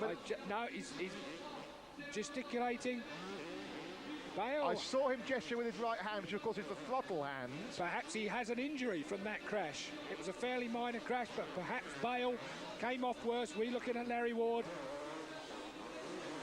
Well, what an action-packed, drama-filled Bercy 91 Supercross. Superb in the extreme. Even the Americans say this is the most professionally presented Supercross event. Well, it's okay presenting them professionally, but when you got riding to this standard and drama to this extent... You're looking at Larry Ward. And as far as we're concerned, Jeff Stanton, number 2, is leading this event, with number 4, Damon Bradshaw, coming up like an avenging angel behind him. So, that is the picture at this point in time. I was wrong when I counted the laps, I'm pleased to say. Now there's Everts going through, and there is Stanton. Race leader is Stanton. I think Everts has been lapped, I hope he's been lapped. I didn't see him go through when they had the big pile-up. Well, he's quick enough to be running with the leaders, but we've seen that before. We saw it earlier on with Warren Edwards earlier. Everts then 3, but I'm sure it's Stanton that leads from Damon Bradshaw, bike 4. I'm sure this man, Jeff Stanton, bike number 2, leads this race, even though Everts is in front. I hope we're right on this one. Well, Stanton is charging. I'll stick my neck out. Yep. Looks good to me, but there is Bale still circulating, so whatever his problem was, he's got over it. I can't imagine what it was, but Stanton is a fighter. Very much so, the farmer's boy from Michigan. Well, he is a real fighter. And I think we'll find out whether Everts has suckered us or not when these two get to him, is whether he fights them or whether he actually lets them through. He's certainly towing them along as it is at the moment. Stefan Everts, the Belgian, 125 world champion currently. Oh, and all locked up and in. Jeff Stanton behind him, Damon Bradshaw, Jean-Michel Bale on a second win now. Jean-Michel Bale is looking like he's going good again, Jules. Yeah, and I'm starting to wonder whether Everts did sneak through in that melee or not. Well, you carry on worrying. Bradshaw going at Stanton. Bradshaw going at Stanton. Bale coming back to them as well. I'm convinced that the leader is Jeff Stanton there, bike number 2, followed by bike 4, which is Damon Bradshaw, followed by bike 1, which is Jean-Michel Bale coming back now. I'm wondering if he did think that he was... And there goes Bradshaw, and he blocked passes Stanton. So, and Bale goes through as well into second place. So Stanton in one bend goes from first to third. Wow, what drama. Great stuff. Absolutely fantastic. And these guys are now going to be climbing all over Everts. If I was a man like Everts, I wouldn't be looking round. I don't think he has done yet, has he? He's been in that brilliant motocross attack position. Elbows bent, head down, charging. Well, of course, if Everts is a lap rider, he certainly will be embarrassing these 3, as they're supposed to be race 1, 2 and 3. Bradshaw. Damon Bradshaw now has Jean-Michel Bale with him again. Yeah, and that really is on for a big battle. Remember, this race is over 18 laps. And look how they take those jumps differently. Doubling different sections. Everts there with 1 foot out of shape. And look at this. Well, Bradshaw looking at the outside berm, trying to get the drive out the turn. Bale trying to do the same thing. And Everts is racing with them, Keith. Well, there's never been in question, has it? I think that's a fairly understatement there, Julian. You calm down. And Bale goes through now. Bale looking for it and passes Damon Bradshaw. Bale goes through on Bradshaw, but Bradshaw block passes him. Well, Bale saw that coming, didn't he? Well, it's going to end in fisticuffs, this one. Bale most certainly saw that coming, turned. Excuse me a moment, I'm just calling for our boxing commentator. Perhaps he'd like to come in here and just help us out at the end of this race. I think we might need him. I really do. So, Bale through, and still Everts is in front. Well, although I'm convinced that I counted correctly, I thought Stanton was the only guy to get through on him. Well, me too, and if that's the case, well, Everts is outstanding. Look at Bale flinching from the stones that Everts is throwing up from his wheel. It looks to me like Bale has not got... Oh, and a big mess there by Bale, but it looks like Bale hasn't got his goggles on. No, he threw him away. We saw him clearly, Keith, in the replay of the pile-up. He threw his goggles over the barrier. Well, he is aiming for major injury then from Stefan Everts, because Everts is flying all the rocks. Well spotted, Keith. I didn't realise it was his goggles he was throwing away. And the crowd... Now, I reckon Everts is a leader, you know, because the crowd are going bonkers. Well... We'll differ on that, but whatever, whoever's right, Jean-Michel Bale is at the front now. Yeah, that is for certain. Well, perhaps Everts snuck through. I can only guess at this point. I certainly couldn't see it from where I am. Last lap. Well, Bale, didn't he sucker everybody into a bit of a when Damon Bradshaw went for the big block pass at the left-hand 180, Bale knew it was coming, turned much tighter than he has done before, blasted away, and to me that was the crucial move of the race. Well, if there was ever any need to get by, I think that the fact that he was getting his face filled in with stones might have well had something to do with it. You're not wrong. Oh. What a race. Yeah, in drama. Larry Ward there, and the flag is being readied. We just have a couple of more whoop-de-doos to go, and Jean-Michel Bale will win the second final of the three finals. Well... Hang on, have we been... Suckered all together. Have we been suckered all together, Keith? Was Larry Ward given the checkered flag? Well, whatever he did, he dumped it afterwards. Well, Larry Ward, of course... Well. Now, Well. As much as you can manage, well. Larry Ward has been a winner here before in 1989, so he's well capable of it. Well, in the drama, in our slow motions, in all of our replays and bits and pieces, we seem to have been caught out here in the commentary box. Certainly looks as if Larry Ward took that win from Jean-Michel Bale. It's almost confirmation, the fact that our director has obviously cottoned onto it, but he's got more cameras than we've got. Yes. And it looks as if we've been suckered into the fact that Larry Ward took the win now look at that, Keith. From Jean-Michel Bale. That's clever, Larry. Absolutely. So, Larry Ward, a winner in 1989. Sixth last night. Takes the second final of the week. Oh, well, we were so convinced that Stanton was the man who sneaked through and took the lead, we ignored it. Yes, look at that. Everts was third, so Everts was right in there. Bradshaw ended up fourth, Jeff Stanton fifth, and Mike LaRocco sixth. Well, thank God for the caption, because we in the commentary box from our position couldn't see things clearly, and certainly from our monitors, all that we could see was that Bradshaw, should I say Stanton and Bradshaw were fighting for first place, but as it turns out, Larry Ward, well, we did him a disservice. I'm more than pleased to take that back. Absolutely. Hats off to Larry Ward. Hats off to Larry. You've been thinking very I have, yes. Well, you might want to sit down there, Jean-Michel Bale, because that was action-packed. He's wiping the rocks and the mud out of his eyes. It's very difficult indeed. That's Stefan Everts, bike 3. Behind him, Jean-Michel Bale. Well. Oh, we're just getting our breath back here. I'm trying to get my throat back. Now, let's watch, Keith. We'll get it right. Here's the crash. Yeah. So, 4 is Damon Bradshaw. Bale goes for his goggles now, look, Keith. Yeah, it's Stefan Everts we're looking for. Larry Ward we're looking goggles for. Have gone. Just going to give... Now. Yeah, there's Everts. There's Everts going through. Everts goes through. There's Larry Ward. Well, we missed that from our camera angle before. We didn't see that. And this is where we came back to it from a different angle. We saw number 2, Jeff Stanton, come through, and we picked him up as the leader. Apologies to all concerned. It just shows you what Supercross can be like. Damon Bradshaw then. Thank you, Larry. Thank you, Larry. 22 years old. You wait for the second place. Nous attendons maintenant sur la seconde marche du podium. Celui qui, après avoir réussi 107 décibels tout à l'heure, va maintenant faire exploser le POPB, car c'est la course du siècle. Jean-Michel Boyle! Now then, I recognise our new compere. Ah, yes, we saw him at Parc des Princes. Unbelievable character. There's JMB. Any facial damage, John? Certainly he's got his face full of grit. Very difficult indeed to ride a motocross bike without any goggles. Car l'Europe est majoritaire dans ce face-à-face mondial. Troisième, Stéphane Ebert. And Stefan Everts on the rostrum. A lot better than his 8th place last night. Stefan Everts still looks like he's 14 years old. He is 19, anybody who's interested.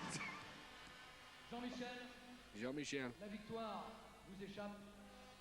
Mais que dire de cette bagarre extraordinaire qui vous a opposé à tous les meilleurs pilotes du monde, ceux que vous côtoyez toute l'année. Well, de l'autre côté de l'Atlantique, il n'y avait absolument aucun absent ce soir. Il y avait Bradshaw, il y avait Jeff Stanton, il y avait bien sûr Mike Larocco, il y avait tous les autres animateurs, il y avait Larry Ward qui gagne. Mais quelle bagarre, Jean-Michel, quelle bagarre extraordinaire.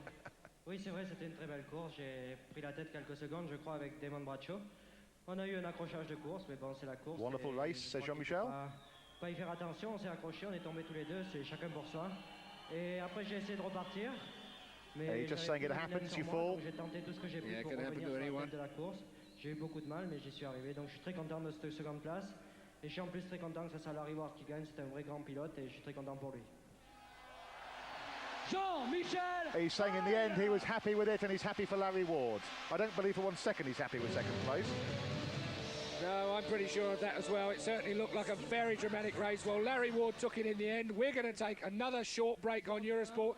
Join us again in just a few moments.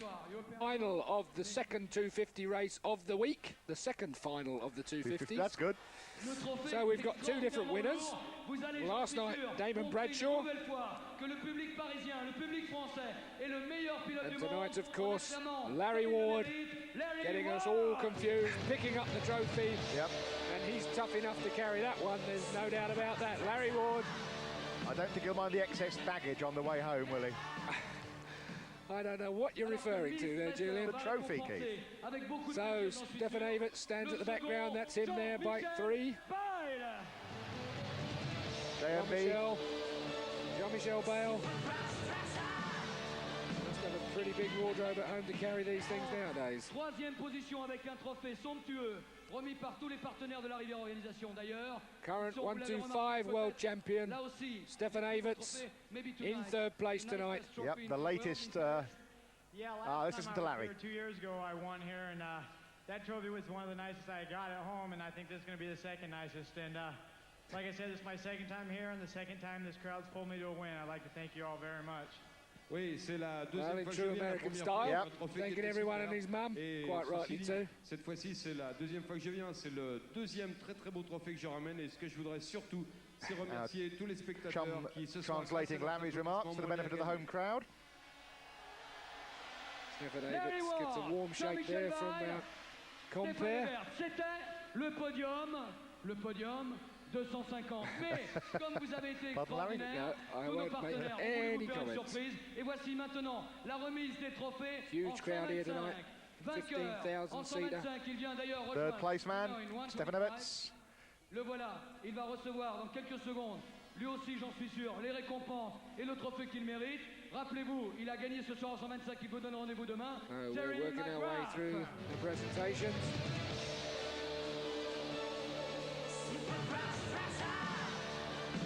Of course, the show here in Bercy is huge. Variety everywhere. Demain soir pour une nouvelle finale. See you tonight for another podium. Tonight, hopefully, Tomorrow night. Tomorrow, what? Well, we're all confused. Absolutely. Well, that's what I like to see. Things carry on like this. At least we're confused as well. We're going to go to another very short break. We'll be back with you in just a few moments. Affair between those two on Thursday night, but I am expecting the Americans, now they've got over a bit of jet lag, had another afternoon's practice on this course. I think Jeremy McGrath, Keith, could be, and certainly young Bull, could very well challenge here. You know what I'm like for putting money on the table, among other things. I'll move my beer to one side here in Paris, and Bradshaw is number one. Well, that's a French fan. Certainly that was last night. A bribed French fan, perhaps. Dear me. 30-second board is up then. No, here's one of the quickest. We can see that the Philly Shave girl has been using her razors. I've been trying to avoid that one all night, Ewan. Well, I can't. 7 there is Vial. Frédéric Vial, the French Kawasaki rider. As Julian's already said, there's a man testing a clutch. Wait for the 5-second board to turn, and then the girl to do a runner. Yeah, and she does move quickly. She has to. Well, she's managed to escape every time so far. Yeah, she was a bit premature then. Yeah. And across comes 21. That is Dean Matson. Well, He's Matson there. really got a fly there. He's Demaria. He's got a better start this time. Albertine is 5. 2 is Jeremy McGrath. Watch for McGrath. He's one. Money on McGrath for me. Where's Buell? He's number 6. Is he in the pack? Is he buried back there? Demaria, though, finds himself boxed back to 3rd, which that man McGrath, the youngster, Jeremy McGrath, there's 5 Albertine. Dean Matson looking very, very quick. Jan van der Berg is 4th. 5th, I mean. I can't count. 2 moves through. Jeremy McGrath still holding that 2nd place. Into the fastest part of the course. Yeah, Jan van der Berg is definitely 5th.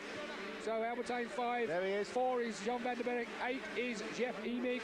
Pedro Tractor, number 3, was in there fighting. There he is, going through now, just in front of Michael Pichon, the young French star. Oh!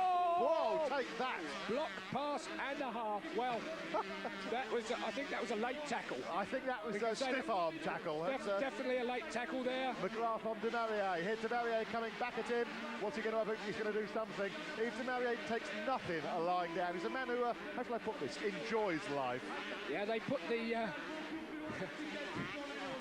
Guns N' Roses music especially for Demaria. If you see him with his helmet off, you'll realise why I say that. 21 though, Dean Matson getting the benefit of this at the moment. He is indeed. Who's that at the back of this chasing group? Is that Buell? Jan van der Berg is 4 and he is in 5th place, and I don't think Buell is there. Buell I haven't seen in the leading 6. So, our leader, Dean Matson, followed by 2, Jeremy McGrath, followed by 1, Yves Demaria, followed by Albertine, followed by 8 now, Jeff Emig from. He was the man who I couldn't identify in that group, Keith. I thought it might be number 6. There he is. He was there. He's in 7th place. Yeah. At least something I've said tonight has been right. Yes, it's when I'll have another half, please. Dean Matson still leads from 2, Jeremy McGrath from 1. Last night's final winner is Demaria. And this is a 15-lap race. Yeah, it's gone off to a real hot start. Into the slow-mo as Yves Demaria moves the bales into the front of his compatriots. Oh, no, that's Albertine goes down, but it was Yves Demaria who caused that accident by moving the bale out into the middle of the track for him. That's what I call well, that's what, yeah. Well, forethought if you leave Demaria. Demaria just hooked that one out there. Yep. Caught the South African out. And he had nowhere to go, did he, apart from over the handlebars. Matson coming under pressure now from 2, Jeremy McGrath. So, Matson, the American, being looked after now by Jeremy McGrath, the American on a Honda. Demaria has dropped back a bit in 3rd place. Matson riding a storming race, Julian. He is. Kachis Matson. The man who's come from the repechage that you've just seen. Is he going to do what Damon Bradshaw did in the 250s on the first night? With the repechage and the final. Well, these 3 men are a long way in front of the 4th place man now. So really, it's all about these 3 at this point in the race. Remember, it is 15 laps. I think I just about last with a throat by then. I think that will give Yves Demaria time to get on terms with the two Americans. Yep, look, you see 4th place man just coming into the whoops as they exit it. Yeah, but Demaria has been there for some time. And he is a bit of a wild man, Yves de Marier. He will go for it in the biggest possible way, I can promise you. 100% all the time. But Dean Matson, a stormer, looking good. Let me have a look and see what I can find out about our man Matson that I've got locally here with me. Still in front, Mr. Matson. Oh! But young Jeremy McGrath, first time, and he's got him. Look at that. I think you could say that Matson made a little bit of a what's it of that corner. Opened the door for McGrath, and here comes de Marier. De Marier, has he got second? He has. The crowd love it. I'm wondering whether having to ride in the repechage is taking a bit of a toll on Dean Matson. Well, then, of course, you brought that up in the repechage itself. We're in the final now. It's a longer final. These riders have already had a fair old session tonight with heats and a repechage. Everybody that's come from the last chance race has had to do one more race than everybody else, but de Marier looks tired.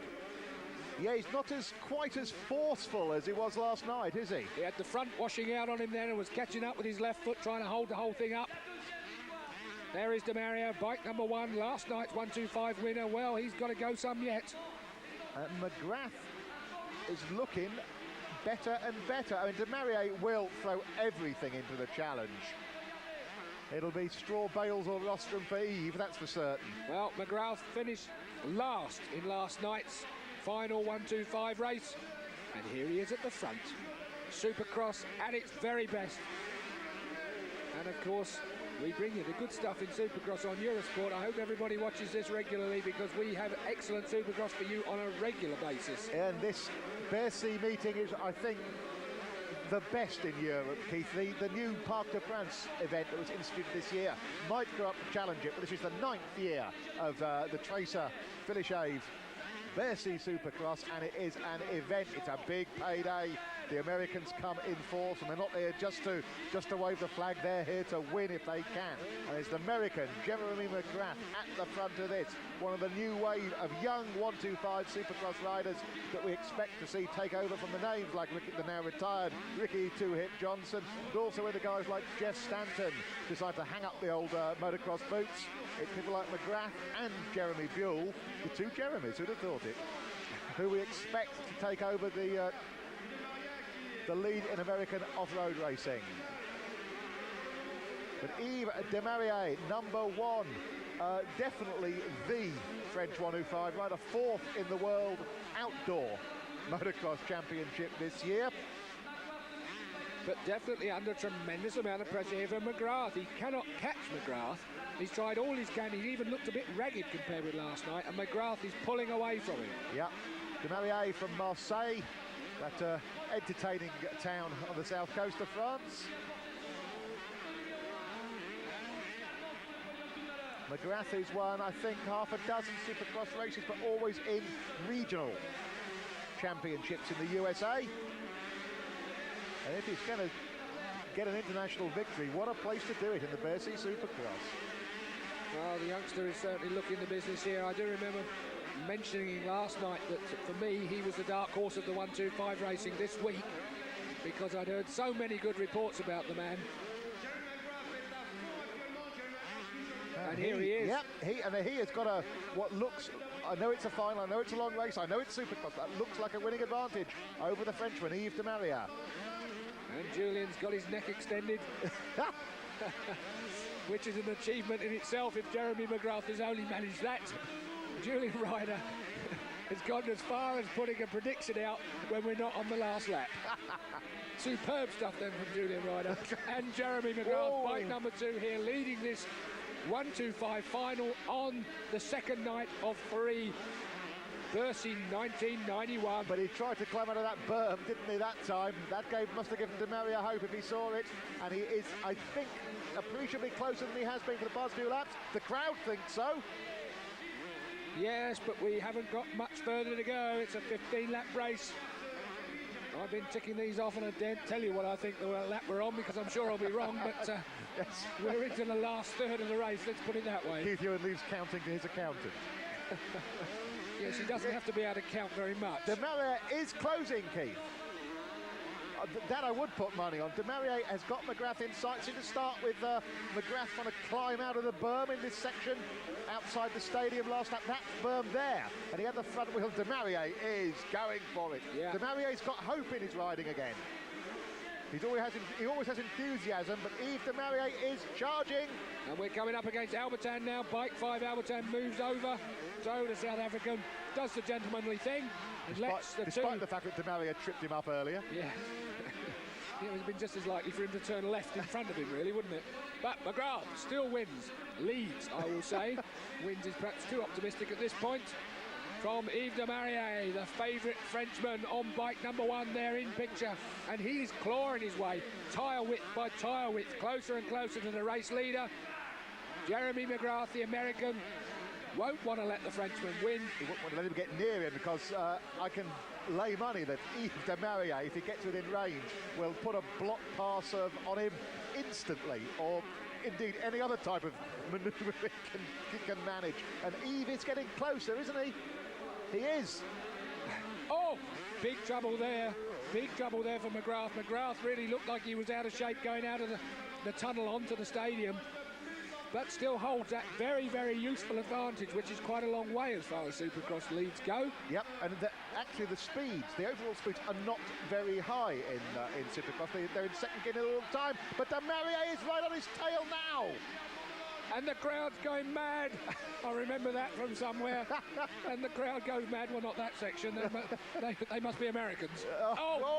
Yes. There is a problem, definitely. McGrath has some kind of a problem. That's the second time. Whether his bike's cutting out on him or what, out of the turns. Or whether he's just tired. But De Maria is about to close with him. Yves De Maria is number 1. Looks at the inside. Take that. Block pass. A big block pass from the Frenchman. That's the way to do it. That is the way to get him. Well, Julian, that'll teach you to get your money out too early. Oh, my God. Ewan's run off with my wallet again. Now, come on, let's see if Jeremy McGrath has got it in to come back. Yes. He's going. Both of them. Just like the 250s. Just like it. And McGrath gets straight back on, and McGrath is going to win this race by default, in my view. But really, when you're in the air, what can you do? He was committed to that pass when he was about 10 foot off the ground. Yep. And there's nothing you can do about it. Yves De Maria couldn't do anything about it either. And really... And poor old Yves got pinged over the high side. Yeah, and his bars are well bent there. You can see the front of the bike is very, very well bent, bike number 1.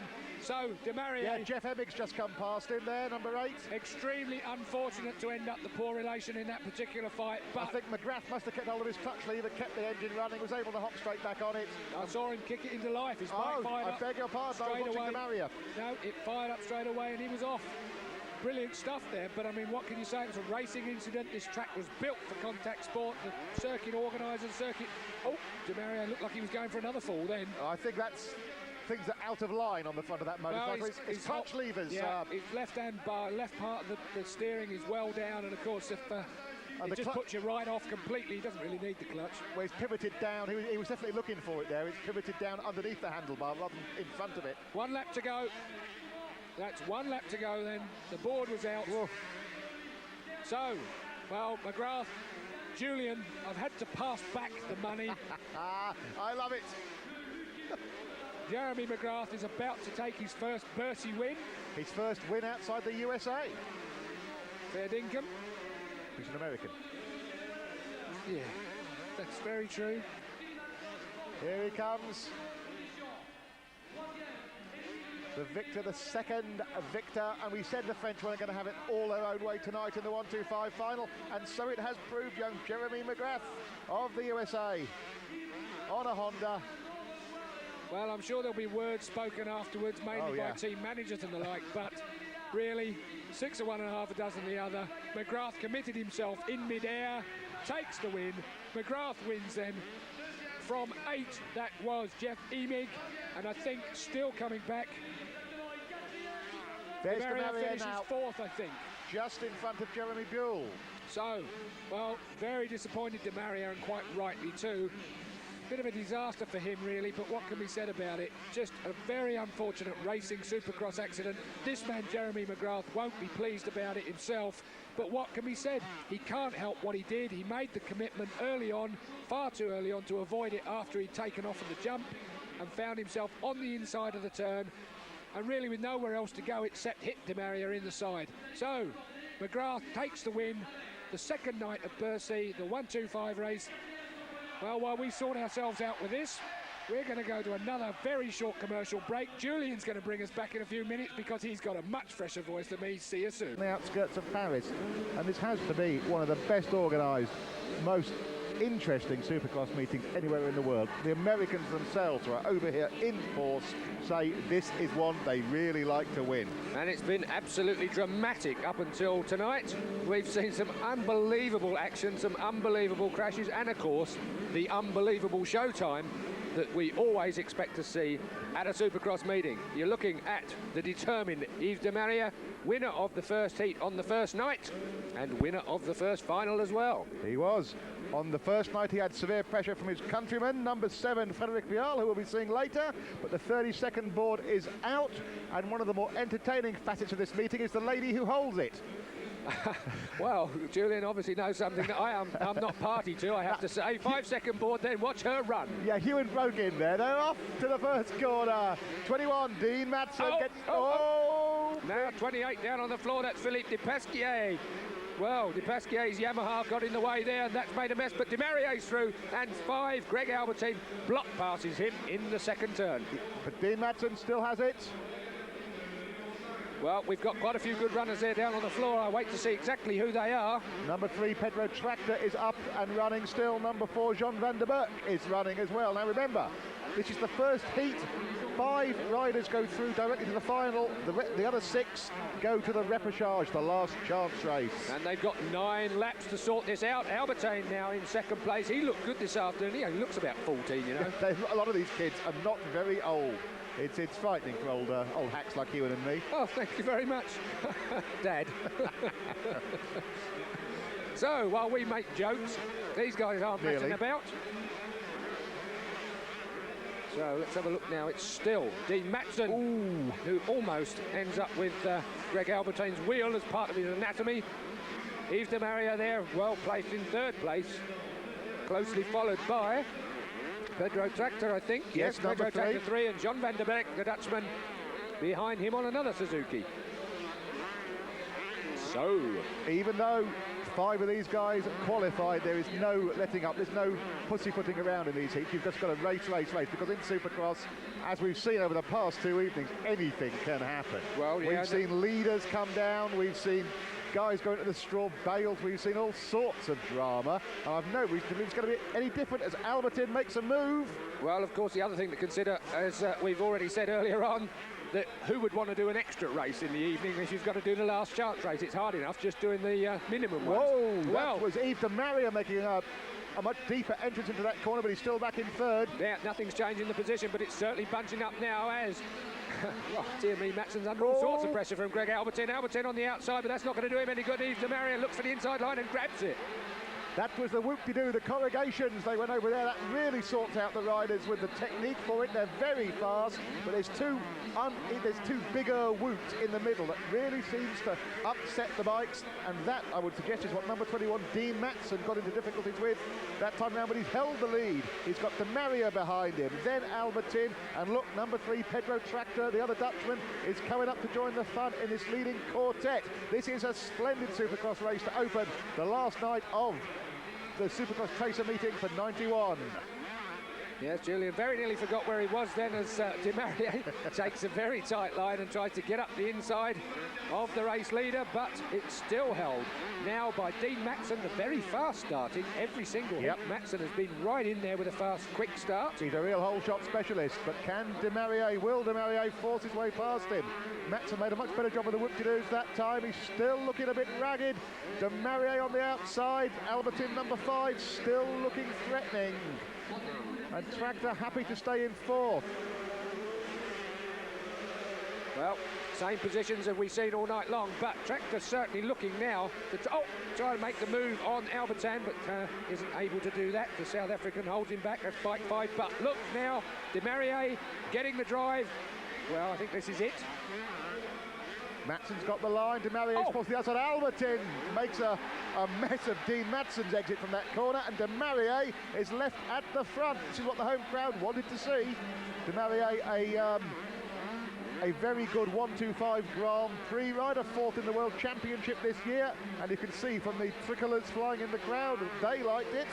Yeah, it's not a popular first place by the night standards, is it really? De Maria in front of his home crowd, and they're going mad. And Pedro Tractor is the man who's following him. Well, Tractor looks very, very determined indeed, and certainly looks well and truly on the pace tonight. De Maria has managed to make a break in earlier races, but I think Tractor is up to speed, shall we say. Pedro Tractor 3rd in the World 125 Championship this year, of course, just in front of De Maria. So I've no doubt the Frenchman from Marseille, Yves De Maria, a tough guy who enjoys life to the full, shall we say. I'm sure Yves will want to put one over on the guy who beat him in the World Championship. And I think that's Albertin still in 3rd on the red Honda number 5. Yeah, bike 5 still Albertin, the South African. Jan van der Berg there is the 5th place runner. He's number 4. I thought we'd lost him a bit earlier. Keith, he dropped right out of sight from the leading group. Well, of course, you've not got to be too far behind on this really, really short, tight track to be quite a long way behind. Yeah, the cameras, the wide angle lenses of our cameras do make this look a lot bigger and wider than it is. This is a very tight, twisty course. They're actually outside the stadium here, out in the underground car park area. Back into the stadium there, the leader, Yves De Maria, over a very tricky section. That's a lovely aerial shot up to the barriers, flicks it round, hard on the back brake, and he is showing you how to ride this track now. He's a much more controlled ride than we've seen from De Maria. He said, touching wood, on the past 2 nights, he's been very fast each night. He's also looked to be only just in control most of the time. But he's taken that sequence jump beautifully, styling a bit over the bridge. This is a slow bit of the course. He rides the berm and nearly makes a mess of that. Yeah, he had his front wheel on the top of the berm, which is the motocrosser's nightmare, or the supercrosser's nightmare. But look at the lead. This man now has over 2nd place, man. There he is, Tractor. I thought Tractor might be able to do something with it, but certainly he's having to drop back. De Maria is settling into this pace that he's setting, and of course it's a race-winning pace. This being the first heat of the night. There is another heat for the 125s, and then a last chance race, and then the final. That's the bend I like, Keith. The really good guys hammer right up to the straw bales and just pivot turn the thing. When you see the 250s later, they're that bit faster, and you think the fast guys are going to go through the fence every lap. As a pure road rider, my dirt riding abilities are absolutely minimal, if not less. I find that incredible. I thought all the roads where you came from were actually like this, Julian. I'm not taking that from somebody who was born in Essex. All of you listening from Essex, please do protest about that. I do come from Essex, wonderful county. Albertan then, still in 3rd place. 3 there is Tractor, who is in 2nd place, and Jan van der Berg is back somewhere in 5th place, bike number 4, but race leader is still Yves De Maria, local. I say local because he's French, of course. He's from Marseille, right down in the south on the coast in the Mediterranean area. Well, he was perhaps more local to Monte Carlo recently. But anyway, we'll get back to this particular 125 heat. Yeah. And still is. There is, that looks like Van der Berg there on the whoops at the moment. I think that's Albertin 3rd, Keith. We'll see. I think number 5 is still in 3rd place. So there is race leader, Yves De Maria. Let's try that. Tractor still 2nd. Bike number 3 coming through your picture now, or his helmet did. If it's number 5, it is. It's Albertin holding a nice, safe 3rd place. He got 3rd place in the final. That's true. On the first day of this meeting. And I know we talk about the previous 2 days racing, but bear in mind, each day's event is a totally separate affair. There's no overall winner. You win for the day. Last lap for Yves De Maria of France on the Suzuki, a man who has won here already. He's won heats. He's looked better and better each night. He's looked more controlled each night and just as fast. So De Maria just a little bit of a way to go, and that's it. Foot off the pegs. There is 2nd place man Pedro Tractor, the Dutchman. 3rd place man Greg Albertin comes in now. Albertin finishes the race now. Is it going to be John van der Beek next? Bike 4, we can't see. And it looked like a yellow Suzuki coming up, Keith. I couldn't see from where we are, so we have to rely on our monitors to a great extent here, which is why we got into a little bit of trouble last night. But all things and all systems are normal this evening. So, Yves de Maria rests his wrist. That gives you some idea of just how tough it is. He was resting his right wrist there while we look at... And here's a good illustration why. That is Greg Albertin in all sorts of shapes and sizes over the whoops. You can see how hard the rider and the suspension have to work. It really is a combination of the two working so hard. Well, while they're working so hard, we on Eurosport are going to take our first break of the evening. We'll be back to you in just a few moments. Kid Jeff Emig, who looked so good. All the rest of the guys are out. Estevez, the South African racing out of Portugal nowadays. Keith, young McGrath looked very, very good in training this afternoon. He really is impressive. This afternoon, without a doubt. And Buell, Jeremy Buell and Jeremy McGrath looked exceedingly good this afternoon. I sat and watched them for the training sessions that they were out in, and I've got to say that they look very good. Now, there's Robbie Herring, bike 10 there. Now, we're looking at 16, but that's Mikkel Pichon. But Rob Herring has a little bit of trouble, apparently, with his wrist. Now, I didn't actually get a chance to speak to Rob, but he certainly looked like a man that was trying to put a couple of laps together this afternoon in training. I saw him after the first day, and he had his right wrist very heavily strapped, and he took a right heavy tumble last night as well. So I think Rob, who won a heat very impressively on the first night, will do pretty damn well to come through and qualify straight away from this first heat as you look at young McGrath. Well, he's got 9 laps to do it. We've got 5 seconds to see it. Who's going to make the whole shot, Julian? Let's get down to it now. Number 7, Vial on the outside. 2 is McGrath. McGrath gets the whole shot for sure. Vial following him. Well, that's... on the floor is number 16. Was it 16? That's 16. Michel Pichon then. Yeah, the French whiz kid. The new Bale, they keep telling us. And he's had a few tumbles. Whoa, somebody getting well out of shape halfway down the field. Looked like number 17, Christophe Opillard, who just managed to stay on board. Mikhail Machiot, the French Honda rider, is in second place. Bike number 34. We've not seen much of him this week. 29, they're in big trouble, is Johnny Estevez. The South African we mentioned just before the start, number 2, Jeremy McGrath, profiting from the chaos behind him to get a really good break on the first lap. Well, judging by the way he was riding this afternoon in training, he looked good, but where's Buell? Watch for bike 6, Buell. And Machiot still second. We've seen nothing of this guy at all so far. 10 there, Robbie Herring. Buell was back in something like 8th place. He's in the pack, isn't he? You can just see coming over the jumps as Jeremy McGrath shows you exactly how to take that left-hand bend. Vial forces his fellow countryman out to the bales. Remember, McGrath on the whoops. Remember, the first 5 in this race are the only ones that go through. Otherwise, the rest have to go to the last chance race, and only 2 of those will go through. Daniel Obelisco on the Yamaha showing well. Man with the best name in the entire event. So Vial then is through now on bike 34, who is third, Mikhail Machiot. Yes. My French pronunciation gets worse with my throat. Mikhail Machiot, number 34, looking good. 19, Daniel Obelisco, and 10, Rob Herring. And Rob Herring really giving it. Oh, well done, Rob. You get stuck in there, boy. Don't you muck about. He wasn't. Yeah, we can block past 3 riders at a time. He's going to prove that to us. Robbie Herring then really having a go there. I tried to get somebody to explain the finer points of block passing to me, and I failed to be enlightened. It basically is you take the bit of dirt that the guy wants. It doesn't matter whether his front wheel's on it at the time. You take it, you've got the line.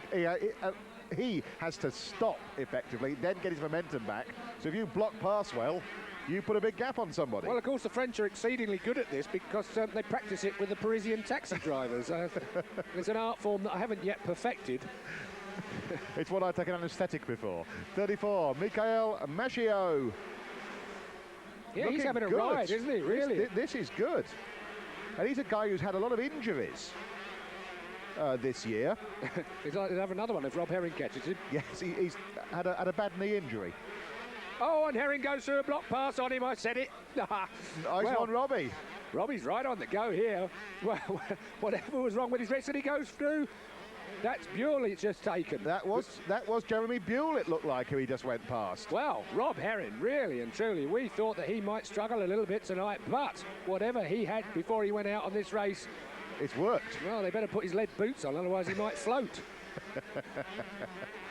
Incredible. There's Vial going through.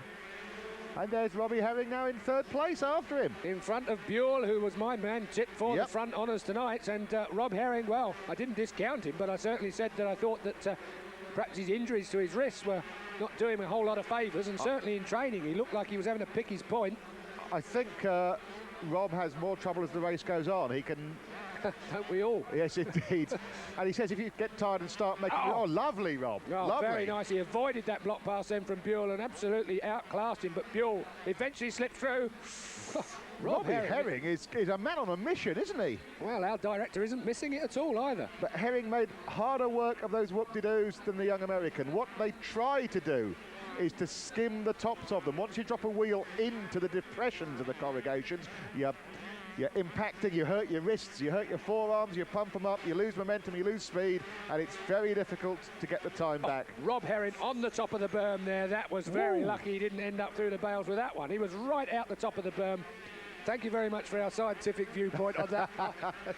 Well, the non-Supercross specialists, the guys who only normally ride outdoor motocross, tell me, I'm thinking particularly of Paul Mallon in the 250 class, say getting the whoops right is the most difficult thing about Supercross. The jumps don't phase them. They're not going as fast as they normally do outdoors. It's the whoops that are very, very difficult. Well, I think you've said it in as much as that you lose so much speed. And Rob definitely looks like he's struggling with those. He did this afternoon in training as well. Just looked a little bit awkward on him, not very comfortable. Could be a combination of things. Could be a combination of the fact he hasn't quite got the suspension set how he would like it, or that he's tiring, or that he doesn't have the confidence to just bounce across the top of the things. Whatever it is, but Rob is riding a real stormer of a race. And you'll see when we get to those whoops next time, Keith, you approach them after a right-hand hairpin. Normally, given the choice, the riders would like to have time to get the speed up and set up for the whoops. You haven't got that luxury in this track. The track builder, John Savitsky, has really given them some work there as Rob bounces nicely across the combination jump on the entrance, the re-entrance to the stadium. Well, I've already commented this week so far that I personally don't like the look of the track as much as I have done from last year. I don't think the track has got some extremely difficult points in it. There's not very technical, I think. Well, it's very difficult. There's not a lot of chance for any flowing riding here. I mean, it's one of those tracks that... Now, number 16, Keith, was Michael Pichon, the lad we saw fall flat on his face in the first corner. And it looks like he's up to a qualifying position, so that's a storming little ride, isn't it? There he is, number 16, chasing 19 Obelisco. 26, Roy Snelligen, the Suzuki rider from Norway. Yeah, now this is another good dice our director's picked up for us. Number 19, Obelisco, I beg your pardon, from Pichon. And Pichon is just 16 years old. I think he looks younger. And he is being talked of as the new Jean-Michel Bayle, and you can see why, can't you? Well, Obelisco having to use his experience there to hold the youngster back. Look at that, brilliant stuff. He doubled those humps, didn't he? Yes. By which I mean he took two of the large projections in one, where Obelisco was riding them with two separate obstacles. Well, Rob Herring's going to come under severe pressure in a minute from the youngster, because certainly he's in there. 29 is Johnny Estevez, as we've already said, but he's out of it. He's a lapped man. And look at this man charging. 16, Michel Pichon. Well, the French Honda rider is really trying to catch hold of Rob Herring. Is there enough laps left for it? I think we're really in the closing stages of this 9-lap second heat. It's Honda versus Honda. Yes, but... a slightly fading Rob Herring, perhaps. And surely the trouble he's having over the whoops will aggravate that wrist injury. This is what Rob told me after the first day, that when you start making... It's all cumulative. You start making mistakes, so you hurt your wrist, so you make more mistakes because your wrist hurts. It's... Well, now we're going to see where the youngster bounces away, bike 16. Rob made a better fist of the whoop-de-doos that time, I think. Well, we're really close to the end of this. I think we've got one lap after this one to go. Crowder. Yes, 1 lap to go. So the 1 lap board out now. Can Rob Herring hang on to this position? I'm trying to work out exactly where he is at the moment. Is it 4th or is it 5th? As the block pass comes about, Rob Herring held that very well indeed. And we're on the last lap, as we know, but We can't make our minds up whether Rob Herring is 4th or 5th. Vial's in front of him, and so is the two Americans. I think he's 4th. Well, that's okay then. If he finishes behind bike 16, that'll still get him through to the thing without having to do the wearing out repechage race, which I'm sure he won't relish having to do. Rob Herring, is he going to make that block pass? Yes, he is. Oh, Pichon saw him coming, managed to turn inside him, I think. Herring has lost drive. He lost drive then over those. So Herring, I think, finishes in 5th place. First man McGrath there, 2nd place Vial. Let's have a look and see who finishes 3rd. Well, I still think that... we haven't seen Buell, have we? No, I think Buell... So... Oh, there's Buell. There is... Herring going through now. Yeah. So I make Herring 5th, I think, there.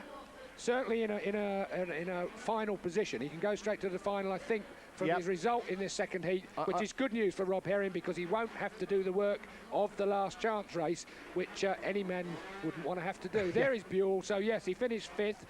So Buell finished 3rd. This man won it, Jeremy McGrath.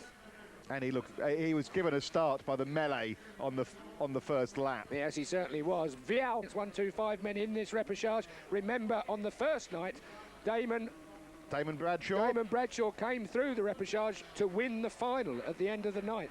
In the 250 class as well. Absolutely. And that was, as Keith says, an extra 7 laps in between your heat and the final in a nerve-tingling last chance race with only 2 men going through.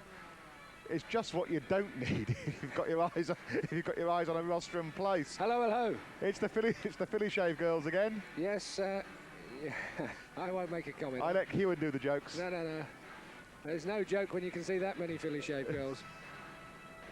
And we always get a real showbiz job. The light show, the sound, the razzmatazz. The French can do this so well without making it tacky as well. And as you can see, it's a full house. I think it's the best part of 15,000 people they can get into the Palais Omnisport.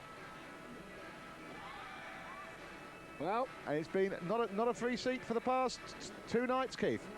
No, when you can sell out 3 nights of 15,000-seater stadium, 3 nights of very much the same kind of thing with the same kind of riders, it just goes to show you how big motorcycle sport is in Paris, is in France. France is a real motorcycling country. And yet they keep, the French press keeps muttering darkly because they've got no road racers in Grand Prix doing anything significant. Well, OK, that could be said the same of the British. Remember that... Yes, we used to be... oh, God, yes. And while we're on the subject of road racing and the like, congratulations, of course, to Neil Mackenzie, who got married yesterday. Well done, Neil. And the lovely Jan, Mrs. Mackenzie. Mrs. Mackenzie, which is now referred to, the poor, unfortunate lady who was finally given in. Well, I'm sorry we couldn't be there, Neil, but I will definitely buy you a drink. And being a Scotsman, I know you'll appreciate that. Meanwhile, back with motocross, or rather, more importantly, Supercross in Bercy, in Paris. Tonight's the night to sort out the men from the boys. I don't think the repechage men are going to manage to run down the girl with a 30-second board. Well, she might be getting tired by now. Yes, it's the same girl. She into gear, 5-second board, Julian. Yep. Let's see who gets the all-important... no. He's put his wheel against the barrier. That's a disaster. That's what happens in motocross, all motocrosses. If you lean against the barrier, it won't drop down for you. So 30 goes through there. Jean-Jacques Temeray. 17, Christophe Opillard showing well. 30... Oof. It's hectic, all right, as you'd expect. 26, Roy Snelligan almost ends up in the exhaust pipe, I was about to say, but that would be a physical impossibility, but perhaps not. Warren Edwards, 33, showing well at the front. Yeah, Jeff Emig found himself well shut out there. He's in 5th place, and a man goes through the wall. Didn't quite get the number of who that was, but that was fairly hard there. I wouldn't have wanted to go into that particular part. Emig there, bike 8. Yeah, and he's the man who finished 3rd last night, and he finds himself in the repechage tonight as number 30, Jean-Jacques Temeray. Charges on. There's a good name for us commentators to cope with. Yeah, I'll leave it to you. Call him Jean-Jacques. We'll know who you mean. We did actually make a comment on that before we went on air. We were hoping Warren Edwards would be in front of him. 32 there, Alexander Chapuis, a French Suzuki rider, is in there as well. It's such hard work, Supercross, that you can look at every repechage and say, good Lord, there's some really class riders in this. It's an unforgiving sport, isn't it, Keith? Just 9 laps in a heat, and if you get seriously blocked past or held up, you are in the repechage. Well, of course, repechage It's a good way, a good organisation of being able to make sure that your stars that broke down or had a minor problem in their heat can still make it through to the final, of course. Now, the reason Mr. Temerere has such a difficult name is that he's actually from Tahiti. Oh, and another man in. I didn't see who that was. That might have been our race leader. No, that's Emig, who's still upright, number 8. No, he's not race leader, though. Well, 33 is down. That's Warren Edwards. Yeah, I thought that Warren Edwards went in under the bridge.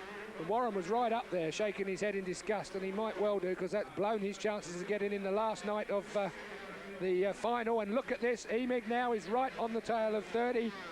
Mr. Temerere.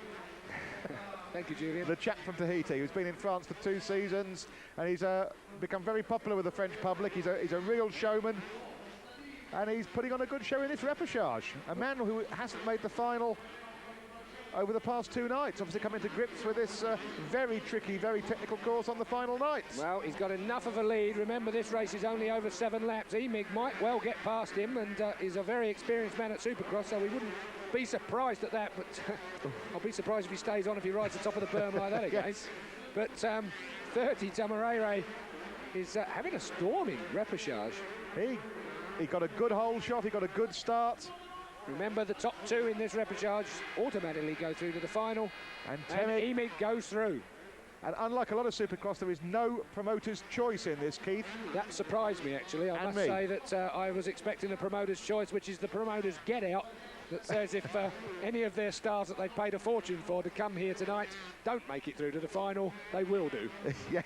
If you understand me. Well, to put it less cynically, the promoters often reserve 2 spots in a final that they will choose who goes through, guys who haven't qualified. That way, if one of the superstars has a mechanical breakdown or gets shoved through the fence on the first corner, as Keith Hewan said, he can just be... Yeah, it's a bit of a worry, though, when they point at the commentary box. I offered your services, but they turned me down. Come now, Keith, you told me you'd love to have a go on a Supercross bike. Actually, I did as well. Not a Supercross bike, on a Supercross track. Right. That's, I think motocross bikes are one thing and another, but these tracks are set so... I mean, they are superb. I'm absolutely sold on this kind of racing. It makes such a good spectacle for the general public to come and watch motorcycle racing. I'm all for it. I think it's great PR for motorcycling in general. Christophe Opillard pulling off there, the French Suzuki rider. Obviously another man that's had a very disappointing evening. Opillard, we saw bike 17 pulling out. Meanwhile, the 2 guys that at this stage going through to the final are this man, Jeff Emig, race leader, bike number 8 on a Yamaha. And the man, Jean-Jacques Temerere. Nice one. The French licence Suzuki runner, who is currently in 2nd place and the final qualifier. Final qualifier. Very much the final qualifier for the final in the 125 class this evening. Meanwhile, Emig now getting into a rhythm which I would have expected him to have done. It's a major surprise to see him in a repechage, really. Oh yeah, but there's been... He's not been the only one, has he? I have to bring back a few people that have been in a repechage these last 3 nights. Anybody listening to this commentary, by the way, you really have to be in this stadium to understand exactly what it's all about. We said that when we did the Parc de France in Paris earlier on this year on Eurosport, and I've said that about several Masters of Motocross that I've been covering in the weeks preceding this. Incidentally, there's 2 more rounds of those that you must watch on Eurosport. Keith Hewan presiding. But it really is an absolute spectacle. It's a wonderful evening out. Paris is a great city anyway, but to come here and watch motorcycling to this standard in an atmosphere like this. And you're watching, certainly in the 250 class, and yeah, in the 125 class as well, some of the best in the world. In fact, in the 250 class, it's difficult to think of any absentees and what could effectively be declared a world championship. And you have all the benefits of a stadium, hospitality, drink, food at reasonable prices, warmth, no rain, all the sorts of things that you really do like if you like your creature comforts. No wonder they pack these places out. And the show before when they introduce the riders is absolutely astounding. The light show in the intervals between races. We've had a trials rider doing amazing things during the half-time break. And we've had a 35-foot inflatable Jean-Michel Bale emerging as well from the... Well, while we go for the virtues of Supercross... And we're sold on it, aren't we, yeah, Keith? I hope we can convince you just how good it is. This man is on his last lap. He's the 2nd place man. That is Temerere on a Suzuki, but leading this is bike number 8, Jeff Emig, who is back in the stadium by now. We're looking at the 2nd place man. He is going through to the final for the 125, which we're going to bring you, I hope, after this repechage. I qualify that because you never quite know what happens in Supercross, as far as the schedule's concerned anyway. But we're going to come up with the 1-2-5 final after this repechage and after a short commercial break. Indeed. And you'll have seen the whole sequence. You'll have seen the 2 heats, you'll have seen the repechage, and you're going to see the final here on Eurosport. And here is the winner of the repechage, Jeff Emig, going through to the final in second place. Bike 30 coming over the hill. Now, well, he's pleased about that. Temerere gets through to the final for the first time in the 3 nights that he's been on it. Yep. So these guys might as well not bother. I mean that in the most respectful manner, of course, because they can't find themselves through to the final because they've blown it. That was Cyril Port who was coming across the jump as you made that comment, and he's a quality runner. No slouch whatsoever, but it's Jeff Emig who gets the whole shot, who gets himself sorted out into the final. Well, he looks quite pleased. Checks out the course. That's the second place man in this repechage. He goes through to the final as well. Well, Julian and myself are going to get our breath back, and the rest of us are going to go and have a quick break. We'll be with you in just a few moments. Of this, the 9th Philippe Tracer Supercross of Paris, and there's the lineup. Henry, Tractor, Albertin, Rob Herring, McGrath, who won it last night, Matson, Boole, Demaria, who won it the first night, John Vanderberg, Frederick Viale, who's been so impressive, Emig, Obelisco, and Temerere, who we just saw come through from the repechage. He's a surprise packet of that field, really. It'll be interesting to see whether they can make an impression in the final. Well, he rode really, really well. His times were quite quick. We're looking down at Pedro Tractor there, bike number 3. And number 19 is Daniel Obelisco. Really, there's not a lot to choose from quite a few of these riders. The lineup is a class lineup. I'm talking about the riders, I'm sorry. Yes, back talking about Jeremy McGrath, who seems to have improved in great leaps and bounds since the first night, Keith, where he ended up, I think, 12th in the final. He qualified, but he had I think he was tipped off a couple of times and came in as the last runner. No true reflection at all of the young man's ability. And then he won it last night. Yeah, but if we're talking about improved performance over the course of the weekend, I'm sorry. Dean Matson came through to finish second in the final last night on the second day and was nowhere in the final on the first night. So Matson has made a tremendous improvement as well, although having said that, McGrath finished last in the first night's final and won the second night's final. So it's all down to who's got it together in training today, who's set their bikes that little bit better for the third night, who's got their mind concentrating on the job in hand as opposed to the pom-pom girls, and who is actually going to put in the performance where it counts in the final. Well, Dean Matson, number 21, we have seen make some absolutely blistering starts right through this right through this whole event. Keith Ewan's lying on the floor of the commentary box. He's had apoplexy. What can I say? The sights of the Supercross meeting are superb. The atmosphere of the Supercross meeting is superb. And Keith Ewan would have made a different career decision if he'd known about this 10 years ago. Well, that we can only guess on. Well, that's what you have to feel like when you go into the first turn. Yes. Metallica fans, watch out. That's how you end up if you bang your head too much. A great atmosphere indeed. Goggles still hanging on the arm there because they've got a little bit of time to go yet. They don't want to put them on and get them all misted up too soon on. That was Yves de Marie, the black and yellow. Yep. 18 there is Doug Henry.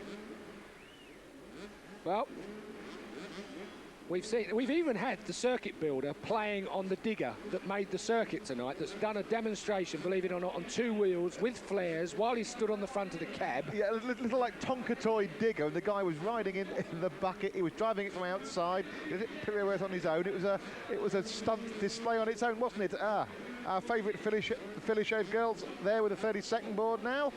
Right, well, you saw what happened earlier in the earlier race. If you lean against those boards or try and jump the start, they don't go down. That's a major problem. 5 seconds. OK, boys, who's going to make the whole shot this time for the final of the 1-2-5 race on the last night? 21. Matson again. Well, what a starter indeed. 21 Matson goes through. Well, I mean, that is... McGrath's upsides him. McGrath, number 2, is there. Vial turns tight. There was a massive pile-up at the back of the field, Keith. For a moment, I thought we'd lost the Mario in that pile-up. No, he's about 4th. There. Yeah, I can see him there. Robbie Harrington is through as well. Vial there in 7. Well, and Vial sticks it inside McGrath. Ooh. Matson rather. And Vial has been the calm, controlled man of the French races. But look at our man Robbie Herring. I'm very patriotic as well. Robbie Herring, look at this, turns through into third place. Rob Herring having the ride of the week.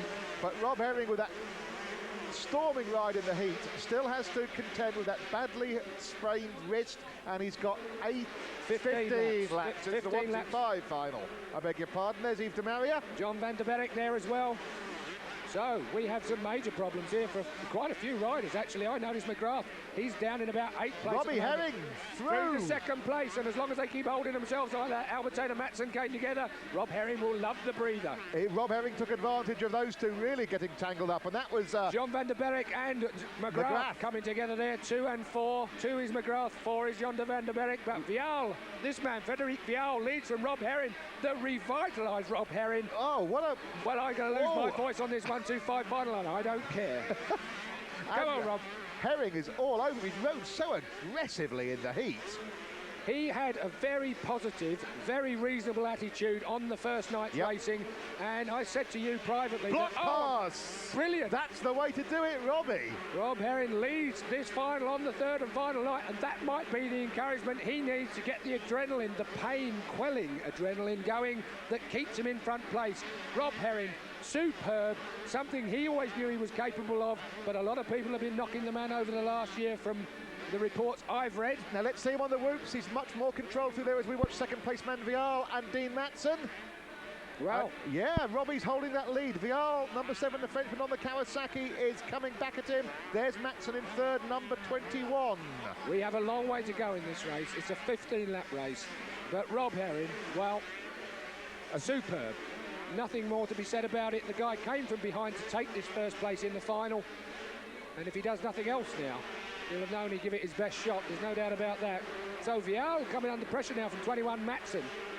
That can only be good as far as Rob Herring is concerned. I'm sorry to sound so patriotic, but of course, for our UK viewers, we're all jumping up and down. I think Rob's been out of South Africa long enough for us to count him as one of ours. I think so, yep, I really do believe that.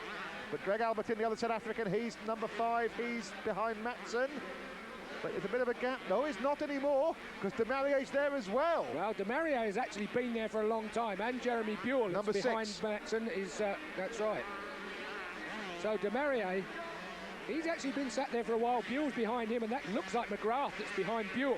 I think that dice is holding all those guys up. This is good news for Robbie Herring. Well, take nothing away from him. He's not. Vial hasn't been held up for some time, and neither has Greg Albertine. So Rob Herring at the front of this pack isn't exactly getting it all his own way, as Albertine gets a slightly determined extra bit of throttle on there. Look at this pack. This is a cracking Supercross race, and Robbie Herring... What a 1-2-5 spectacle. Wow, it looks like you've got him dangling from strings. de Maria giving Albertine some stick. What a picture. I've never seen a Christmas tree look so dramatic in my life. This is not a very big track. It looks pretty big, but to have sort of 7 bikes all bouncing around on the same square foot. Let me tell you, there is no room on this track. McGrath through on the inside now of de Maria. So, no, he's de Maria cuts him off. And Buell ends up coming round the outside. So Buell bike 6. Matson 21, 7 is Vial. So Matson and Vial. Matson has got past Vial. De Maria there, he's in 5th. There's Vial, number 7, Albertine, number 5, number 1, de Maria, and number 2, Jeremy McGrath. Well, Rob Herring at the front. Matson there, 21, 5, Albertine. You won't want to be doing too much of that. He won't. Matson shaking his head. One can only guess why. Maybe he's got a bit of grit in his eye. Perhaps he wants a contacts to touch. Excuse me. Yes, and there's Rob Herring. There is Dean Matson, second place man. Albertine, 5 is 3rd. 4th is de Maria in an almost demented mood. Yes. Did you see the state he was in? De Maria, bike number 1, winner of the first heat in the first final on the first night. And de Maria is a man who looks out of shape sometimes, well, most of the time. Yeah, that's when he's getting his coffee in the paddock. But Matson, 21, in second place. De Maria through on Albertine to 3rd. 4th is now Albertine, bike 5. 5th is McGrath in front of Vial, the ever going backwards Vial. He's selected reverse. Whoa, Albertine is radical, isn't he, in this section? Now, there's a word. There's de Maria. It's a good motocross word, Keith, that. There's de Maria, number 1. Oh, de Maria there was jumps de Maria. off. Well, de Maria's bike wants to win the race, but de Maria has decided to drop off in the corrugations. Well, we said he looked in a demented mood. He really will now. He will be a very upset young Marseillaise. So, de Maurier takes no further part in this. Good dear. I'm sorry for that, because he's a real competitor, but here he is, out of control, completely loses it. Well, that must have hurt, actually. He sat down on the back of the bike there, right when it was on the way up, he was on the way down.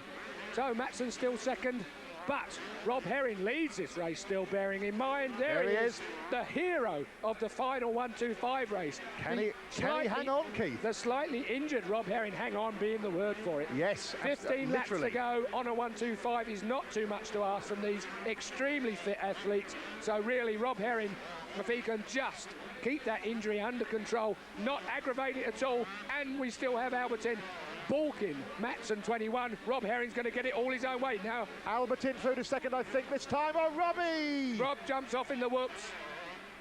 Has to get out the way of number 21, Dean Mattson. Well, now, that could be a symptom. Well, I can only say that mind over matter was carrying that man through. He is injured on the wrist, and basically it just got away from his grip in the whoops, which you wouldn't normally see from a fit motocrosser. And meanwhile, McGrath comes through on Albertin.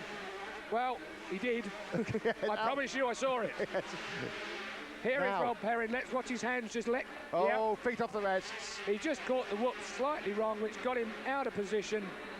And the poor devil, well, bad luck indeed, Rob Herring, but I take my hat off to you for that effort tonight. Certainly, you went into this race meeting with the right attitude, and I am so pleased to have seen you done so well. So from my point of view, you get my Man of the 1-2-5 Race So Far award. But it's not finished yet. Albertin leads now from McGrath. In third, Dean Mattson, the quick starter, who is just dropping back off the pace these leading two are setting. Well, this is the race of the week. And look at McGrath, stuffs it underneath Albertin. Albertin doesn't know which way to go. And here comes Mattson. The man who was dropped back, Keith, was allowed to come up to them because of that move. Well, I was going to say McGrath is a bit like a culture. He was all over Albertin like something mossy. And Albertin would be very, very happy to repay the compliment as soon as he possibly can. Yeah, I saw Albertin. He was in the paddock this afternoon playing tricks on the other riders in the paddock. It's quite friendly out there. The blonde South African looks like he ought to be by a beach. I don't know about riding a motocross bike. Mattson's still in there, though, with a chance of harassing Albertin. And fourth place man is back with us now. Number 8, Jeff Emig, has come up on this dice. And I think he's going to have something to say about the outcome of this wonderful 1-2-5 final. Well, I had heard that the exceedingly difficult and technical track was making for perhaps not the closest of racing that we've seen in Supercross this year. Well, that's gone out the window, hasn't it? I don't think we've seen a procession all week, Keith. Well, not a procession, but certainly not a race like this where we've got 7 races. McGrath completely speedway style there. Well, eat your heart out. Peter Collins, that's my era. I was thinking of Barry Briggs, actually. That's your era. I saw him in the bar at Donington Park recently, so good old Briggo. McGrath, though. One for you oldies there. McGrath, just 19 years old. Bike number 2, Mattson 21. Jeff Emig coming through, bike 8. Well, Emig certainly in with a chance, and Mattson there found himself in a tremendous amount of trouble on those whoops then, and Emig just took advantage of that. Emig through there, 8 on 21, Mattson. Yeah, Mattson has been, he's a man who's faded a little. He's had a mystery virus illness this year that's given him trouble with his fitness, but he's looked like a man... Oh, and Mattson went for the block pass and got it. I mean, I'm sure Emig saw him coming and was so worried about it, shut the throttle. Wouldn't you have done? I mean, Mattson was on a mission there, to put it mildly. Yeah. Whatever the young man did to him with a left-hander. A mission in space, almost. He repaid the debt there. So, Greg Albertin, 5 in second place, as far as I can work out, still at this moment in time. 21, Mattson is in third. 4th is still Jeff Emig.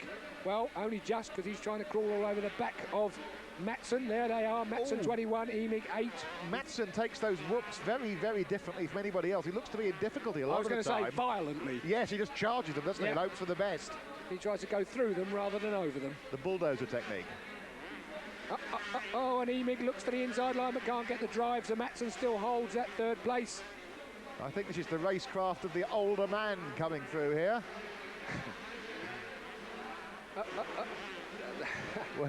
Out of the stadium, down the tunnel, back into the stadium. Now What a superb final 1-2-5 race, our third night, our final 1-2-5 race of Bercy 1991. Wow, it's great stuff indeed.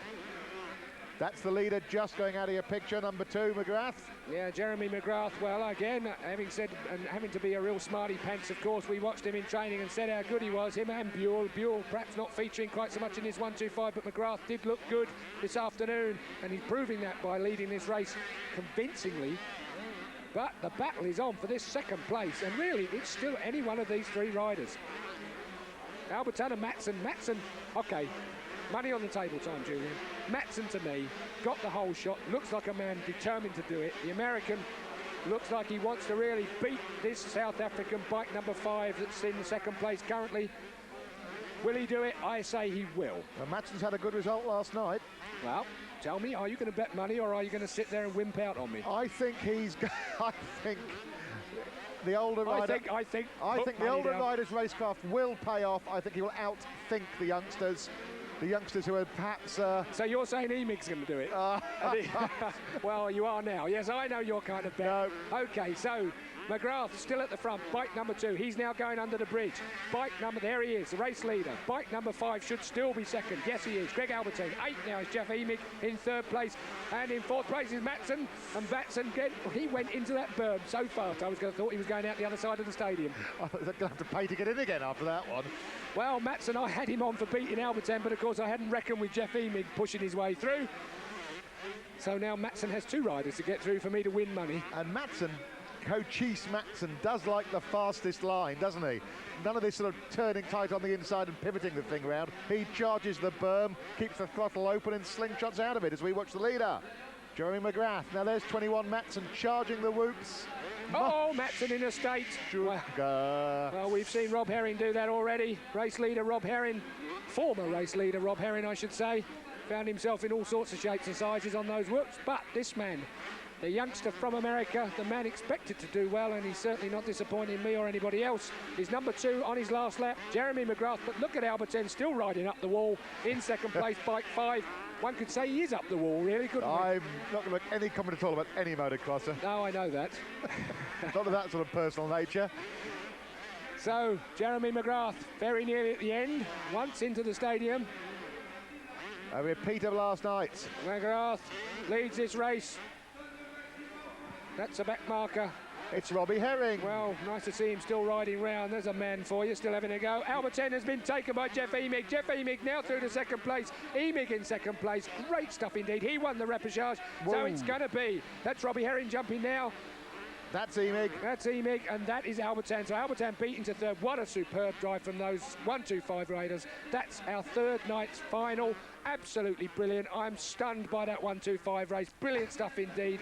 We're going to bring you the 2-250 heats tonight and the 250 final, and we're going to be in for some superstar action there. Well, Julian, what can I say? I need a break to get my breath back. Me as well. I need to get a throat back. We watched McGrath, bike number 2 there, win this 1-2-5 final on the final night of Bercy 1991. Julian and myself will be back in just a few moments here on Eurosport.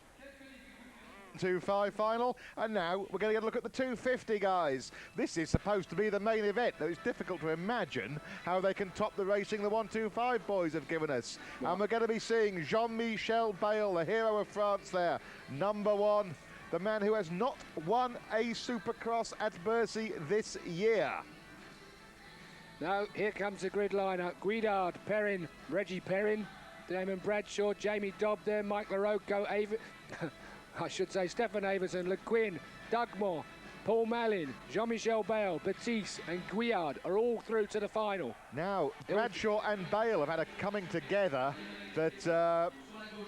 how shall I put this, Keith? I should say, before we go that far, this is heat 1, and I said through to the final. This is the first heat we're showing you here. Sorry about that, ladies and gents. I will get myself sorted out, but I'm still excited after the 1-2-5. And just like the 1-2-5s, we do have 2 heats, a repechage and a final. The only difference is the final is 2 laps longer for the 250s than for the 1-2-5s. Number 4, Damon Bradshaw. 3 laps longer than for the 1-2-5s. It's usually me that gets my sums mixed up there, Julian. You being the educated person in this commentary box, me just being a Well, an ex-rider. I mean, what the lower form of life can you achieve than that, I suppose? I've got to save that one for you. 30 seconds to go then. Number 1 is Bale, number 4 is Bradshaw. They are the two outstanding characters of this meeting. They are the two outstanding characters, and of course we've reserved our Eurosport boxing commentator just in case we have a repeat of last night's event where they had such a coming together on track it looked like it might end up in fisticuffs, and we know that Bradshaw does not like Bale. And we know that Bale likes beating Americans. Right, yep. 5-second board is out. 5-second board, the first 250 heat about to get underway. Our lady friend moves. Bale is in the pack. Bale is squeezed.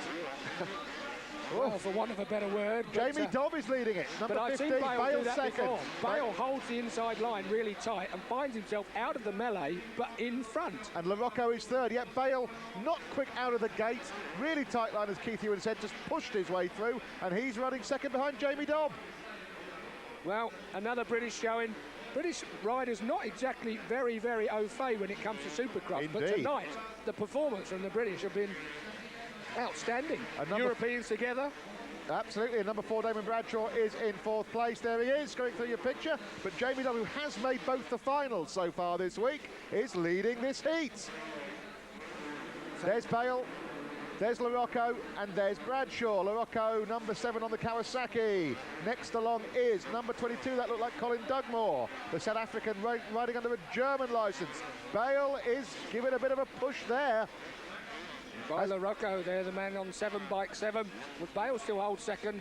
Of course, it's not that important. We've only got to get 5 bikes through in this 250 final, but Larocco looks in a bit of a state there, doesn't he? He does. And Bale rides those whoops quicker than anybody. Yep, watching this afternoon. Again, I've never been a fan of any particular individual or any particular sport, I have to say, apart from road racing, Before, but I've got to say now that since I've been doing Supercross this year with Eurosport, Bale astounds me in the way that he manages to get such a lot from the bike in any given conditions. Having said that, he's not yet won a final here at Bercy this year. He won 3 races last year and was only beaten by Jeff Stanton in 1. But tonight, it's the determined Damon Bradshaw we've got to watch out for. Larocco goes past Bale and shuts him out of second place. Bale looks to me like he's conserving something, but I haven't quite worked out what. Well, Damon Bradshaw's about to give him some trouble, I think, and these two really are not on each other's Christmas card lists. Bradshaw shoves Larocco out of the way. Elbows out, boys. Woo! There's some American Civil War time there, and Jean-Michel Bale is back to 4th. But Bale is an intelligent rider, and look at that tight line he hasn't got to worry too much about what's going on. He's only got to finish in the first 5 to go through to the final, and there really isn't anybody that's going to touch these 4 riders. Exactly. There's the 5th man just appearing now. I think that is still Colin Dugmore, number 22. Well, credit where credit's due. Still leading this really illustrious heat is that man, Jamie Dobb. Good on James. Jamie Dobb riding the Yamaha. Whoa. Larocco is after him, but Jamie is not. He is not giving anything to the superstars. So, Bale moves through on Larocco into 3rd place. 4th place, I should say. Having watched Damon Bradshaw, the final winner on the first night's racing, Bradshaw looks like, to me, a real tough guy. Very much so. I watched him, I mean, technique-wise, he looks just like he's a very aggressive. Bale's down. Big style. Jean-Michel. Well, that looks like that's going to be the repechage for him, because he doesn't look like he's in too big a hurry to get on there. Well, Bale really out of it. Now that, I was about to bring up the subject that if he was riding an intelligent race by thinking, okay, I'll take it nice and steady, I'll conserve my energies for the final, I won't wear myself out before the final, that might well have tripped up his actual concentration. Now, let's see if we get it again, Keith. That's Larocco. We missed it completely. Larocco almost helped Bale on his way, but Bale did that all by himself. At least it looked from our camera angle as if he did it all by himself. The angle we got suggests that Jean-Michel crashed unaided. This is not what the French came here to see. The top of that berm into the tunnel looked to me like it's breaking up, and perhaps he just found himself with a front or back wheel on the top of the berm, and even Bale can't save that one. And in the meantime, Damon Bradshaw has gone to the front. I think the French director is now looking to see if Bale's up and running or not. Yellow flag out there. That's where Bale went down. Medical man running with Case, so we've really got a major controversy on our hands here. There is Bradshaw. He's the leader now.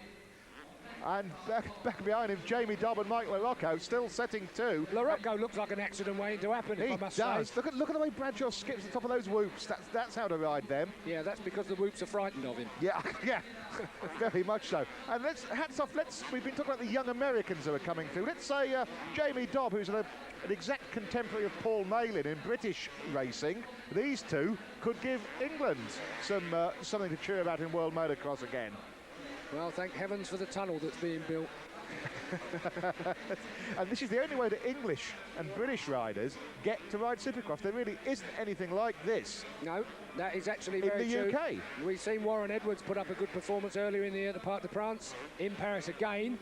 But in my view, this Stadium Cross is perhaps a little bit better. Don't look over your shoulder, Jamie. You won't like it. Whoa, that's the block pass. Yeah, but I don't think LaRocco's going to hang on to that for too long. He looks like a man that's going to go through the fence at any given time. He looks out of control on these whoops. Having said that, he makes them quite good for me there, doesn't he? Yes, really? he does. That's the neatest he's managed since we've been taking notice of that. Yeah, I think so. Every bet I've had tonight I've lost, so please don't follow with this tipster. Jamie Dobb, is he tiring a little? He didn't quite take those that triple jump as neatly as he's done before. But again, an intelligent man has to know that he only has to be in the first 5. His pit board will tell him what's going on, or at least he will know what's going on. Jamie Dobb only has to finish in the first 5. He must conserve energy and the motorcycle for that instance, and he definitely is doing that. You can see him taking it just a little bit easier. He looked over his shoulder in the tunnel last time where you can get a good view. Yep. It's not a tight, twisty part of the track. You could see that there was nobody within sight. So Jamie, as you suggest, Keith, might very well have just knocked a couple of 100 revs off here and there, taking no chances, going through to his 3rd final of the week.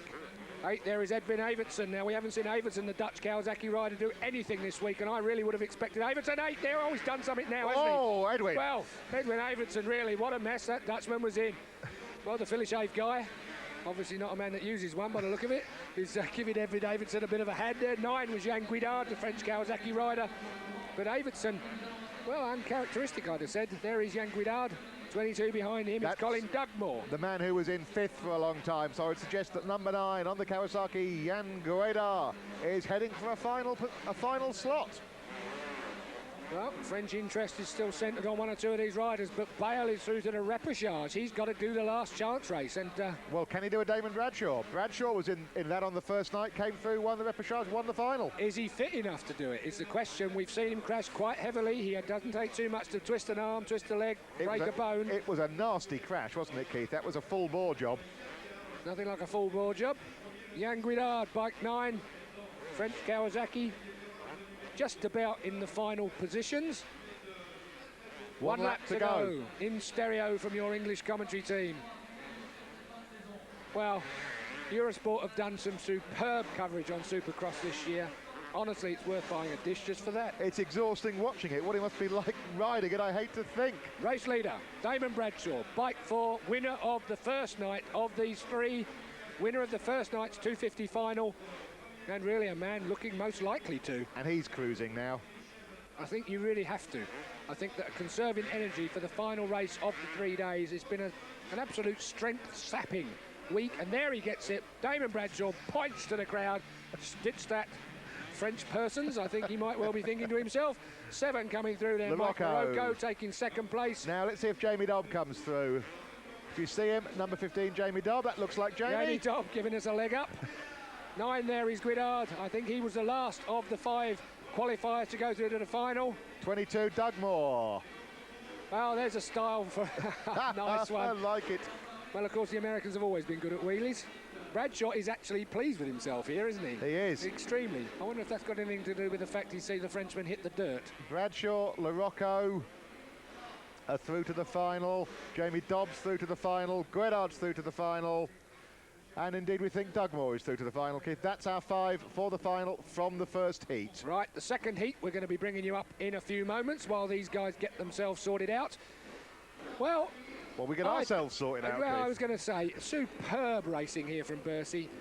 not very much to criticise at all. The bits that I've criticised are perhaps a bit nitpicky with the track and the like. I don't think that, personally, I don't like the track as much as I've seen the last year's one, but that really is an own personal opinion. One or two riders have voiced that to me, but really it is nitpicky. It's not got anything to do with the event so much.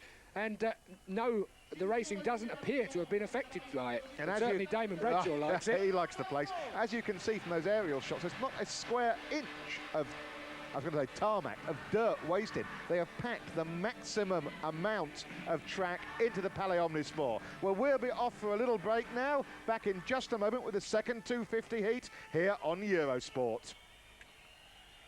We're going to be bringing you now the second heat of the evening. We're also going to bring you the last chance race. That's obvious because now Jean-Michel Bayle is going to be in that, if he's going to stand any chance. There are the starters for the second heat: Chamard, Ryan Hunt, Jeff Ward, Yannick Cavella, Larry Ward, Jeff Stanton, Mike Kwiatkowski, Guy Cooper, Stefan Everts, Atkins, Seurat, Eckenbach. They're all in this particular second heat on the evening, and really and truly a class lineup yet again. But Stanton is the man that hasn't done very much this weekend at all. A fourth and a fifth, Keith, in the finals. A fourth and a fifth? That's not up to his form. He's a 4 times champion of the USA in 89 and 90. He's the man who was supposed to be the one, but he's really been disappointing here at Bercy by his own very high standards. The man I've been impressed by, Stefan Everts, number 3, current 125 world champion, young Belgian, 19 years old. As you look at number 21, Daryl Atkins of New Zealand. 5 seconds to go. Who's going to make the whole shot? We're looking at 27. That's Ryan Hunt, another British rider. Can he hold up the honours for Britain? Let's have a look now into the first turn. And 5 goes in. That's Guy Cooper. He's been a fast starter all night. 6 is Jeff Ward. So and Daryl Atkins there as well, Keith. Jeff Ward in, that's Guy Cooper in the lead, 5, 6. Jeff Ward in second place. And Mike Kwiatkowski, number 11, turning tight there to go up to third place. Now then, Guy Cooper is a man who's done good all year long so far in the Masters of Motocross that we've been bringing you on Eurosport. Can he go away with a heat win? Well, he's been 7th and 11th in the final so far this week, so I'm sure he'd like to get a win under his belt here in this second heat of the 250s. Number 5, Guy Cooper. Leads number 6, Jeff Ward. 2 Americans at the front. Who's next? Mike Kwiatkowski, number 11, another American. And then it's Stefan Everts, number 3. Yeah, Stefan Everts, really one of my favourite riders at the moment. He actually goes extremely well indeed. 2 there, Stanton was right on the back, I should say, of Stefan Everts. Everts not really shone as much as I expected him to here. Certainly, we remember him at the France game. He was dynamite. We keep harping back to that particular race meeting, but that was one to rival this place as far as... Everts almost lost the front there. Stefan Everts, bike 3. Belgian Suzuki rider. Actually, I remember the Belgians come from a long line of very, very fast, very, very good motocrossers, and Stefan Everts is one of the few Belgians left at world-class level, in my view. Yeah, that's a country that is normally one of the real forces in motocross racing.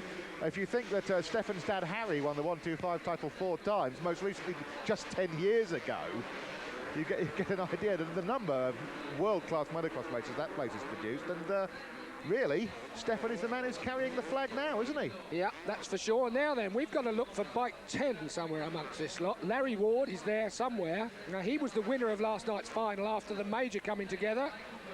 And here he is, right at the back of the group. He's got a long way to go here. He's got to finish in the first 5 if he doesn't want to go through the last chance race, which we will be bringing you anyway. There he is. 10 is Larry Ward, last night's final winner, somewhat by default by the time Bradshaw and Bayle finished up with their upside-down sequence. And Kwiatkowski, he's pushed back to a non-qualifying position. Stanton through there into a qualifying position. Really, I think we have to look in terms of qualifying positions. Yeah, you don't want to, as for all the reasons that Keith Hewins explained earlier, you do not want to go into the repechage, the last chance race. Another 7 laps of this before an 18-lap final in the 250s. So, there is Jeff Stanton. Superb rider, Stanton. Teammate to Jean-Michel Bayle. And it's Larry Ward who is behind him now. 6 there is Jeff Ward. No relation. No, I was just about to say that, no relation. Jeff Ward is about to have Stanton land on his head. Larry Ward is about to jump onto Stanton's head. Jeff Stanton is certainly showing the crowd some style in mid-air. There is Stanton. Remember, these 250s, they only hit second gear in the stadium. They just about make third along these tunnels, so not very fast at all. 5 there is Guy Cooper. Oh, Stanton on the gas.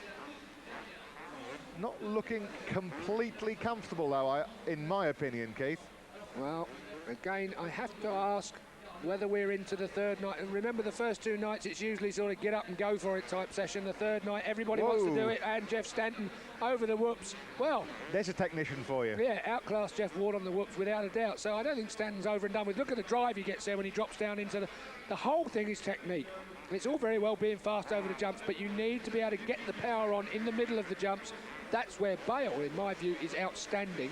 Jeff Stanton also, and Stefan Everts is also one of my favourites as far as that particular technique is concerned. Would you think, Keith, this is vastly different from outdoor motocross, which is much more peg the throttle open and hope for the best? Without a doubt. Without a doubt, outdoor motocross is... big crash. Now that was the Kawasaki, wasn't it? Now he caught that particular bump just a little bit wrong indeed and wiped the front out, and that hurt. That looked like he caught a handlebar in the stomach there. Was that Jeff Ward? It was Jeff Ward, bike 6, that went down. So very, very unfortunate. That's the heaviest crash. That's heavier than Bale's crash earlier. That, I think, was... There are a lot of little extra jumps and humps here that maybe, I mean, I levelled this criticism earlier, and, well, he's with us still. Oh, yeah, and he saw him holding his stomach, Keith. I think he must have got a handlebar end in the guts there. Yeah, but I mean, if he was winded really badly, he'd be wincing just a fraction more than that. So a lucky man there. That was quite a hard fall, even though they're not going particularly fast. Well, I'd say not particularly fast. I suppose 40 mile an hour leaping off isn't too bad, is it really? Just imagine opening the door of your car and leaping out, and then you'll find out what it's like. Jeff Stanton then, bike number 2. In, I think, 3rd place. Larry Ward in 4th place, both in final qualifying positions. Yep, there's the Toolies in front of them. There's number 5, Guy Cooper. So we're looking at 3rd place man, I think. Stefan Everts is in 2nd place. Guy Cooper, I think, is leading, or is... No, Guy Cooper is the man in front of Jeff Stanton. So is Everts off the front of this? Everts must be off the front then. And Stanton is closing Guy Cooper down. Hand over fist, Larry Ward following him along. 21 there, Daryl Atkins getting out of the way. G'day, mate. Mr. Atkins is from New Zealand. That was a hairy entrance to the stadium by number 2, Jeff Stanton. Well, I think Guy Cooper is our race leader. I can't absolutely be positively sure of that. I've lost track at the moment. Yeah. And Jeff Stanton may be in 2nd place. Larry Ward may be in 3rd. I'll qualify this in a moment when I can just have a look out the window and see exactly what's going on. Well, if you see him before we do, it's number 3, Stefan Everts, that we reckon we've lost. Battery so far in front of this man, number 5, Guy Cooper, we haven't noticed him. So then, there is Jeff Stanton, Honda America rider. Oh, he's a man that you'd want to beat under any circumstances, isn't he? Even just by reputation that the man has in Supercross generally. Reckoned to be the best American of the current generation as a technician. A very quiet, private man, really. A farmer's boy from Michigan. Not one for the Californian razzmatazz. Didn't look dreadfully comfortable with the French razzmatazz of the opening ceremonies either. I love the smile that he has on his face. It's great to see the way he sort of takes it all in and looks around as if he's never been there before. So I think we're on the last lap now of this 9-lap second heat. Here's Keith. Last lap, and I'm pretty sure Guy Cooper, bike 5, is in the lead here from Jeff Stanton, bike number 2. Somewhere we've lost Stefan Everts, and I can't quite work out where. I don't think we lost him. We didn't lose him on screen. Now, our monitors, to give you some clue at home, are in a very difficult place that we can't see everything that's going on outside. So, Guy Cooper then. All of these men in a qualifying position for the final. We've got the rather tongue-wetting sight of Jean-Michel Bale having to qualify in the repechage last chance race that's going to be shown next on Eurosport. So we're going to bring you that. Guy Cooper wins, bike number 5, from Jeff Stanton, bike number 2. Third place man up will be Larry Ward, this man. American 1, 2, 3. Yeah, and we've just got 2 more riders, if we can see who they are before we go to a break. 11 there, that is our man Mike Kiedralski. He goes through, and there is Stefan Everts at last. He's our final qualifier through to the final. I apologise for losing him along the way. 27, Ryan Hunt, unfortunately, is not going to be able to make it to the final. That's a great shame for him. He crosses the line now, but we have Jean-Michel Bayle in the repechage. And I'm quite looking forward to seeing what he makes of that, providing his injury. It will give us some idea on lap times and the like that Bayle is capable of doing. Really drama indeed for the final for the 250. Well, while we look there, Guy Cooper jumping to victory in this second heat. We on Eurosport are going to take another short break. Don't go away for the epic. We're looking at the lineup. That's Yannick Cavella there, number 16. The lineup for the 250cc repechage. A 7-lap race, a last chance job for 2 riders and 2 riders only to qualify for the final. And look, Jean-Michel Bayle, Jeff Ward are in it. Edwin Evertsen, Paul Malin, Yannick Cavella. Well, we've got them all in it. Ludovic Lequin and Ryan Hunt there, the British rider, 27. He's out in it as well. So, well, you've only got to look at this little lot, haven't you? We've got some superb riders here. It's our 2 crashers, Jean-Michel Bayle, number 1, and Jeff Ward, number 6, 2 of the top men who have taken really big crashes in their heats. Let's see what their level of fitness is, Keith. Let's see if they look like they've got the strength to win a... How much is the final? 18-lap final. Yeah, well, they've got 7 laps to prove that in. Of course, there's also Edwin Evertsen in there, the Dutch Kawasaki rider that we saw unload quite heavily. Now, he's not done anything all weekend, and he's not exactly a slouch. So it remains to be seen quite what we can do there. 30-second board is up. We're going to look now to see who makes the whole shot while they put their goggles on. Camera crew moves to one side. Thank you very much, gentlemen. I'm sure they didn't want to leave the ladies' side, but they have to anyway. 18 there is Bruno Guillard, the French Yamaha rider. 1 is Jean-Michel Bayle. We might have guessed he'd have got the camera. 5 seconds to go. She's got to be on her toes. And so has that man, Jean-Michel Bayle. On his toes as opposed to on his head. And another diabolical start from Bayle there. Up. Bayle finds himself right out of the way. That's 19. Olivier Perrin, I beg his pardon. Yes. Reggie to his friends. Reggie finds himself disappearing. Now, where is Bayle? Well, that is a good question. 14, Paul Malin is in the lead, so Paul Malin doing a determined job on the Kawasaki. Alec Wright will be pleased with him. Bayle is 7th, I think, but he's picking them off one by one. Well, he doesn't want to leave likes of Paul Malin to be beavering away at the front there for too long. Malin is no slouch on the Kawasaki. Paul Malin, the Englishman, youngest man ever to win a 500 motocross Grand Prix. And look how the lead he's got already on these men. And don't forget, this is only 7 laps. Edwin Evertsen, my man that I said a bit earlier on, is there in 2nd place. Bayle's up to 5th. Up to no good. Yes. I think we can say. 21 there, that is Daryl Atkins, who we saw having a bit of a poor session there. 8 going through is Edwin Evertsen, but there is the man that the spotlight is on. And you could hear the crowd as Atkins is the next course on Jean-Michel Bayle's menu. Yeah, but of course a repechage. These all men, desperate men, we have to say, that they don't get much of a chance to get through to the final. If they don't finish in the first 2, that's it. Forget about it. You might as well pack up. Bayle past Evertsen, Keith. Sorry to talk over you. No, that's quite all right. I'll forgive you on live tee. So, we have got Malin in front, Bayle 2nd now. So these 2 in the qualifying position to get through to the final. 8 is Evertsen. I think Paul Malin really has not got to look round too much here, has he? Paul Malin's not made a final yet. Let's hope, for the sake of our English fans, that he makes this one. Well, certainly, I think it's been a great showing from the old British team at the moment. They've all been going exceedingly well. When I say British team, I mean British group. And Bayle blast past. The Honda just gets all that extra drive and blast past Malin. Well, Paul Malin, of course, will be quite happy to qualify to get through to the final.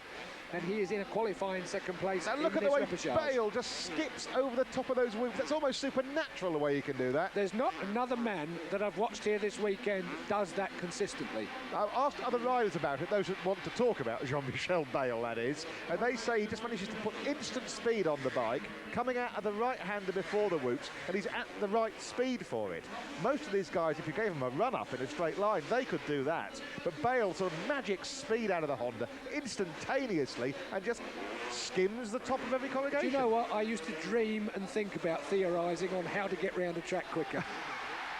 And it never had any effect whatsoever.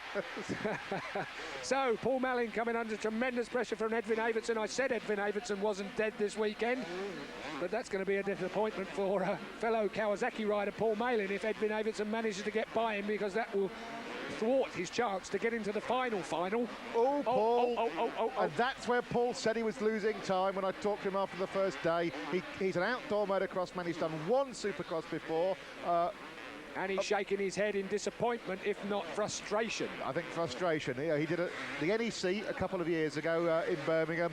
Not a particularly major event, and he's really come here to learn. But I know he's a modest young man. He's a very, very professional rider. He said he came here to learn, but he will be more than a little disappointed not to make a final. And it looks like that man, number 8, Edwin Evertsen, is going to have Paul Malin's spot in the final. Yeah, disappointment indeed for us and for Paul Malin, of course. And you can see that Malin deals with the jumps and everything perfectly well. It's the section they're coming to now, Keith. Watch him over there. We're going to watch Jean-Michel Bayle instead. Well, of course, everybody should be watching Jean-Michel Bayle over the whoops, because no one deals with them quite as well as what he seems to be able to, apart from Stefan Everts, in my view. I agree. And Jeremy McGrath and Jeremy Buell.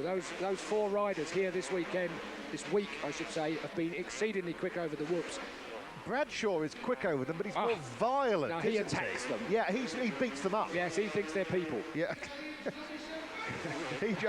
Interesting, Keith, that Bradshaw's bike was tested by one of the American dirt magazines. Yes, I know what you're going to say about racing journalists, I know. But they reckon that his bike was set up with really, really stiff suspension, even by Supercross bike standards.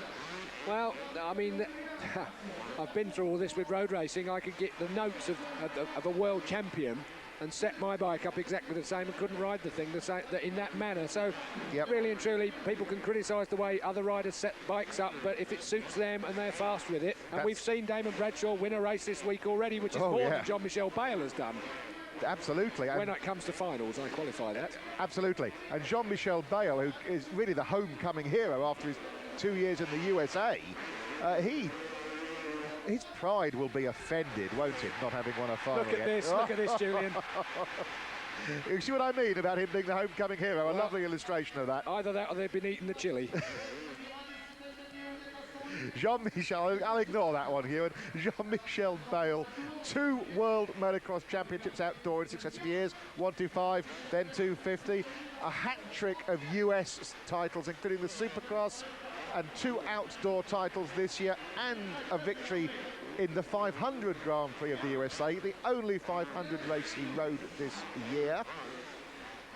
The man is very, very, very talented. He's quite exceptional. He's on his last lap in the repechage, so I'm glad to say that we're going to have the honour of seeing Jean-Michel Bayle in the final tonight. I just wonder if the repechage has taken too much out of him. Well, I don't think so, because if you've noted the way that he's been riding it, it's been exceedingly smooth. He's been taking it very steady indeed. Look, no hurried, no drama. OK, it will be taking some energy, but he's a very fit 23-year-old. He's on his home territory. He's going to be so pumped up for this final win. And he's used to 2 45-minute motos in Grand Prix racing. Absolutely. In an afternoon. I mean, I'm not used to 5 minutes on a motocross bike. I can tell you these men are true athletes. As Jean-Michel Bayle takes the repechage, second place man, looks as if it is going to be Edwin Evertsen. And Edwin Evertsen should go through unless Paul, yes, here he is. Edwin Evertsen, bike number 8, coming up to take the final 250 position. And it's his first final of the week. Well, it's a shame that this man, Paul Malin, nice one, is Paul, thwarted in his effort to try and get that position that Evertsen has managed to take. But of course, all's fair in love and war. Kawasaki moved through into it anyway, but it would have been nice to have seen him do it. Jean-Michel Bayle really must be breathing a sigh of relief at still being able to ride the bike after that fairly quick fall that he had going out of the stadium earlier. Yes. And we wouldn't have expected to see him going into a repechage, if anything else. Well, while we watch the slow-mo of Jean-Michel Bayle, And it's worth watching a man in total control of a motorcycle. Yeah, he's on the favourite, our favourite bit to watch him on the whoops as he just bounces across the top of them. How does he do that? As if to defy gravity. He has some kind of linear effect over the top of these things. I don't know how he manages. You can see how the others get it completely wrong. Well, while we watch number 19 about to jump off Olivia Perrin, we're going to go to another short break. 250 final of this, the 9th running of this event, and Jean-Michel Bayle is through to the final from the repechage, as you'll have seen just before the break, and it's showdown time, I would suggest, with the man who won on the first night, Damon Bradshaw, and the man who fell to earth with Bayle. As you look at the lineup, Larry Ward's in, Jeff Stanton, Mike Kudrowski, Guy Cooper, Stefan Everts, Jamie Dobb, who impressed us in the heat, Mike LaRocco, Damon Bradshaw, and Colin Dugmore. Now there's a quality race for you, Keith Ewan. Yeah, I am relishing this. I've tried to, not that many people will have noticed it, I've tried to save my throat so that I can shout at the top of my voice over the crowd for this one. I am really looking forward to this. It's been a great event, as usual. This was my introduction to Superbike.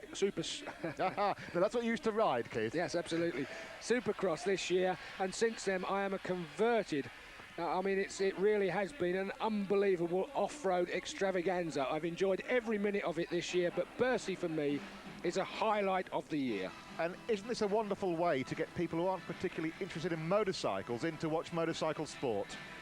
Well, yeah, I think so. I mean, the sponsors here are obviously having a great time. They've really put quite a lot of effort into it. Over the years? Over the years, absolutely. There are some good sponsors now in Supercross and Motocross. The riders are paid sensible money. It's a real extravaganza. The promoters make money from it. I'm all for that, despite what people might say. Journalists enjoy themselves. I don't know whether I'm all for that, but that's another story altogether.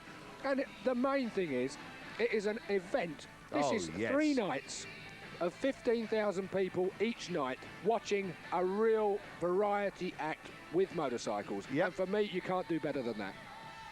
The organisers are great. They don't expect you to come here and understand motorcycle racing. They put on a whole show. We've got the pom-pom girls, we've got the light show, we've had giant inflatable Jean-Michel Bayles, we've had the king of Bercy, Ricky Two-Hip Johnson, who's won more Bercies than anybody else, coming out to see JMB on a Harley. We've had the Americans emerging from a giant Stars and Stripes top hat to the accompaniment of a jazz band. It's been just, you haven't had a second to be bored, have you? Absolutely. Not 1 second. And what's more important, we brought it to you with Eurosport. So we did. You can't get better than that. And there's another idea of what goes... Yeah, that's what goes on inside a Supercrosser's mind. Gives you some idea of what you need to be like, psyched up. If they didn't have lead boots, they'd be floating. Damon Bradshaw said he goes to the line hating everybody else who's there. That's the way he's got to be. To give you some idea how seriously he takes that, he's got a mirror on his handlebars. I jest, of course.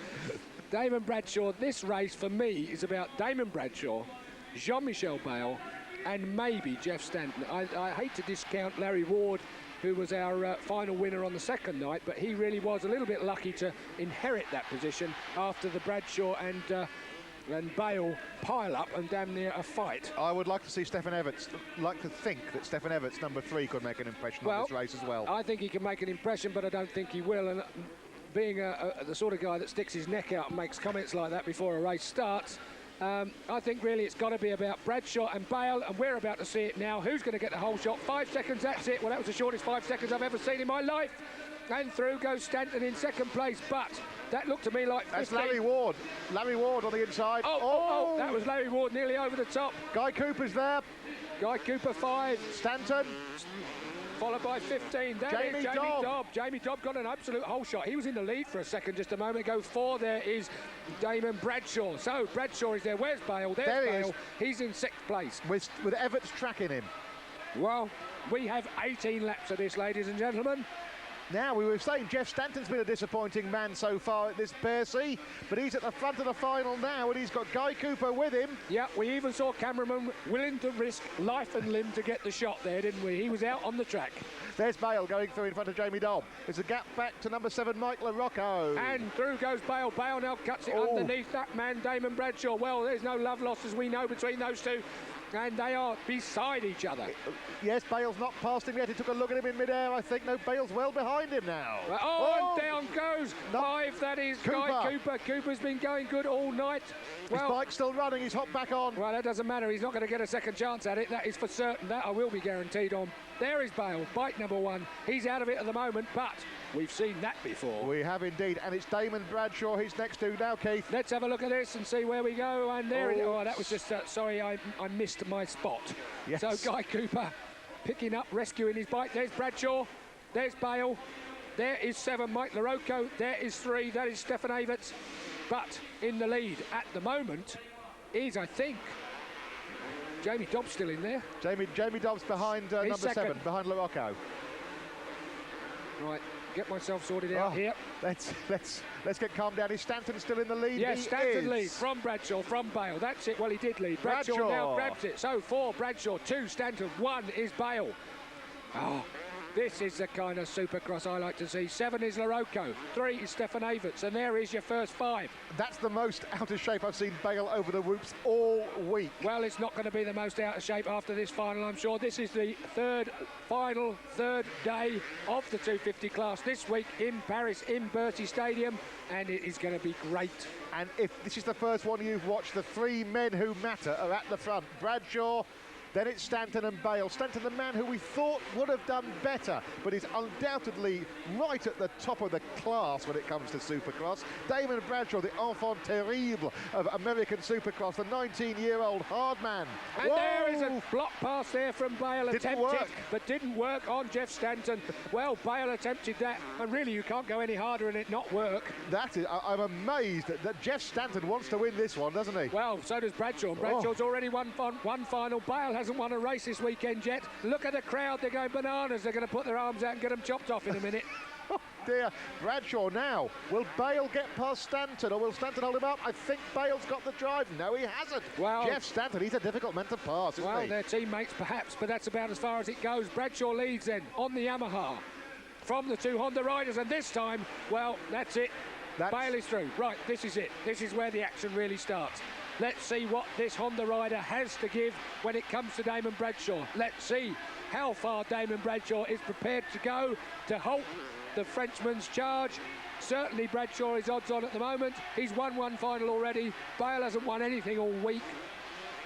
And last time they were in this situation, and Bale went to make a move on Bradshaw, Stanton goes through to second. This isn't what the crowd are expecting. Bale bites straight back at him. Bale's upsides him. Can he get him in this slow section under the bridge? Bale's forced out wide. Oh dear. Well, Jeff Stanton, man of the race so far. Did you want a scripted final race to the 3 days we've had here in Bercy, or what? Look at this, and through goes Bale, blocked past Stanton, but Stanton cuts it tight, but doesn't get the drive out to turn on the inside. Bradshaw's getting it all his own way. He's still number 1, bike number 40, and the crowd go mad, and so does the commentary box. The Dutchman next door is jumping up and down, the German's jumping up and down, our gallery is jumping up and down. Bale charging up to Bradshaw now, Keith. He's in range of him already.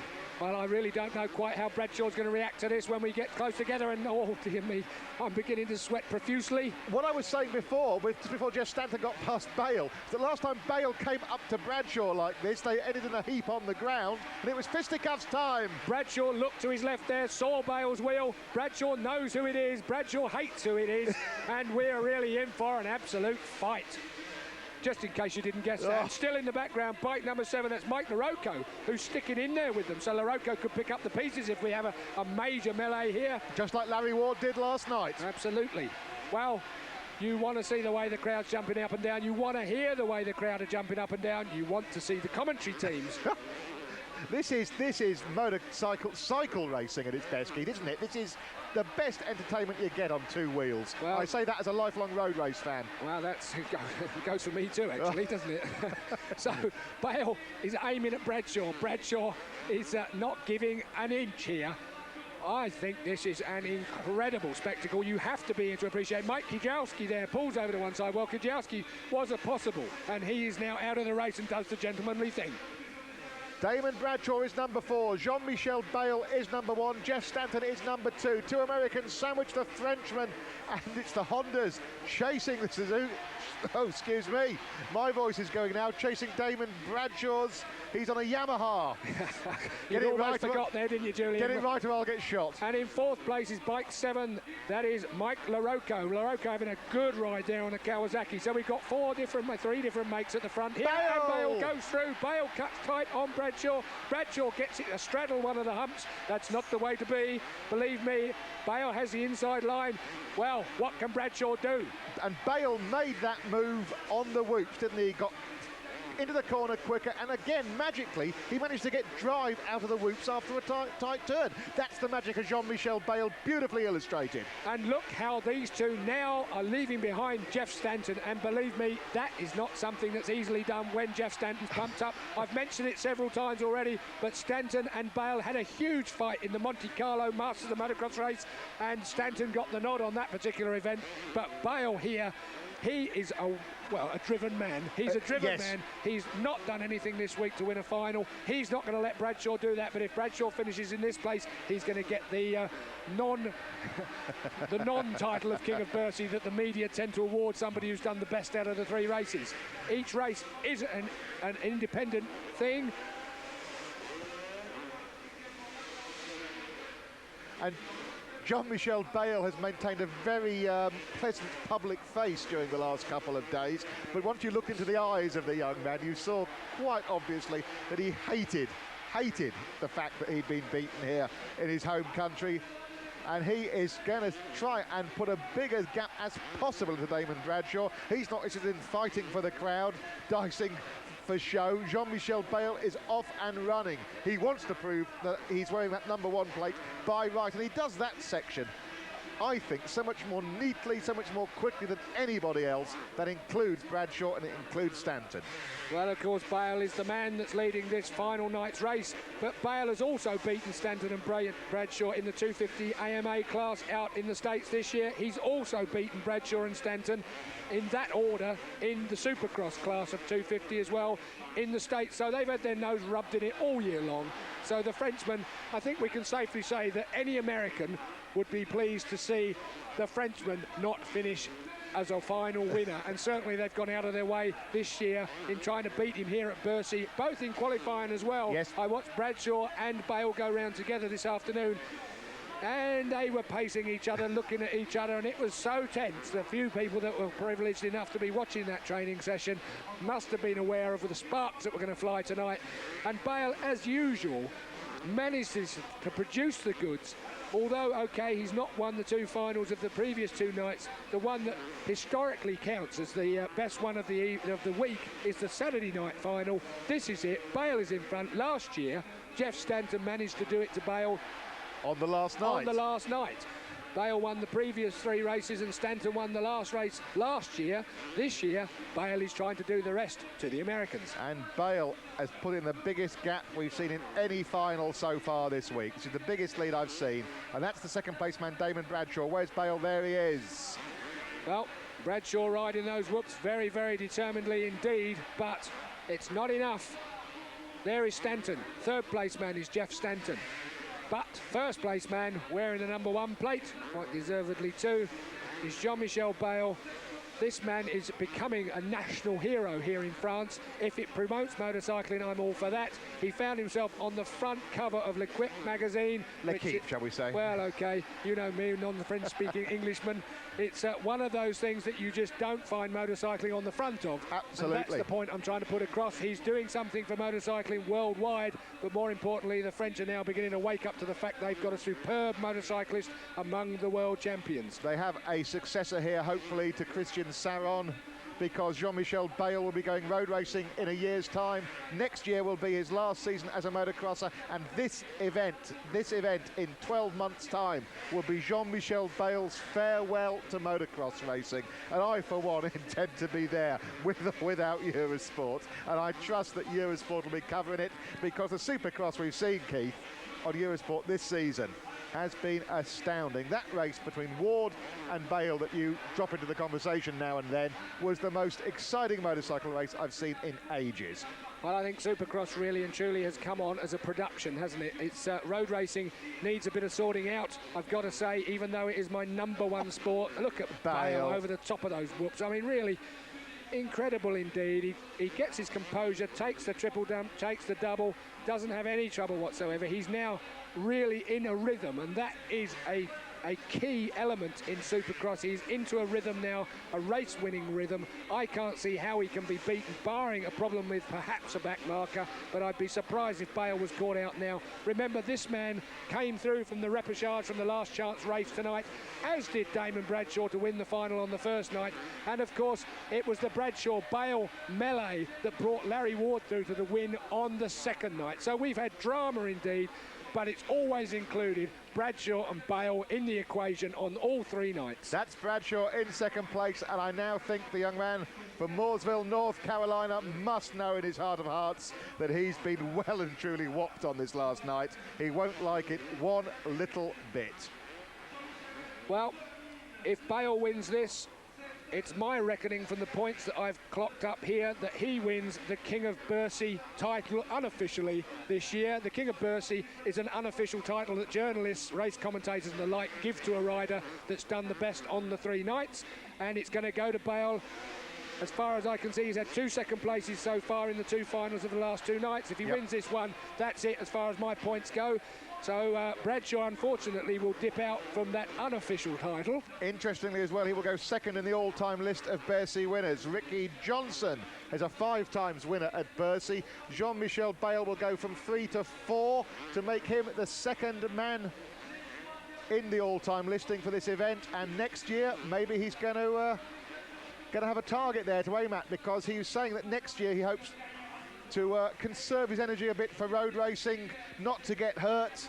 And he said that already, Keith, this year. So he must be thinking about this transitional year next year. But I want to see him go out in style here next year. But Damon Bradshaw, he is a tough man. The difference in style between these two has been part of the fascination of this Bercy. Bradshaw, a real tough guy. He fights the course. His motorcycle wouldn't dare disobey. Bale, a superb technician, a man who can magic speed from nowhere. Well, I don't know about magic. What I would like to see, and this is a real tentative question, and this is something that I can't actually answer, but I'll question you anyway.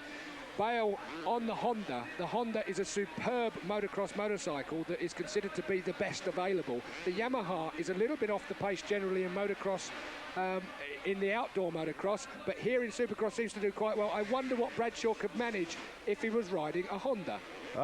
Now, is that's a bit of a political question, of course, but I'm not saying that the Honda is definitely better than the Yamaha. It just appears to be on most events. Damon Bradshaw told me that his team can iron out any machinery disadvantage he might be at. Well, that's loyalty to the team, perhaps, Keith. I don't know. I mean, it might well be, but certainly the Honda does look like a superb bike. Certainly suspension-wise seems to be superb over the whoops. Bradshaw has not given up, though. Yeah, that's Jamie Dobb, I think, behind Bale now. Interestingly, it's one of the things some of the non-works Honda riders said at the Palais Omnisport, that there's not really much works machinery. Then you look at the suspension on Jean-Michel Bale's machine. That's what I heard this afternoon. He's apparently been trying different linkages and the like on the bike to even fine-tune it a little bit better than it's been going all weekend. Perhaps that's the secret of tonight. Who knows? I won't certainly find that out. That's always a little bit too crafty. They won't let you know that. When has a works machine ever been a disadvantage? Yeah, well, once or twice. Yeah, that's true enough. So, last lap then, Bale. Well, the Frenchman has been superb throughout this race. He's come through from all sorts of adversity, picking himself up off the floor a couple of times this last 3 days.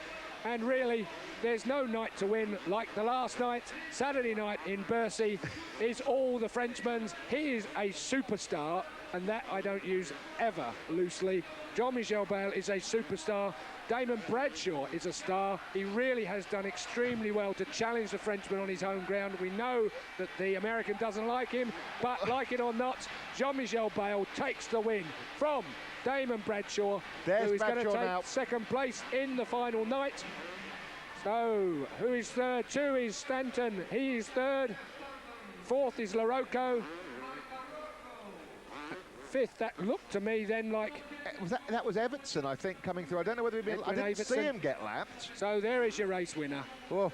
Jean-Michel Bale. Well, a very trying 3 days for this man. You're not kidding. He's under tremendous pressure at home. He's the man that's been built up to an absolute god over the course of the 3 days. You should see the introductory ceremony. They lower him from the ceiling in a star. Well, I think most people have already seen it. You can see the adulation of the fans. I wonder what that might well say. J&B, I think I can see they're pointing it in the wrong way. Yes. Well, maybe they've had one too many vinos tonight. But Jean-Michel Bayle, a superb performance on the last night. In fact, good performances in every race by most of the top runners. There is confirmation of the last final of the week. Bayle, Bradshaw, Jeff Stanton, Mike LaRocco, Guy Cooper finishes in 5th. Larry Ward, last night's race winner, in 6th. So, good ride from Larry Ward as well, a man that's been right on there. All those stars and stripes behind the French tricolour. That is the best illustration, perhaps, of this man's achievement.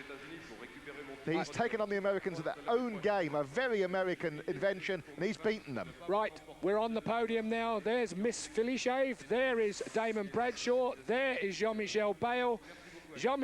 That's Jeff Stanton, sorry. What am I saying? That's There is Jean-Michel Bayle. Bayle's got the biggest pot. I should have known that, really, shouldn't I? Not a lot of smiling there, Keith. No, well, I think that obviously it's been a testing time all weekend, hasn't it? Well, while Jean-Michel Bayle takes the adulation of the fans, me, Keith Ewan and Julian Ryder in the commentary box here at Bercy. We've had an absolute wonderful week. We hope you have as well. The Eurosport team has done us proud all week. We're going to go from you now, so from us, it's goodbye.